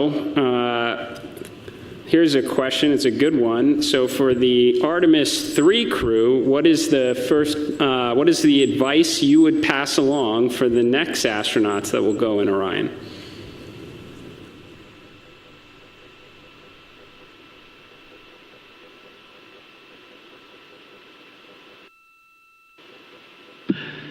That's a great question, Jared. We've actually been thinking about the Artemis III crew since we were assigned as the Artemis II crew. It was the beginning of how we came up with how we wanted to fly this mission, how we wanted to buy down risk for the program, and values as a crew. And so, over the course of these 3 years, we've taken a lot of notes. So we've almost got a book to hand them. But I think a few practical things, just sitting here that we've been living for the past 6 days, how you pack is a huge impact to how you will live on the journey. And so things like food and your hygiene products, and then you know what's going on with our waste management system, the technology that we have, practicing that and being familiar with that and being prepared mentally. I used it on the space station. I used it at home in training, but I'll be honest, I wasn't really prepared to have to use it for over half the mission. And but we adapt and overcome, and so I can't wait to talk to that crew. I'm glad you said it, or else I was. We definitely have to fix some of the plumbing. Okay, this question is from Merriam-Webster. So wordy one here. So you are going to be, you've already surpassed more than 250,000 miles from Earth, farther than any human has gone before. So what are some words that come to mind when you try to wrap your mind around this very unique experience?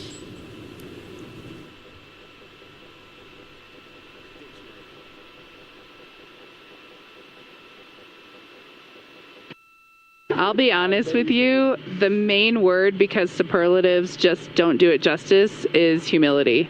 We would never be here if it weren't for so many people that came before us, starting with Neil Armstrong, Katherine Johnson, Dorothy Vaughan, civil rights movement leaders, everyone who worked on this spacecraft. Before we got here in our 3 years of training, we went all over the country and even to our European and Canadian partners to see the people who have put their hands on this hardware, the millions of parts from every valve, to this entire thing, the people that put on harnesses every day to rig it up in the VAB. They all passed the record. We definitely didn't pass the record up here alone. So this is actually very similar to the question the President of the United States asked just a brief bit ago. But during the quiet moments on your journey, when you were out of contact with everyone here on Earth, what were some of the thoughts that tended to occupy your mind most?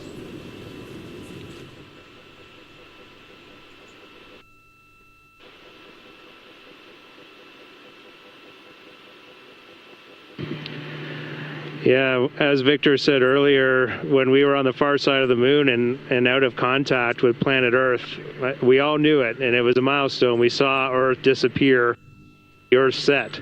But we were so busy with the science, and we have such faith in our vehicle integrity, such faith in mission control, that we were just at complete peace and just doing our job. And just trying to do a good job to collect as much science data as we could while we were on the far side of the moon. And we were just giddy in here, like of our lives. He's being a bit humble, but as soon as we went out of comm with planet Earth, we did have maple cookies. As we just gathered together for about 30 seconds, each one of us had a maple cream cookie, and then right back into the science. But we had to take a moment to honor that time going behind Earth, and it was going behind the moon and out of touch with Earth, and that was a very surreal moment for this crew.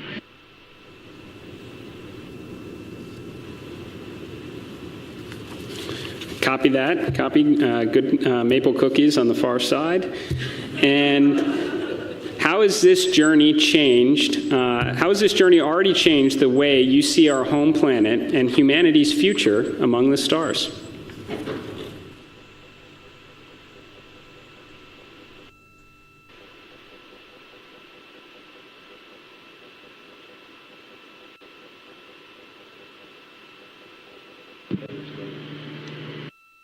There's so many directions I think we could go with that, and I just, I think that there's, global, but I think real impact is local, and is to see the Earth as an entire thing and look at it, this system, and to see it all in once.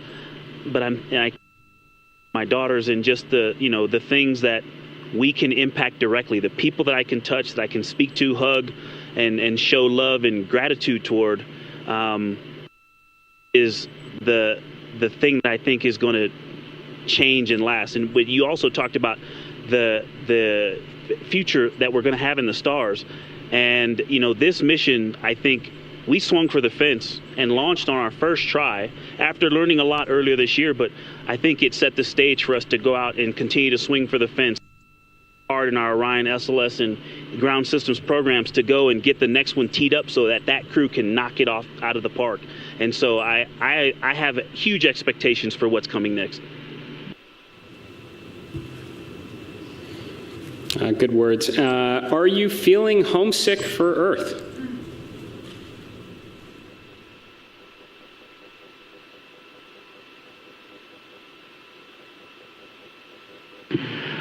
I will tell you, last in my eyes, I did start thinking about getting home. It's not homesickness at all, but the first time probably in 3 years, I let my mind get past the moon and back towards home, and I had to catch myself right there. You're an operator just like we are, and that is the place to be when you're up here. We got to look one step ahead. What's next? What's our next burn? How are we setting up our trajectory to get home? And we are going to do that. We are locked in, and we are definitely excited for the second half of this mission. And we are on guard. We are first crew to fly this vehicle. We are ready for any contingency in any scenario, and we are going to stay locked in every second until we are back on that Navy ship and then home reunited with our families. And copy that. Astronauts like being in space. That checks out. Okay, there's a lot of questions from the space photography community. How are the pictures going so far?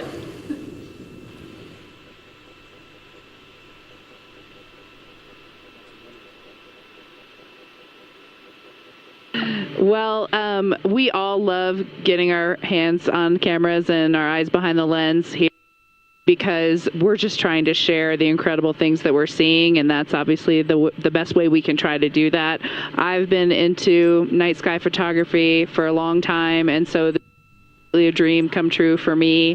I have thought specifically to that community, the time lapses I've been trying to get, those are a little tougher because we have a very dynamic vehicle. It's not like being on ISS where you can get the city lights below and the auroras and the spinning stars around the North Star. There's a lot going on. But what we got to matter is out of this world. When we viewed that eclipse, that was the one time we all said, we literally cannot capture this with a camera. Everything else, I think we've really put our hearts and minds into making sure we understand so that we can bring that home to everyone. But having to set the low light features for Earth shine on the moon while it's in eclipse, that was a new one. I had to dig deep in my book for that one. And thanks for the iPhones. They've been working great. Very glad to hear that. And there are a couple billion people back here on Earth that are extremely excited to look at the imagery you've captured up there.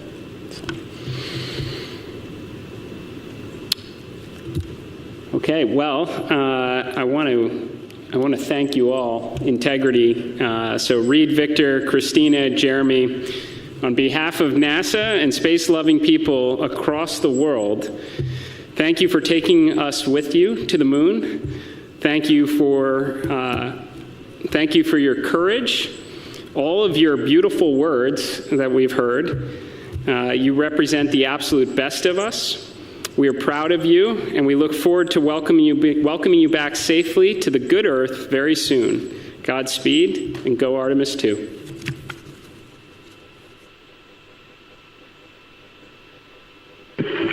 Thank you so much, Administrator. We are just proud to be a part of this team, doing our work every day, and we are supported by a huge world of humans, and we are just honored to be a part of that. Thank you. We'll see you soon. Integrity, this is Houston ACR. That concludes the event. Thank you. Thank you to all participants. Integrity, we are now resuming operational audio comm.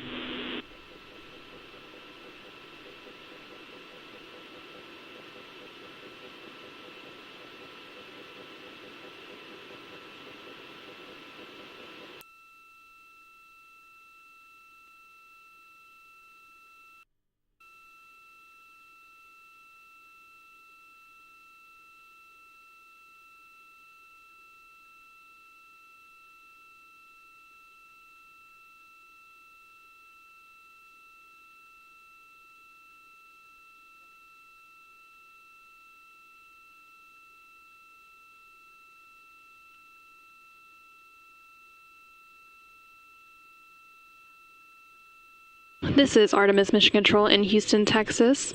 That second public affairs event with NASA Administrator Isaacman and the crew on board the Orion spacecraft named Integrity now complete, and there on your screen you're seeing a live view from the Orion spacecraft, specifically from the camera on its solar array wings, and you can see a crescent Earth there. The crew is now officially on the return leg of their journey, and Earth is now their target, with that splashdown targeted for April 10th.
This is Mission Control Houston inside the Artemis Flight Control Room as the lunar flyby coverage is coming to a close.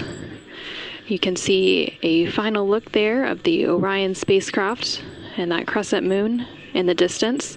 The Artemis II crew inside the Orion spacecraft named Integrity lifted off atop the Space Launch System rocket on Wednesday, April 1st from NASA's Kennedy Space Center in Florida. This crew is the first to live and work inside the Orion spacecraft, and about 25 hours after launch, Orion conducted its TLI, or translunar injection burn, which committed Orion to departing high Earth orbit and set us up for today's flyby. TLI also served as the spacecraft's deorbit burn as it slingshot Orion around the moon and set the crew on its free return trajectory, with that splashdown slated for Friday, April 10th. Last night, on flight day 5, the crew entered the lunar sphere of influence, the point at which the pull of the moon's gravity became stronger than the pull of Earth's gravity, and the crew will remain in this lunar sphere of influence until about 12:25 p.m. Central, 1:25 p.m. Eastern on April 7th. Today, the crew spent the majority of their day making science observations and capturing imagery as part of the lunar flyby, during which Orion and its crew passed approximately 4,000 to 6,000 miles from the moon and provided the crew with a full disk view of the lunar surface. From that higher vantage point, the crew was able to observe both poles and large-scale geologic features in a single view, and the Artemis II crew also became the first humans to directly observe certain far-side regions of the moon with unaided eyes. During the lunar flyby, the crew also surpassed the Apollo 13 distance record and made that farthest distance from the Earth during their mission at a distance of 252,756 miles away from Earth. Integrity Houston with 2 updates.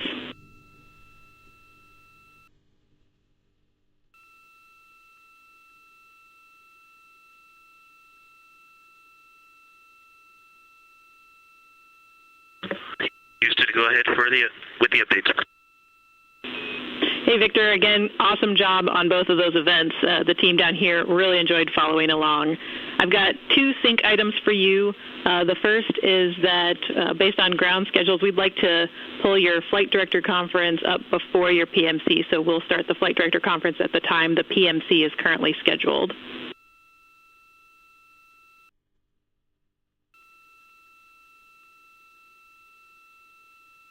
Sounds good. And the second item is just following up on the DU-1 caution. We believe this is a recurrence of what we saw with DU-2 earlier in the mission. It's back up, and it's ready for you to reconfigure displays as you wish. And I see you have that in work.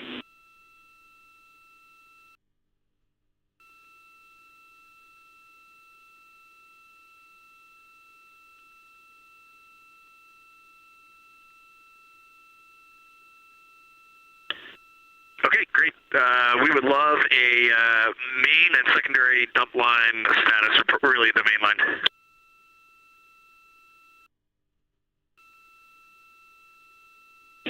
Check in.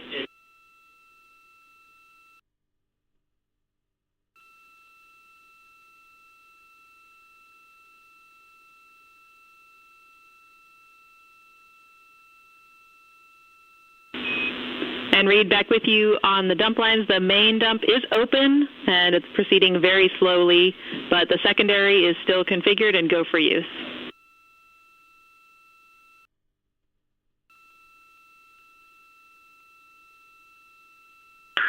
Okay, sounds good. Thank you. And this is Artemis Mission Control. Some communication there between NASA astronaut Reed Wiseman and the Capcom, or capsule communicator, here in Mission Control, discussing some of the final activities on their timeline for the day before they head into pre-sleep and get ready to close out Flight Day 6.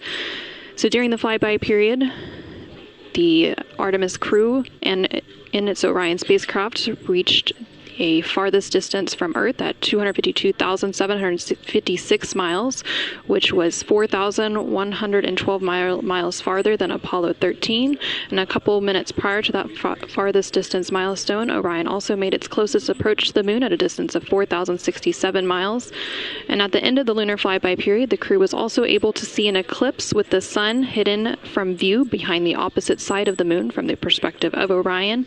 And during this time, the crew saw a mostly dark moon, and the crew also used the opportunity to analyze the solar corona, which is the sun's outermost atmosphere. And once the sun was completely out of view behind the moon, the crew observed impact flashes, which are flashes of light from meteoroids striking the surface, and some deep space targets, including planets such as the Mars, Venus, and Saturn. The crew's observations during this flyby, along with handheld photography and images from the Orion spacecraft, will form the basis for scientific investigations into the moon's geologic history, the lunar environment, and current processes such as new impacts. At this point in the Artemis II mission, the crew and the teams on the ground have begun or completed 23 of the 27 high-priority objectives for the mission, providing a tremendous insight into the operation of the Orion spacecraft and critical information as we prepare for future Artemis missions. Now that the lunar flyby observation period has concluded, along with the public affairs events that followed with President Donald Trump and NASA Administrator Jared Isaacman, we are going to wrap our broadcast coverage on NASA Plus. Thank you to everyone who tuned into our coverage on NASA Plus, as well as through our streaming partners on Peacock, Netflix, Amazon Prime, and HBO Max. While our NASA Plus coverage is concluding, our 24/7 continuous coverage will continue on NASA's YouTube page, so you can continue to follow our Artemis II crew on their return journey back to Earth. This is Mission Control Houston.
Houston Integrity, we have a science question.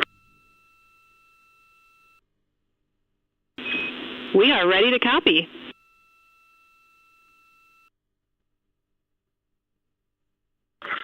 We just want to check our understanding before we go to bed, because we think we made some changes, but the procedures, were not updated as expected. We no longer have to transfer any of the audio recordings on our PCDs or any notes we made in OneNote. That you will just go into the applicable locations and pull that stuff down from where they are originally created. That is a good recollection, Jeremy. That is correct.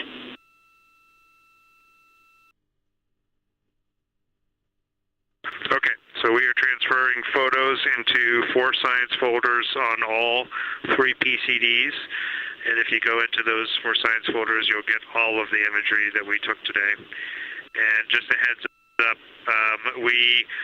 just so much excitement up here. Sometimes we switch cards and sometimes we didn't. And so the different shifts are on various cards in various places, but all the photos are there. Copy all. Thanks for the report.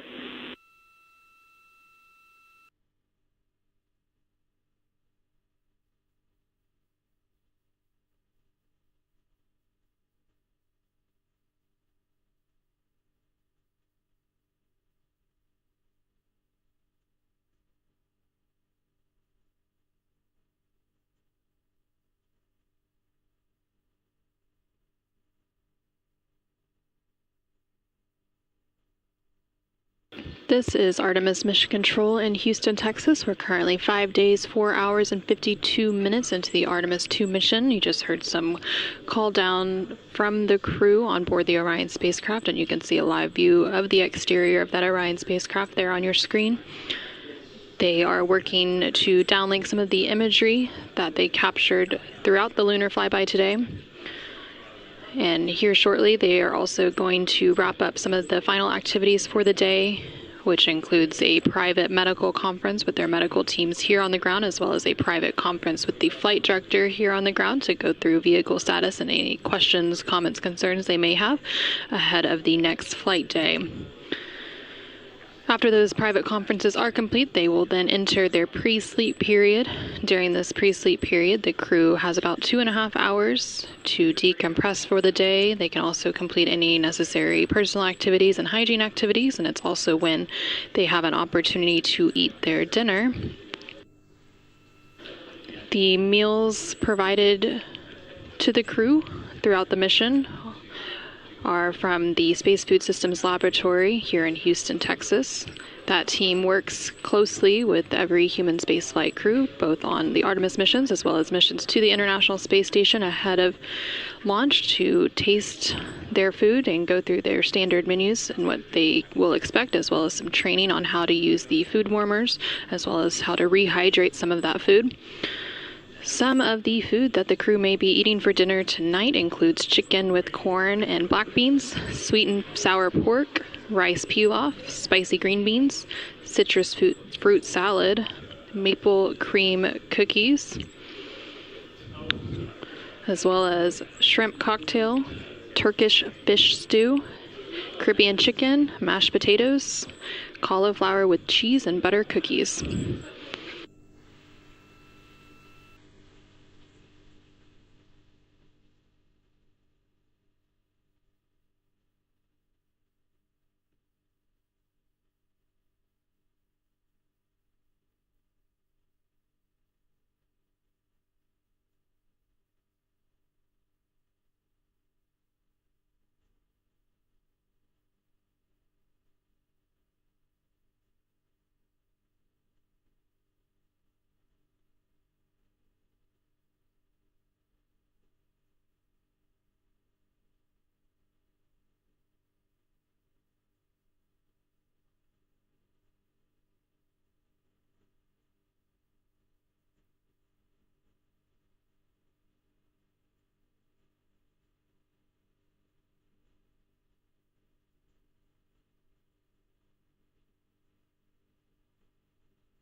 Integrity Houston, OE2 is configured for your conference with Mr. Radigan.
This is Artemis Mission Control. You are currently seeing a live view of the Orion spacecraft. This view coming to you from one of the 4 solar array wings or SAWs. They each have cameras mounted to them that provide these live views.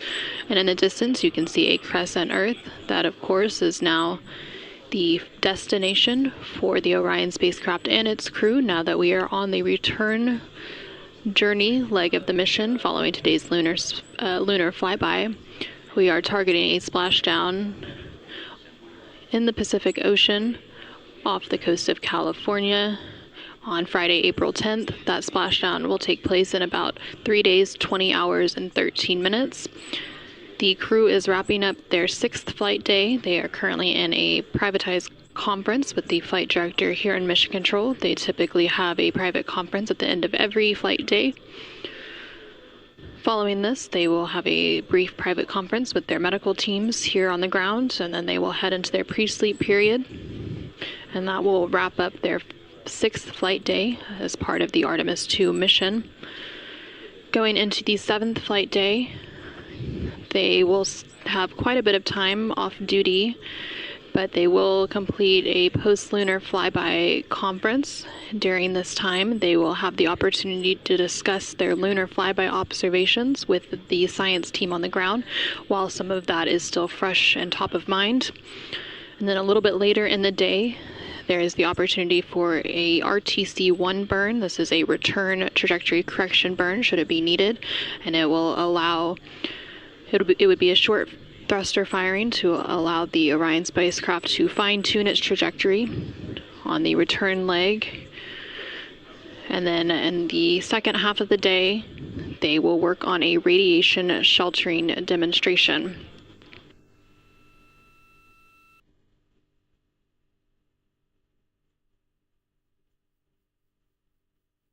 During that radiation shelter demonstration, the crew will build a radiation shelter within the cabin of the Orion spacecraft and prepare lockers for radiation shelter ingress or entering into them. On missions to the moon through the Artemis program, astronauts venture beyond Earth's protective magnetic field. The Orion spacecraft serves as the main protection against the sun's intense power. And NASA has radiation dosage level thresholds that they look for inside Orion. The first threshold signals a caution, prompting closer monitoring and coordination with medical and flight operations team. And then a higher threshold triggers a recommendation for the crew to take shelter. Radiation shielding in space is all about mass.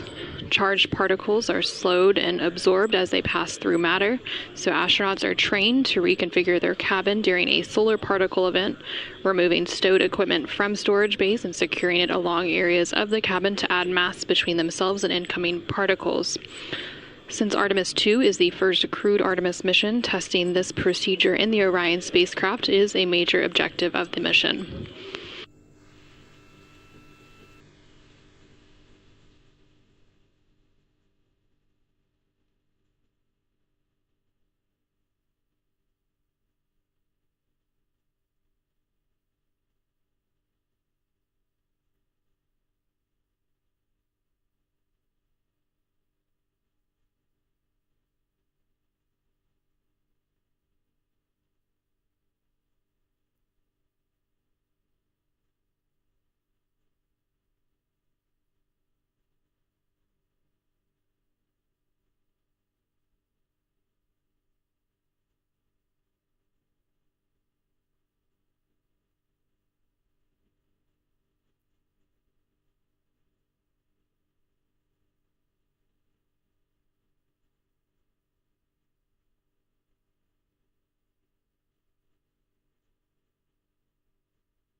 This is Artemis Mission Control in Houston, Texas. We are currently 5 days, 5 hours, and 19 minutes into the Artemis II mission and counting. Currently on your screen, you can see a live view from the Orion spacecraft named Integrity by its crew. You can see a clear view of one of those solar array wings. There are 4 solar array wings, or SAWs, that provide power generation for the Orion spacecraft. And just above that solar array wing, you can see a crescent Earth. Currently, the Orion spacecraft is about 11,900 miles away from the moon, and that distance will continue to increase now that we are on the return leg of the journey. The Orion spacecraft and its crew had their lunar flyby and made their closest approach to the moon earlier today, and the distance from Earth is about 249,000 miles. We are expecting a splashdown on Friday, April 10th, on flight day 10. That splashdown in the Pacific Ocean off the coast of California in about 3 days, 19 hours, and 57 minutes from now. Currently, the crew is wrapping up some of the final activities for the day, and then they are about to enter their pre-sleep period. That pre-sleep period will last about 2.5 hours, after which they will go to sleep. They typically have an 8.5 hour sleep period, and then they will begin flight day 7. The majority of flight day 7 will be an off-duty day for the crew, but they do still have a few items that they have to complete. One of those is a post-lunar flyby conference, and this will be directly with the crew and the science team here on the ground to discuss some of their lunar flyby observations as part of the data collection, to allow the crew to talk through what they experienced and what they saw while it's still top of mind and fresh following today's lunar flyby observation period. Again, that lunar flyby lasted about 7 hours, and towards the tail end of that flyby, they did get to experience an eclipse.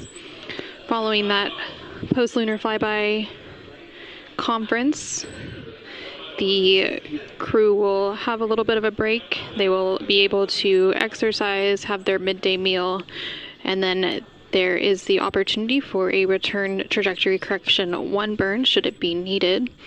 These return trajectory correction burns allow the Orion spacecraft to fine-tune its path on the way back to Earth. On the outbound journey, there were originally 3 planned outbound trajectory correction burns. The first 2 of those burns ended up being canceled, as it was determined they were not needed due to the accuracy of the translunar injection burn, or TLI burn, which took place on flight day 2. The third and final of those outbound trajectory correction burns did take place on flight day 5. And it ended up being a 17.5 second burn to fine-tune Orion's trajectory as it made its flyby around the moon. So again, there will be an opportunity for a return trajectory correction burn tomorrow should it be needed. And then in the latter half of their flight day 7, they will complete a radiation shelter demonstration.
This is Artemis Mission Control in Houston, Texas. Currently on your screen, you can see a live view of the Orion spacecraft on the left-hand side.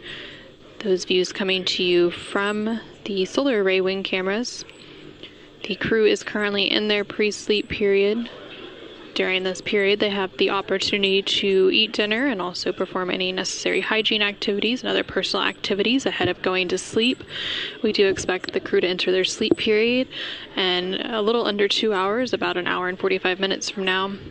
Also in that view on the left-hand side, you can see a crescent Earth in the distance, just above that solar array wing. The right-hand side of your screen shows a visualization from the Artemis Real-Time Orbit website, or ARO. This website is available at nasa.gov/track-Artemis for the duration of the Artemis II mission and provides updates on the spacecraft's velocity as well as its distance from the Earth and the Moon as it makes its journey back home here to Earth, again with that splashdown targeted for Friday, April 10th. Following a lunar flyby observation period of about 7 hours earlier today, the crew then worked to clean up some of their observations as well as the imagery and data that they captured and collected and began downlinking that. And we do expect to have some of that imagery available here shortly. During the Artemis II lunar flyby, the crew collected 3 primary science data sets, which included images, verbal descriptions, and written annotations to be able to provide scientists with multiple layers of context for each observation. The handheld imagery was captured using Nikon cameras, including an 80 to 400 millimeter zoom lens dedicated to lunar targeting. And those images were designed to capture regional context and relationships among large geologic features rather than fine surface detail. And then the verbal descriptions were the highest priority science data set on Artemis II. The astronauts recorded real-time observations through a dedicated application on their crew tablets, which are sometimes referred to as PCDs or portable computing devices. Through those verbal descriptions, they were describing what they were seeing, how the features related spatially, and how conditions were changing as the lighting evolved. And then the crew annotations were recorded in OneNote. We are complete with the conference on too. You can normalize that. Thank you. In work. Thanks.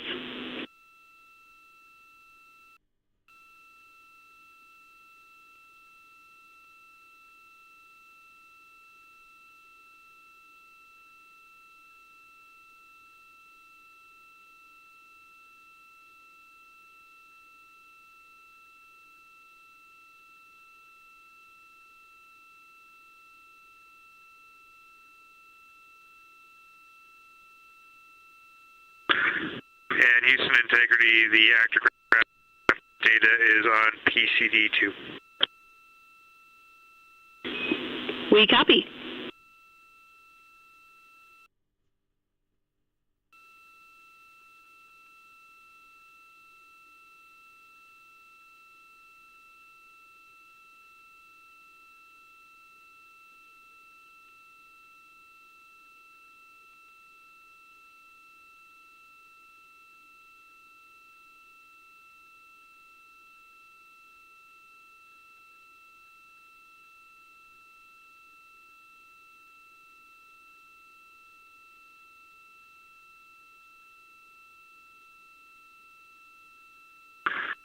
Houston Integrity on 1 for imagery for downlink folders. Go ahead.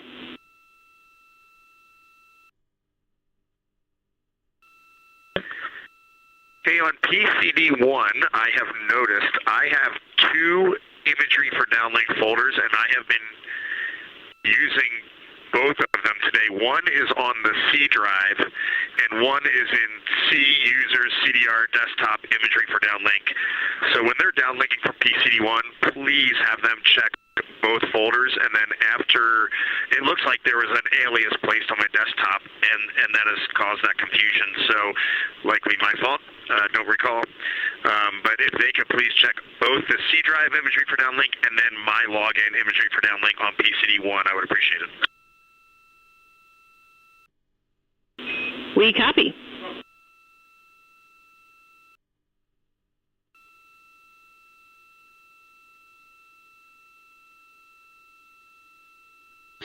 And we just heard some communication there between the crew on board the Orion spacecraft. Some of that first communication was coming from NASA astronaut Victor Glover, who was wrapping up a crew preference conference. These are private conferences, often between the crew and their family and friends on the ground. And then we heard some communication after that from NASA astronaut Reed Wiseman, who was asking some questions and letting them know about some images and data that were being downlinked from the Orion spacecraft following the lunar flyby earlier today.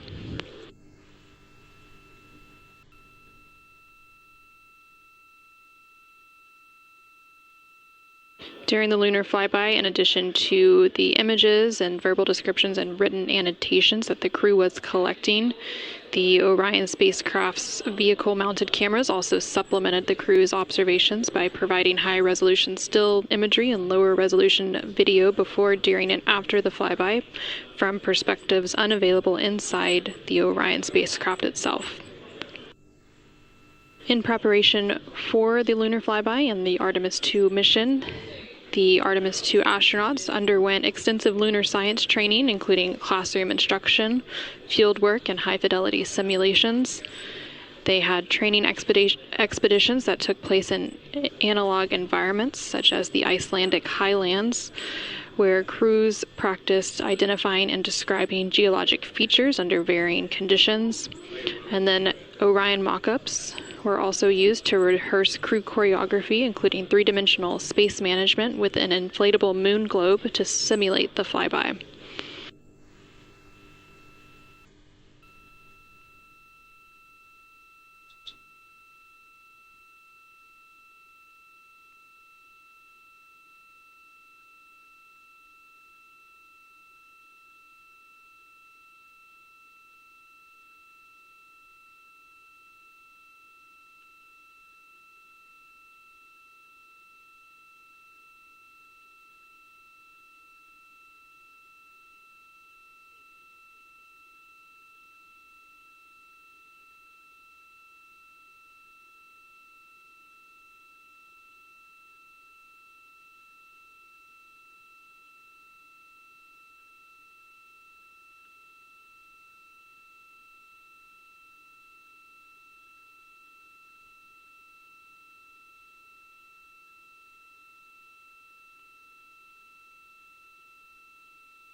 integrity on 1 for the overboard dump.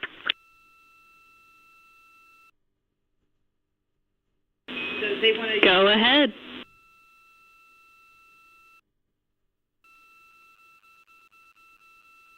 If you could secure the overhead dump, we would like to use non-urine toilet, and then we'll call you when we're complete.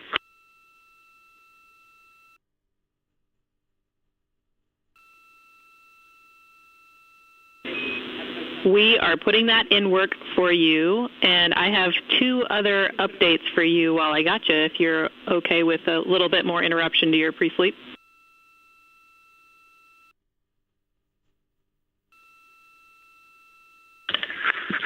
Send it. All right, so just with email, we're still syncing. We did hear your comment about the priority list. Unfortunately, it turns out that there was a miscommunication on that, so we're working it. We've got a couple of solutions in mind to reduce the volume of emails that you're getting, but we probably won't get there tonight. So the uplink you're getting now is not truncated, but we are pursuing a solution to truncate those in the future.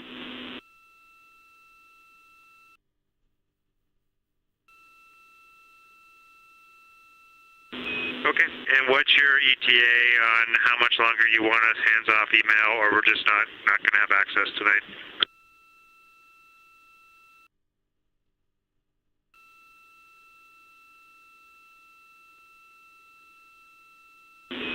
We are aiming for 20 minutes on that. Thanks for bearing with. Sorry again.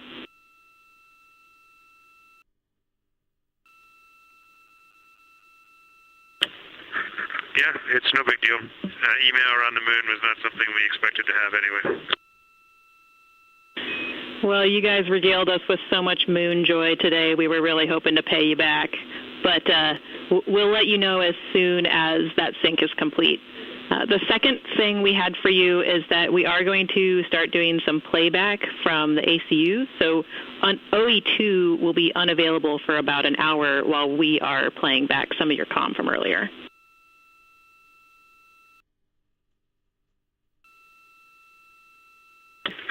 Okay, copy that. OE1 only for us for the next couple hours.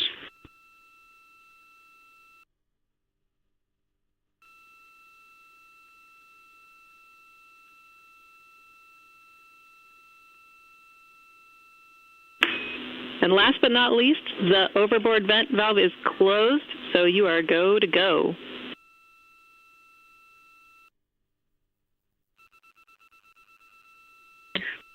All right, in work.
This is Artemis Mission Control. You're currently seeing a live view of the Orion spacecraft. This view coming to you from one of the solar array wing cameras.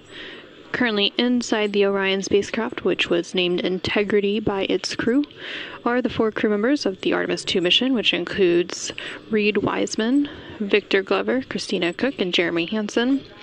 The crew recently completed their lunar flyby today during flight day 6.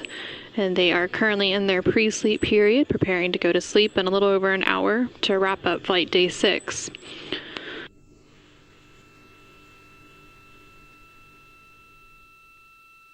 During the upcoming flight day 7, which will begin upon crew wake, the crew will have a relatively light duty day. They will have a post-lunar flyby conference with the teams here on the ground, specifically the science team here on the ground, to discuss some of their lunar observations that were made during the flyby period today. And then they will have a little bit of a break after that before they have their midday meal and then move into the RTC-1 burn, or the return trajectory correction 1 burn, should it be needed to further fine-tune the trajectory of the Orion spacecraft on its return leg of the journey. After that burn is complete, they will again have a couple of hours of free time, as it's going to be a mostly off-duty day for the crew tomorrow. And then in the second half of their day, they will spend a couple of hours completing a radiation shelter demonstration. And during this radiation shelter demonstration, the crew will build a radiation shelter within the cabin of the Orion spacecraft and prepare lockers for radiation shelter ingress. On missions to the moon through the Artemis program, astronauts venture beyond Earth's protective magnetic field, so the Orion spacecraft serves as the main protection against the sun's intense power. Radiation shielding in space is all about mass, so charged particles are slowed and absorbed as they pass through matter, and astronauts are trained to reconfigure their cabin during a solar particle event by removing stowed equipment from storage bays and securing it along areas of the cabin to add mass between themselves and incoming particles. Since Artemis II is the first crewed Artemis mission, testing this radiation sheltering procedure in the Orion spacecraft is one of the major objectives of the mission. During the uncrewed Artemis I mission, Orion was blanketed in 5,600 passive and 34 active radiation sensors, and the information they gathered assured researchers that Orion's design can provide protection for crew members from hazardous radiation levels during lunar mission. That doesn't mean, though, that scientists don't want more information. So similar to Artemis I, there are 6 active radiation sensors, collectively called the Hybrid Electronic Radiation Assessors, that will be deployed at various locations inside the Orion crew module. And then the crew also wears dosimeters inside their pockets, and these sensors are providing warnings of hazardous radiation levels caused by space weather events made by the sun, and if necessary, this data will be used by mission control to drive decisions for the crew to build a shelter to protect from radiation exposure due to space weather. Additionally, NASA has also partnered with the German space agency, DLR, for an updated model of their M42 sensor for the Artemis II mission. The new version of this sensor offers 6 times more resolution to distinguish between different types of energy compared to the Artemis I version, and it will allow it to accurately measure the radiation exposure from heavy ions, which are thought to be particularly hazardous for radiation risk. Artemis II is also carrying 4 of the monitors affixed at points around the cabin by the crew, and collectively the sensor data will paint a full picture of radiation exposures inside the Orion spacecraft and provide context for interpreting the results of Archer, Avatar, Artemis II standard measures, and immune biomarkers experiment.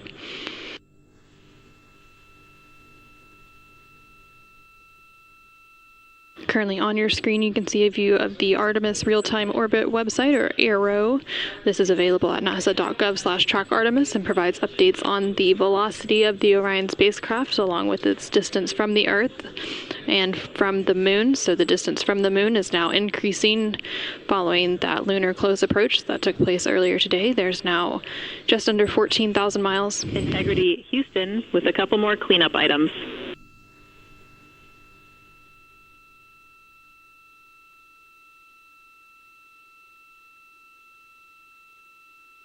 And Houston, go ahead. Hey, I wanted to let you know that our email sync is completed. You can all now use your email. We also wanted to give Reed a heads up that we are merging those imagery for our downlink folders into one. So going forward, he should only see one on his PCD. Not to be alarmed if you see one disappeared. And then last, thought you guys would be happy to know we have implemented your feedback for tomorrow. So we are ensuring that everyone will have exercise. We are also going to move the RAD shelter demo to flight day 8, where it is going to be condensed to focus on the highest priority objectives.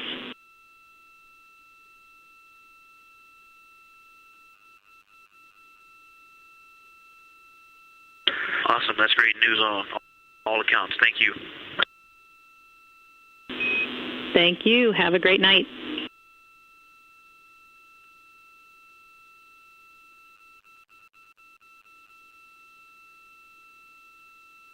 And we just heard some... Thank you, Jess, and you have a good night, too.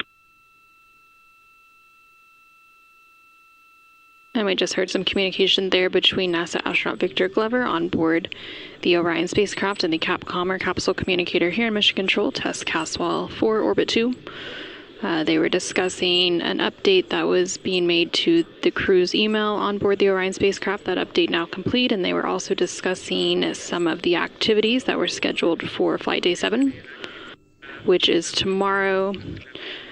They did mention that they are actually going to move that radiation shelter demonstration that I was just mentioning a few moments ago. So that demonstration is now moving to Flight Day 8 to allow the crew to have a larger, more off-duty day tomorrow with less tasks on the timeline.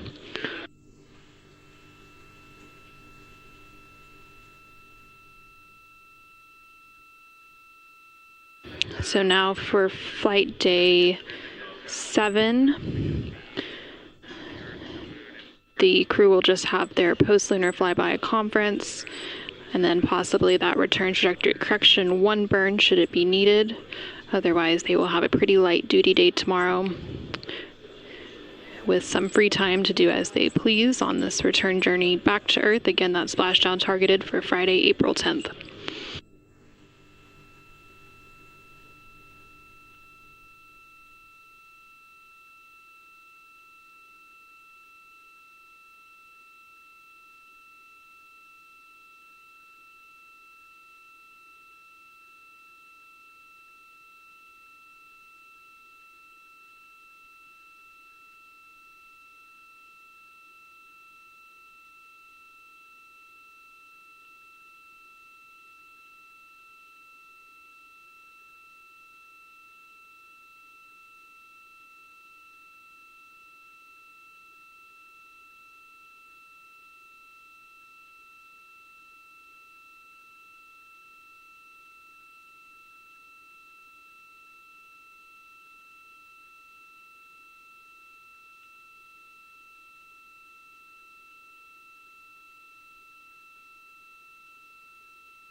Houston, integrity for AGA. Go ahead for AGA, Christina.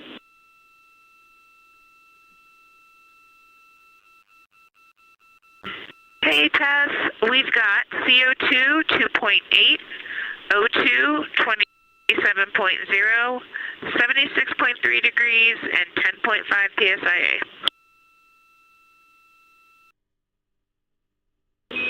We copy all. Thanks so much.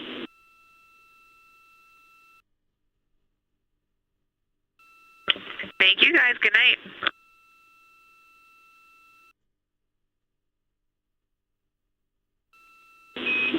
Have a wonderful night, and just for your awareness, we are still standing by for your go to resume the wastewater dump when you guys are ready.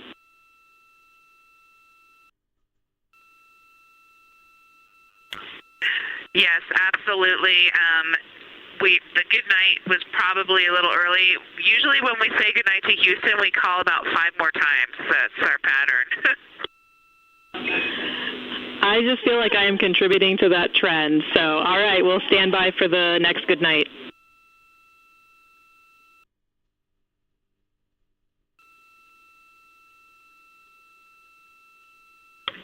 Okay, good night, Tess. We'll talk to you soon. Good night, Reed.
This is Artemis Mission Control in Houston, Texas. The crew currently going into their pre-sleep and sleep period. They just did have a call down there as they are preparing for an upcoming wastewater dump. But in the meantime, I have Marie Henderson, Artemis II Deputy Lunar Science Lead, joining me on console for a few minutes. Hey, Marie, how are you?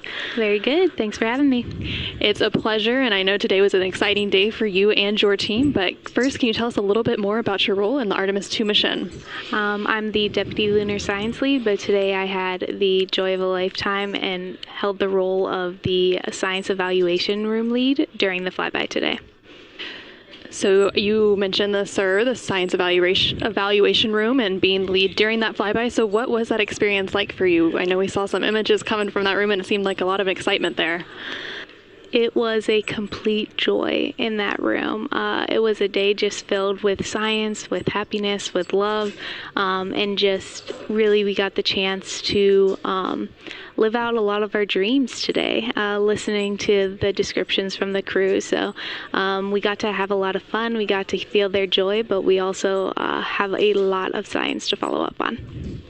And so today I think was just the beginning a little bit, and there on your screen for those at home you can see a look inside the Science Evaluation Room. Now it's a little bit empty as folks have wrapped up that lunar flyby, but again it's just the beginning for some of that data. But for those who may not know, what was the role of the SIR or the Science Evaluation Room during the flyby? So today during the flyby we had a documentation of the flyby, and also you heard some of those great questions and science conversations that came down today. And so our response, our goal was to actually listen to those questions, get responses, and actually try to get those back up to help them be excited about it.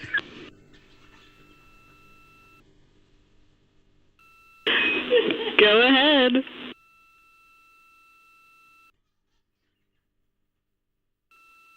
Yes, Tess, we needed a new spot for a trash bag, so we came up with a plan, and if it's all right with you, I will let you know what we did to update the stowage. We are happy to receive.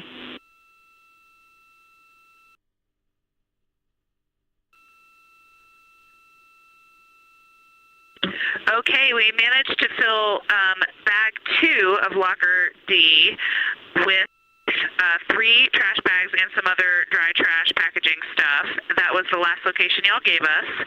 We then emptied bag 8 of D by deploying all of the nitrile gloves in there. I'm seeing 3 packs of 30 and 1 pack of compaction plates into the toilet.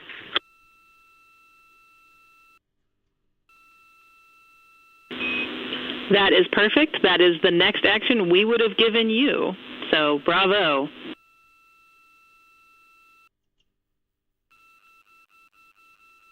All right, mind meld. Thank you and good night. Good night. Talk to you in a minute.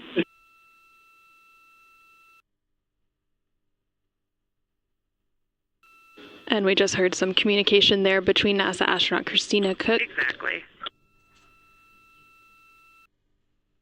Currently on board the Orion spacecraft. Again, they are in their pre-sleep period, preparing to go to sleep, but they are being a chatty bunch this evening, and they were just calling down about some stowage. There is actually a position here in Mission Control, the IVA, or Intravehicular Activity Officer, that tracks where everything is and where everything is stored on board the Orion spacecraft.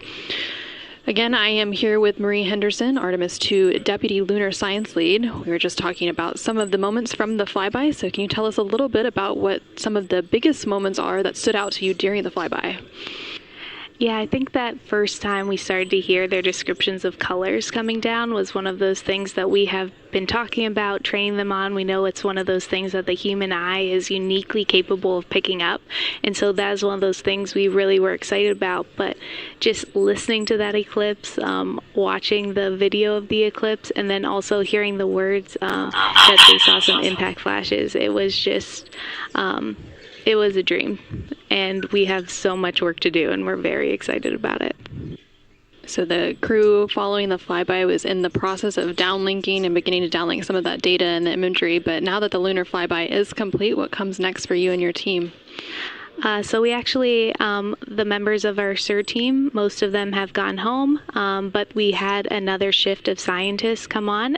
They are in our Science Mission Operations Room, the deliciously named S'more. So they are working right now, and so they are waiting for that data to come down and start processing it. And so by that, we are going to inventory all the images, all the audio files that we got, and they're going to get that organized and start putting the first scientific analysis on that data. It'll be exciting, and we're so excited to see some of those images, and of course we'll share those with the world once we are able to and once we have those. And tomorrow on flight day 7, you will have the post-lunar flyby conference with the crew. What insights do you hope to gain from that opportunity as well? Yeah, we're really excited about this post-flyby crew conference tomorrow because we've only done one part of our data collection. And so we have heard from them during the flyby just through over the air, but the other 2 members who were at the windows, they were collecting recordings on their personal computers and also taking those images. So we have a lot of observations to listen through, and then tomorrow we'll actually get to ask more questions. And so as you heard today on the during the flyby, they were really excited when they got the chance to talk to each other, talk through those discussions. And they said every time they actually took a moment to talk to each other, they were talking science and learned more from each other, and they had a different, unique perspective. We as scientists want more of that. And so we have this chance tomorrow to talk to them during the crew conference, and it's almost like when you're on vacation and you want to journal and write down everything that happened before you take the long flight home and have to go back to work. That is the same concept here. Is they had this amazing lunar flyby, and they have a lot of work left to do to get home, and so we wanted to hear more about it and get the chance to ask them some questions based on the data they have collected. And I can just hear the excitement in your voice, and you keep smiling as you talk. So I can really tell that it was an exciting day for you, and there's just so much more ahead from this opportunity. But from your perspective, what excites you the most about the scientific opportunities that Artemis II opens for future missions? This is just the beginning. This is the beginning of our science in Artemis, and we know that every single mission going forward will give us the opportunity to learn more. There are a lot of open hypotheses on the moon, and I'm really excited that maybe we get a little closer to closing some of them today. Well, thank you so much, Marie, for joining us, and it was a pleasure to watch your team in action during the lunar flyby, and we can't wait to see what scientific insights y'all deliver for us the rest of the mission. Thank you so much. Thank you.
This is Artemis Mission Control in Houston, Texas. We are currently 5 days, 7 hours, and 15 minutes and counting into the Artemis II mission, following a launch on Wednesday, April 1st at 5:35 p.m. Central, 6:35 p.m. Eastern Time.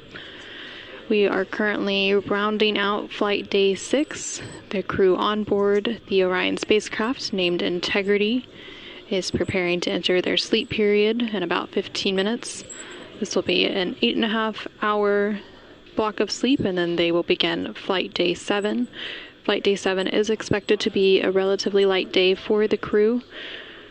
They will have a post-lunar flyby crew conference with the science team here on the ground towards the beginning part of their day. There will then be the opportunity for a return trajectory correction burn, or RTC-1 burn, should it be needed to fine-tune the trajectory of the Orion spacecraft as it makes its way back home to Earth. And then for the most part, the second half of their day will be relatively empty, allowing the crew to rest and do any sort of activities of their choosing. Today, the crew spent most of their time in a lunar flyby observation period, during which they captured imagery. They also captured voice recordings and made annotations of what they were seeing on the moon to provide to science teams here in Mission Control. Those science teams beginning to receive some of those downlinked assets, and they'll continue to receive some of that imagery throughout the night. And the science team will begin evaluating some of that in preparation for that science post-lunar flyby conference tomorrow.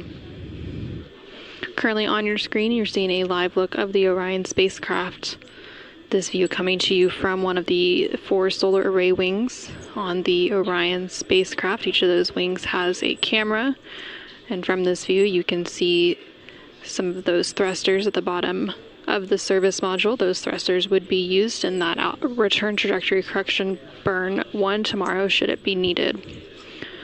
Now you're seeing a view of the Artemis Real-Time Orbit website, or ARO, which is available at nasa.gov/trackartemis. This provides updates on the velocity and distance of the Orion spacecraft and its crew from the Earth and Moon throughout its journey around the Moon and back home to Earth.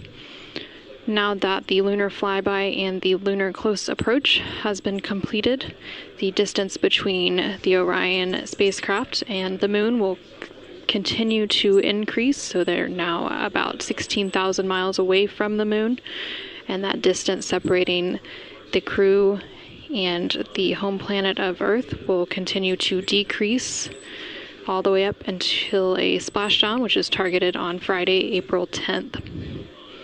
That splashdown is predicted to take place in about 3 days, 17 hours, and 59 minutes. And again, should that return trajectory correction 1 burn be needed tomorrow, that would take place in about 18 hours and 9 minutes from now.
This is Artemis Mission Control in Houston, Texas. We are currently 5 days, 7 hours, and 29 minutes into the Artemis II mission. And the crew recently entered their sleep period. That sleep period will last 8.5 hours. And once that sleep period concludes and the crew wakes up, it will officially mark the start of Flight Day 7 for the mission. Just a moment ago, you probably saw the Orion spacecraft on your screen as it completed a brief attitude maneuver, and now on your screen you can see a view of the Orion spacecraft with one of its solar array wings that's extended, and above that solar array wing is a view of a crescent Earth. Earth, of course, now the target for the return journey of the Orion spacecraft, with that splashdown expected to take place on Friday, April 10th. The flight control position in mission control responsible for some of those attitude maneuvers is GNC, which is the Guidance, Navigation, and Control Officer. That flight controller is responsible for managing the inertial measuring units, the global positioning system receivers, barometric altimeters, and the position, state, and attitude health of the Orion spacecraft. This console position is also responsible for commanding those attitude maneuvers. The equivalent to the GNC position in the International Space Station Flight Control Room just down the hall is known as ADCO. Currently on console here in Mission Control is the Orbit 2 team of flight controllers. They are being led by Flight Director Diane Daly, and the Capcom or capsule communicator here in Mission Control for Orbit 2 is Tess Caswell.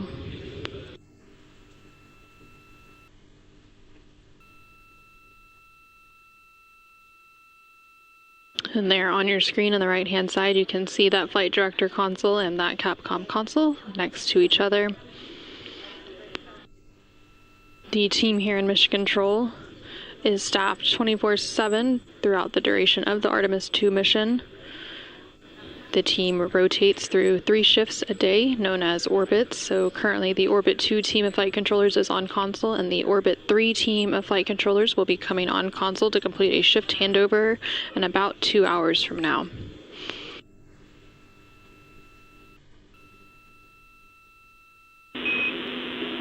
Integrity Houston with a potential last good night before we go into a very long forward link LOS.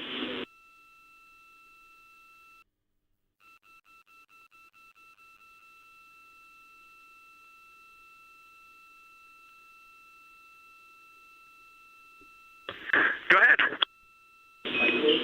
Hey, sorry to bug you again, but the team here is looking to resume venting before we go into this long LOS. We did want to make sure that you guys know the team here has decided that there is no constraint to fecal use of toilet during vent ops. So we would like to resume the vent if you're okay with that, knowing that you can continue to use toilet for fecal purposes while we do so.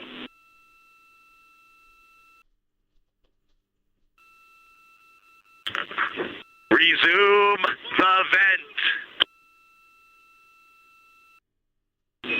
And there was much rejoicing. Hey, we also got a sneak peek at y'all's imagery. It's absolutely stunning. We are all completely in awe of the work that you did today. Thank you so much for bringing us on this journey with you. We hope you have sweet dreams of moon joy.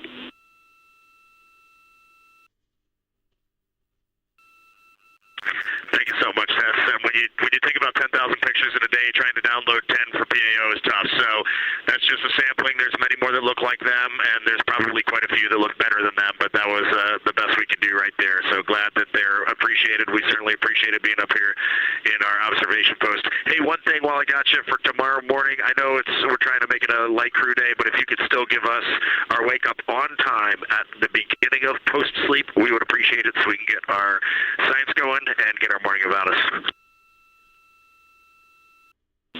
We will make that happen for you. Have a wonderful night.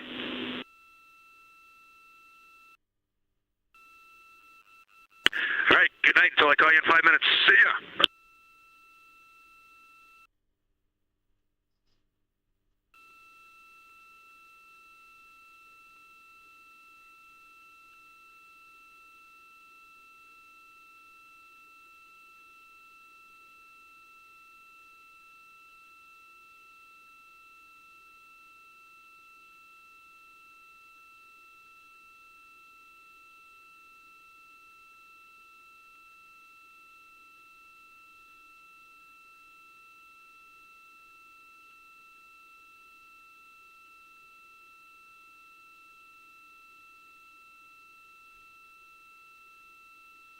This is Artemis Mission Control. Some final communication for the evening there from the Orion Commander Reed Wiseman and the Capcom or Capsule Communicator here in Mission Control, Tess Caswell, who you can see there in the center portion of the right block of your screen. They were discussing an upcoming wastewater dump as part of the Universal Waste Management System, aka the space toilet on board the Orion spacecraft. They conduct periodic wastewater dumps where they vent the wastewater overboard.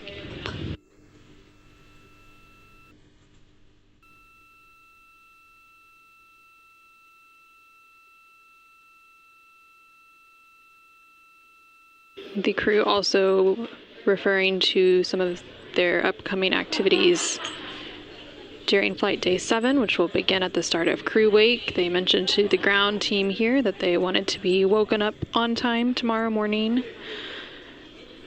Throughout the duration of the mission, the crew has been woken up by wake-up music, which was selected by the crew ahead of the mission.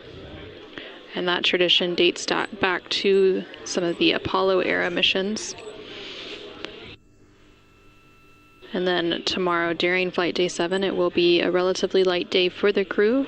A good portion of the day will be spent in an off-duty day, but at the beginning of the crew day, they will have that post-flyby conference with the science team here in Mission Control to discuss some of their lunar observations that were made during the flyby.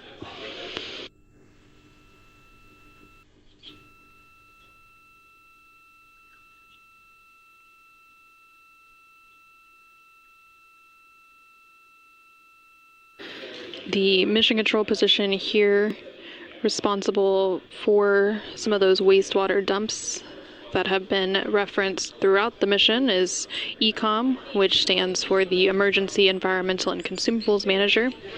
They are responsible for the internal thermal control systems, the air and water supply and purification systems, and they also manage emergency response. The equivalent flight control position in the International Space Station flight control room just down the hallway is known as Ethos.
This is Artemis Mission Control.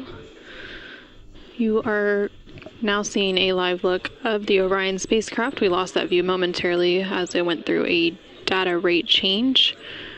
And then we are also expecting a forward link loss of signal in about 13 minutes, which will mean that the crew can call down if they want, even though they are in a sleep period at this point. But the team here in Mission Control Houston won't be able to call up to the crew during that loss of signal. We are currently 5 days, 7 hours, and 56 minutes into the Artemis II mission. The view there on your screen coming from the solar array wing cameras.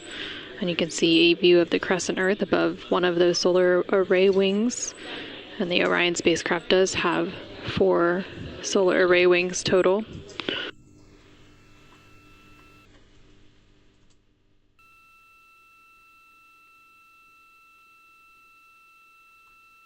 The flight control position here in Mission Control that monitors some of those data rate changes is known as INCO, which stands for the Instrumentation and Communications Officer, and they manage the communication systems of the Orion spacecraft, including the phased array antennas, baseband signal processors, and audio systems. And the equivalent position in the International Space Station Flight Control Room down the hallway is known as CRONUS.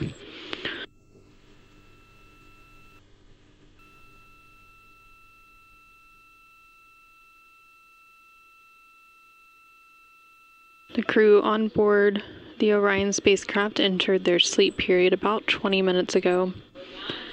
They will remain in this sleep period for about 8.5 hours total.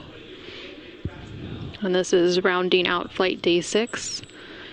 The crew spent the majority of their day today on flight day 6 making science observations and capturing imagery as part of the lunar flyby, during which Orion and its crew passed approximately 4,000 to 6,000 miles from the moon and provided the crew with a full disk view of the lunar surface. And from this higher vantage point, the crew was able to observe both poles and large-scale geological features in a single view.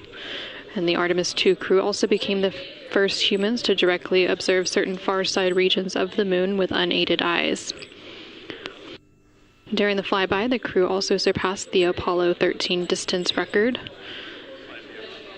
and reached the farthest distance from the Earth during their mission at a distance of 252,756 miles, which was 4,112 miles farther than Apollo 13. A couple minutes prior to that farthest distance, Orion made its closest approach to the moon at a distance of 4,067 miles.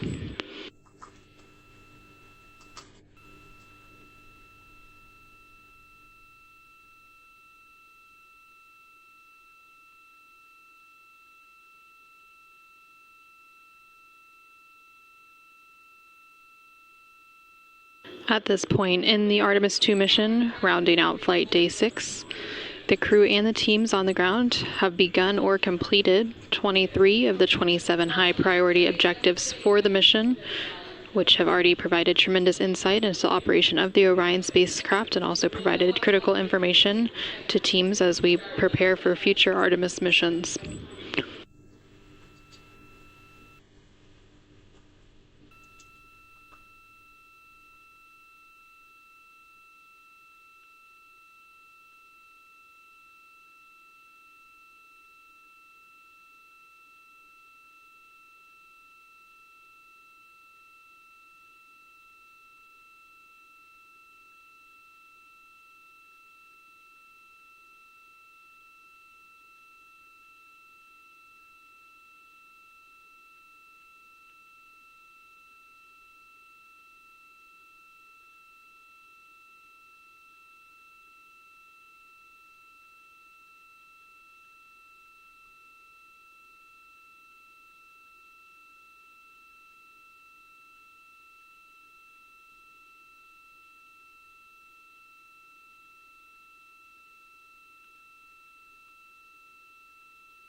This is Artemis Mission Control. A couple moments ago, we saw the Orion spacecraft as it completed a small attitude maneuver. These attitude maneuvers are managed by the GNC position here in Mission Control, which stands for the Guidance, Navigation, and Control Officer. They're responsible for commanding those attitude maneuvers. And during that maneuver, you could also get a good look at some of the solar array wings as they were positioning.